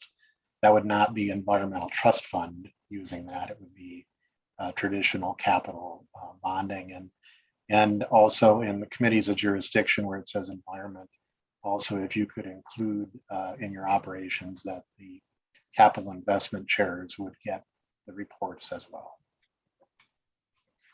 Mr. Pistano, comment? Thank you, Madam Chair, and thank you, Representative Hansen. Yes, we'll make sure to include that. At this time, part of the reason, as you're aware, that we're putting together this task force is to ensure that we are coordinating on that effort, and I'll make sure to make note of that so that everybody's aware of some of those requests. So thank you. Thank you, Senator Herr. Oh, yes. My question is that I have got remarked first. Pig's Eye is in my district, and I see some of my constituents are here attending and listening, and so it's a needed project. I've been advocating for it for some time, and it's been ignored for years. And I think that we're setting up tests already to ready for the get-go. So that's my advocation. But when I look at the grid, my question is, when I look at the grid, I don't see it. What number is it on? So I'm familiar with the project, but I didn't see the proposal number. So that's my question to the chair. Thank you, and hope that we'll have successful support for this project. Good. Well, that's a good question. If you look on your agenda, Senator Hur, it says 304. If you look on your agenda under item 6, I there's see. A and a B, Okay, and it's a 304. okay, Click on that. If you go into the agenda, you will see the entire project. okay. Thank you. Oh, sure, you bet. Commissioner Reese. Thank you, Madam Chair. I just wanted to ask the presenter what MPCA's future direction is with regard to landfills, because it seems like this is a reoccurring issue that we've established these landfills. We've tried our best to plan for whatever contingencies may happen with these landfills, and we still have problems, and then we spend millions of dollars more fixing the problem again. Seems like maybe it's a time to step back, take a new approach, look at better solutions where we're not landfilling waste, and just starting it from a state standpoint in that direction. I think the costs are actually cheaper in the long run than what we're currently doing. What are your thoughts on that? And what it's MPC? Oh, sorry. You done, Michael? Yes. Okay, Mr. Pistano. Thanks, Madam Chair and Commissioner. Yeah, that's a very good question. It's always something that we're thinking about at the MPCA. I don't think I'm really the person to answer that question at this time. For the Pig's Eye Task Force, we are seeking a lot of different options here, and one of the work that we are thinking about, at least specifically for Pig's Eye, is to continue investigations at the site for all of the contaminants that are within the waste footprint and potentially migrating to the surrounding areas. And so this is, like you say, a common problem with other landfills, but I can't really speak to the other landfills at the site. And for the MPCA's position, we're here to administer the programs and would defer to our legislators in collaboration with them to come up with solutions for future care and post-closure care of these landfills. Any more questions or comments? We need a motion. Correct? Okay, Representative Hansen. I think Senator Hur could move it, but I wanted to just, again, for the record, note in the House, this was a bill by Representative Jay Zhang that was introduced on February 21st, heard and laid over for possible inclusion in the Environment Committee on March 3rd, heard again in the Environment Committee on April 5th and April 7th, heard in Ways and Means on April 25th, and heard and passed off the House floor on April 28th. And Senator Ingebrigtsen and I actually had it in the general fund bill in negotiations until it was included in the environmental trust fund. Thank you. That answers my question. So, all right, Senator Hur. Madam Chair, do I need to come out with the language of the motion, or would someone help me with the language of the motion? I think if you just move project 304 and then name the project, you'll be covered. Okay. I move project 304, the Pig's Eye landfill. Okay. Any comments on the motion? All right, Diana, I need you to take the roll call. Hansen. Aye. Hansen, yes. Ingebrigtsen is excused. Acom. Aye. Acom, yes. Albrecht. Albright, yes. Albrecht, yes. James. Yes. James, yes. D-Stick. Yes. D-Stick, yes. Faber. Faber, aye. Faber, yes. Gibson. Aye. Gibson, yes. Hur. Heard, yes. Hur, yes. Lewick. Lewick, yes. Lewick, yes. Moore. More, yes. Moore, yes. Morrison. Morrison, yes. Morrison, yes. Peichel. Michael, yes. Peichel, yes. Reese. Reese, yes. Reese, yes. Snyder. Snyder, yes. Snyder, yes. Tice is excused. Westrom. Westrom is also excused. Currently, there are 14 yes, 3 excused. Thank you. So the motion prevails. Now we have 2 people who would like to do public testimony on this. But before we do that, I just got a note from staff that we received 3 more letters today of support from a Met Council member, City Council member, and Director of St. Paul Parks. However, they missed the deadline, but staff is going to post them on our meeting page. So they will go there after their work. Madam Chair? Yes. So, hold on just a minute. And so the postings will be on our LCCMR page for them. So thank you. And Senator Westrom.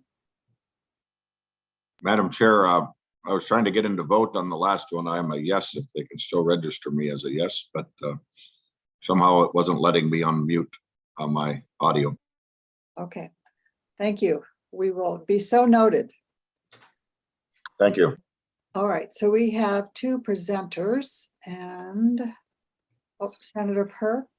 Yes, Madam Chair, I saw one of my constituents on the last project, and I thought, since we noted, I want to acknowledge Mr. Tom Diamond too, who's been a longtime caregiver for the Pigside landfill. Probably spent his lifetime doing that. So I just thought I acknowledged him at the meantime, so we're noting people. Thank you. Thank you. Okay. So staff, I need to know the 2 public testifiers. Madam Chair, the first one is Victoria Reinhardt. She's a Ramsey County Commissioner. Yeah, okay. Thank you. Commissioner Reinhardt, are you there? Yes, I am. Can you hear me? I can. Welcome. All right. Thank you so much, Madam Chair and members of the LCCMR.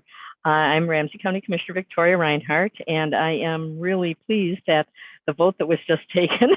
The work plan for the Pigside Lake landfill cleanup is so incredibly important. And unlike the more recent landfills, this one has been around and well before there were a whole lot of standards in place. And so it's way overdue as far as really figuring out what is there and how we can deal with it. And it's more than just one landfill, actually.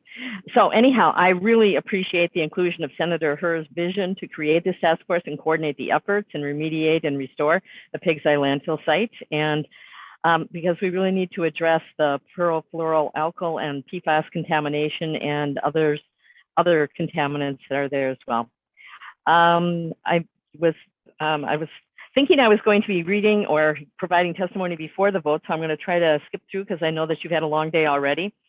But I think one of the things I really want to talk about is how pleased I am about the opportunity that this effort brings to ensure that the remediation and restoration of this site is coordinated with Ramsey County's existing efforts to do environmental restoration in Pigside Lake, working along with the Army Corps of Engineers to develop the project to improve aquatic habitat, improve the quality and quantity of habitat for migratory birds, and maintain and enhance the quality of the shoreland habitat. So that construction's already started, but there's so much that's going on at the federal level, at the state level, and at the local level that I think, as I have said to the authors of this task force, that the timing is right. And I just think that it is high time that we dealt with it. And I so appreciate the support of LCCMR.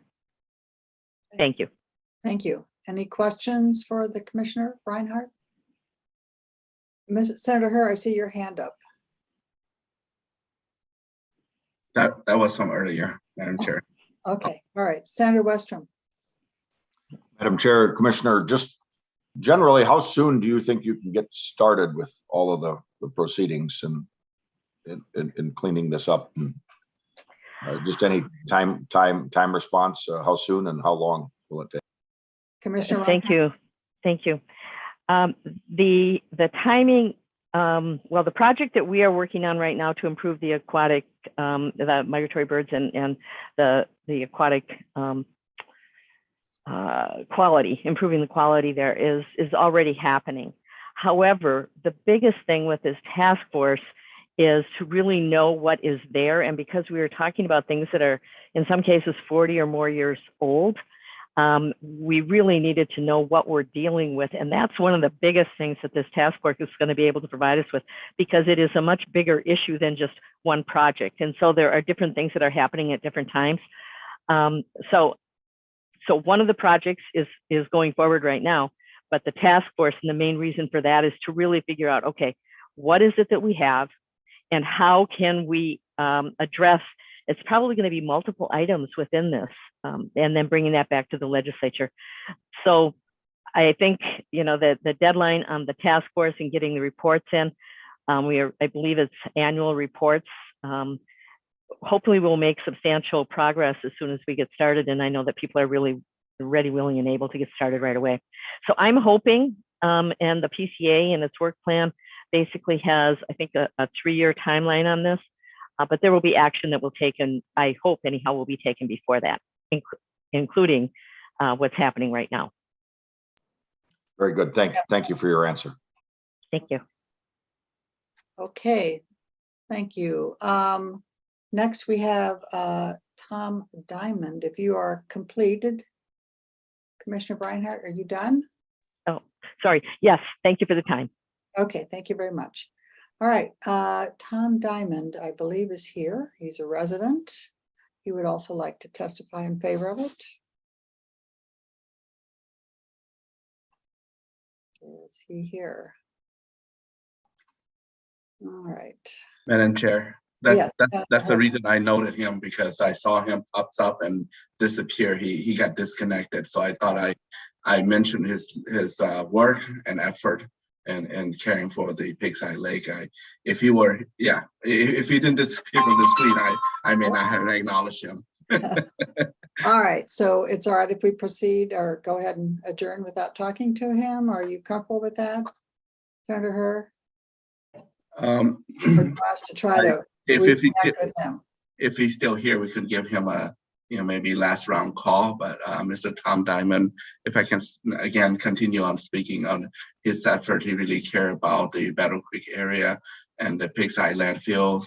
He want to make that accessible to everyone. And his recent remarks was that now that the East Side St. Paul has been more of people of color as resident, he doesn't want that to be ignored as well. It's similar. That's why, to my surprise, when a testimony earlier talked about Pelican Rapids, I was surprised to see that the demographic of minority has grown up to 50%. That's very much like Ramsey County and very much like Eastside St. Paul. And people of color, have the same right of accessibility to all the place, and also improvement of our park and rec and our green spaces, and so that they're not ignored. I'm pretty sure that Mr. Tom Diamond would say the same thing, that due to the growing population of minorities who soon will be majority, we should not ignore the improvement of the Pigside landfill. So thank you, Mr. Chair, and I doubt that Mr. Diamond would not reject my remark on his behalf.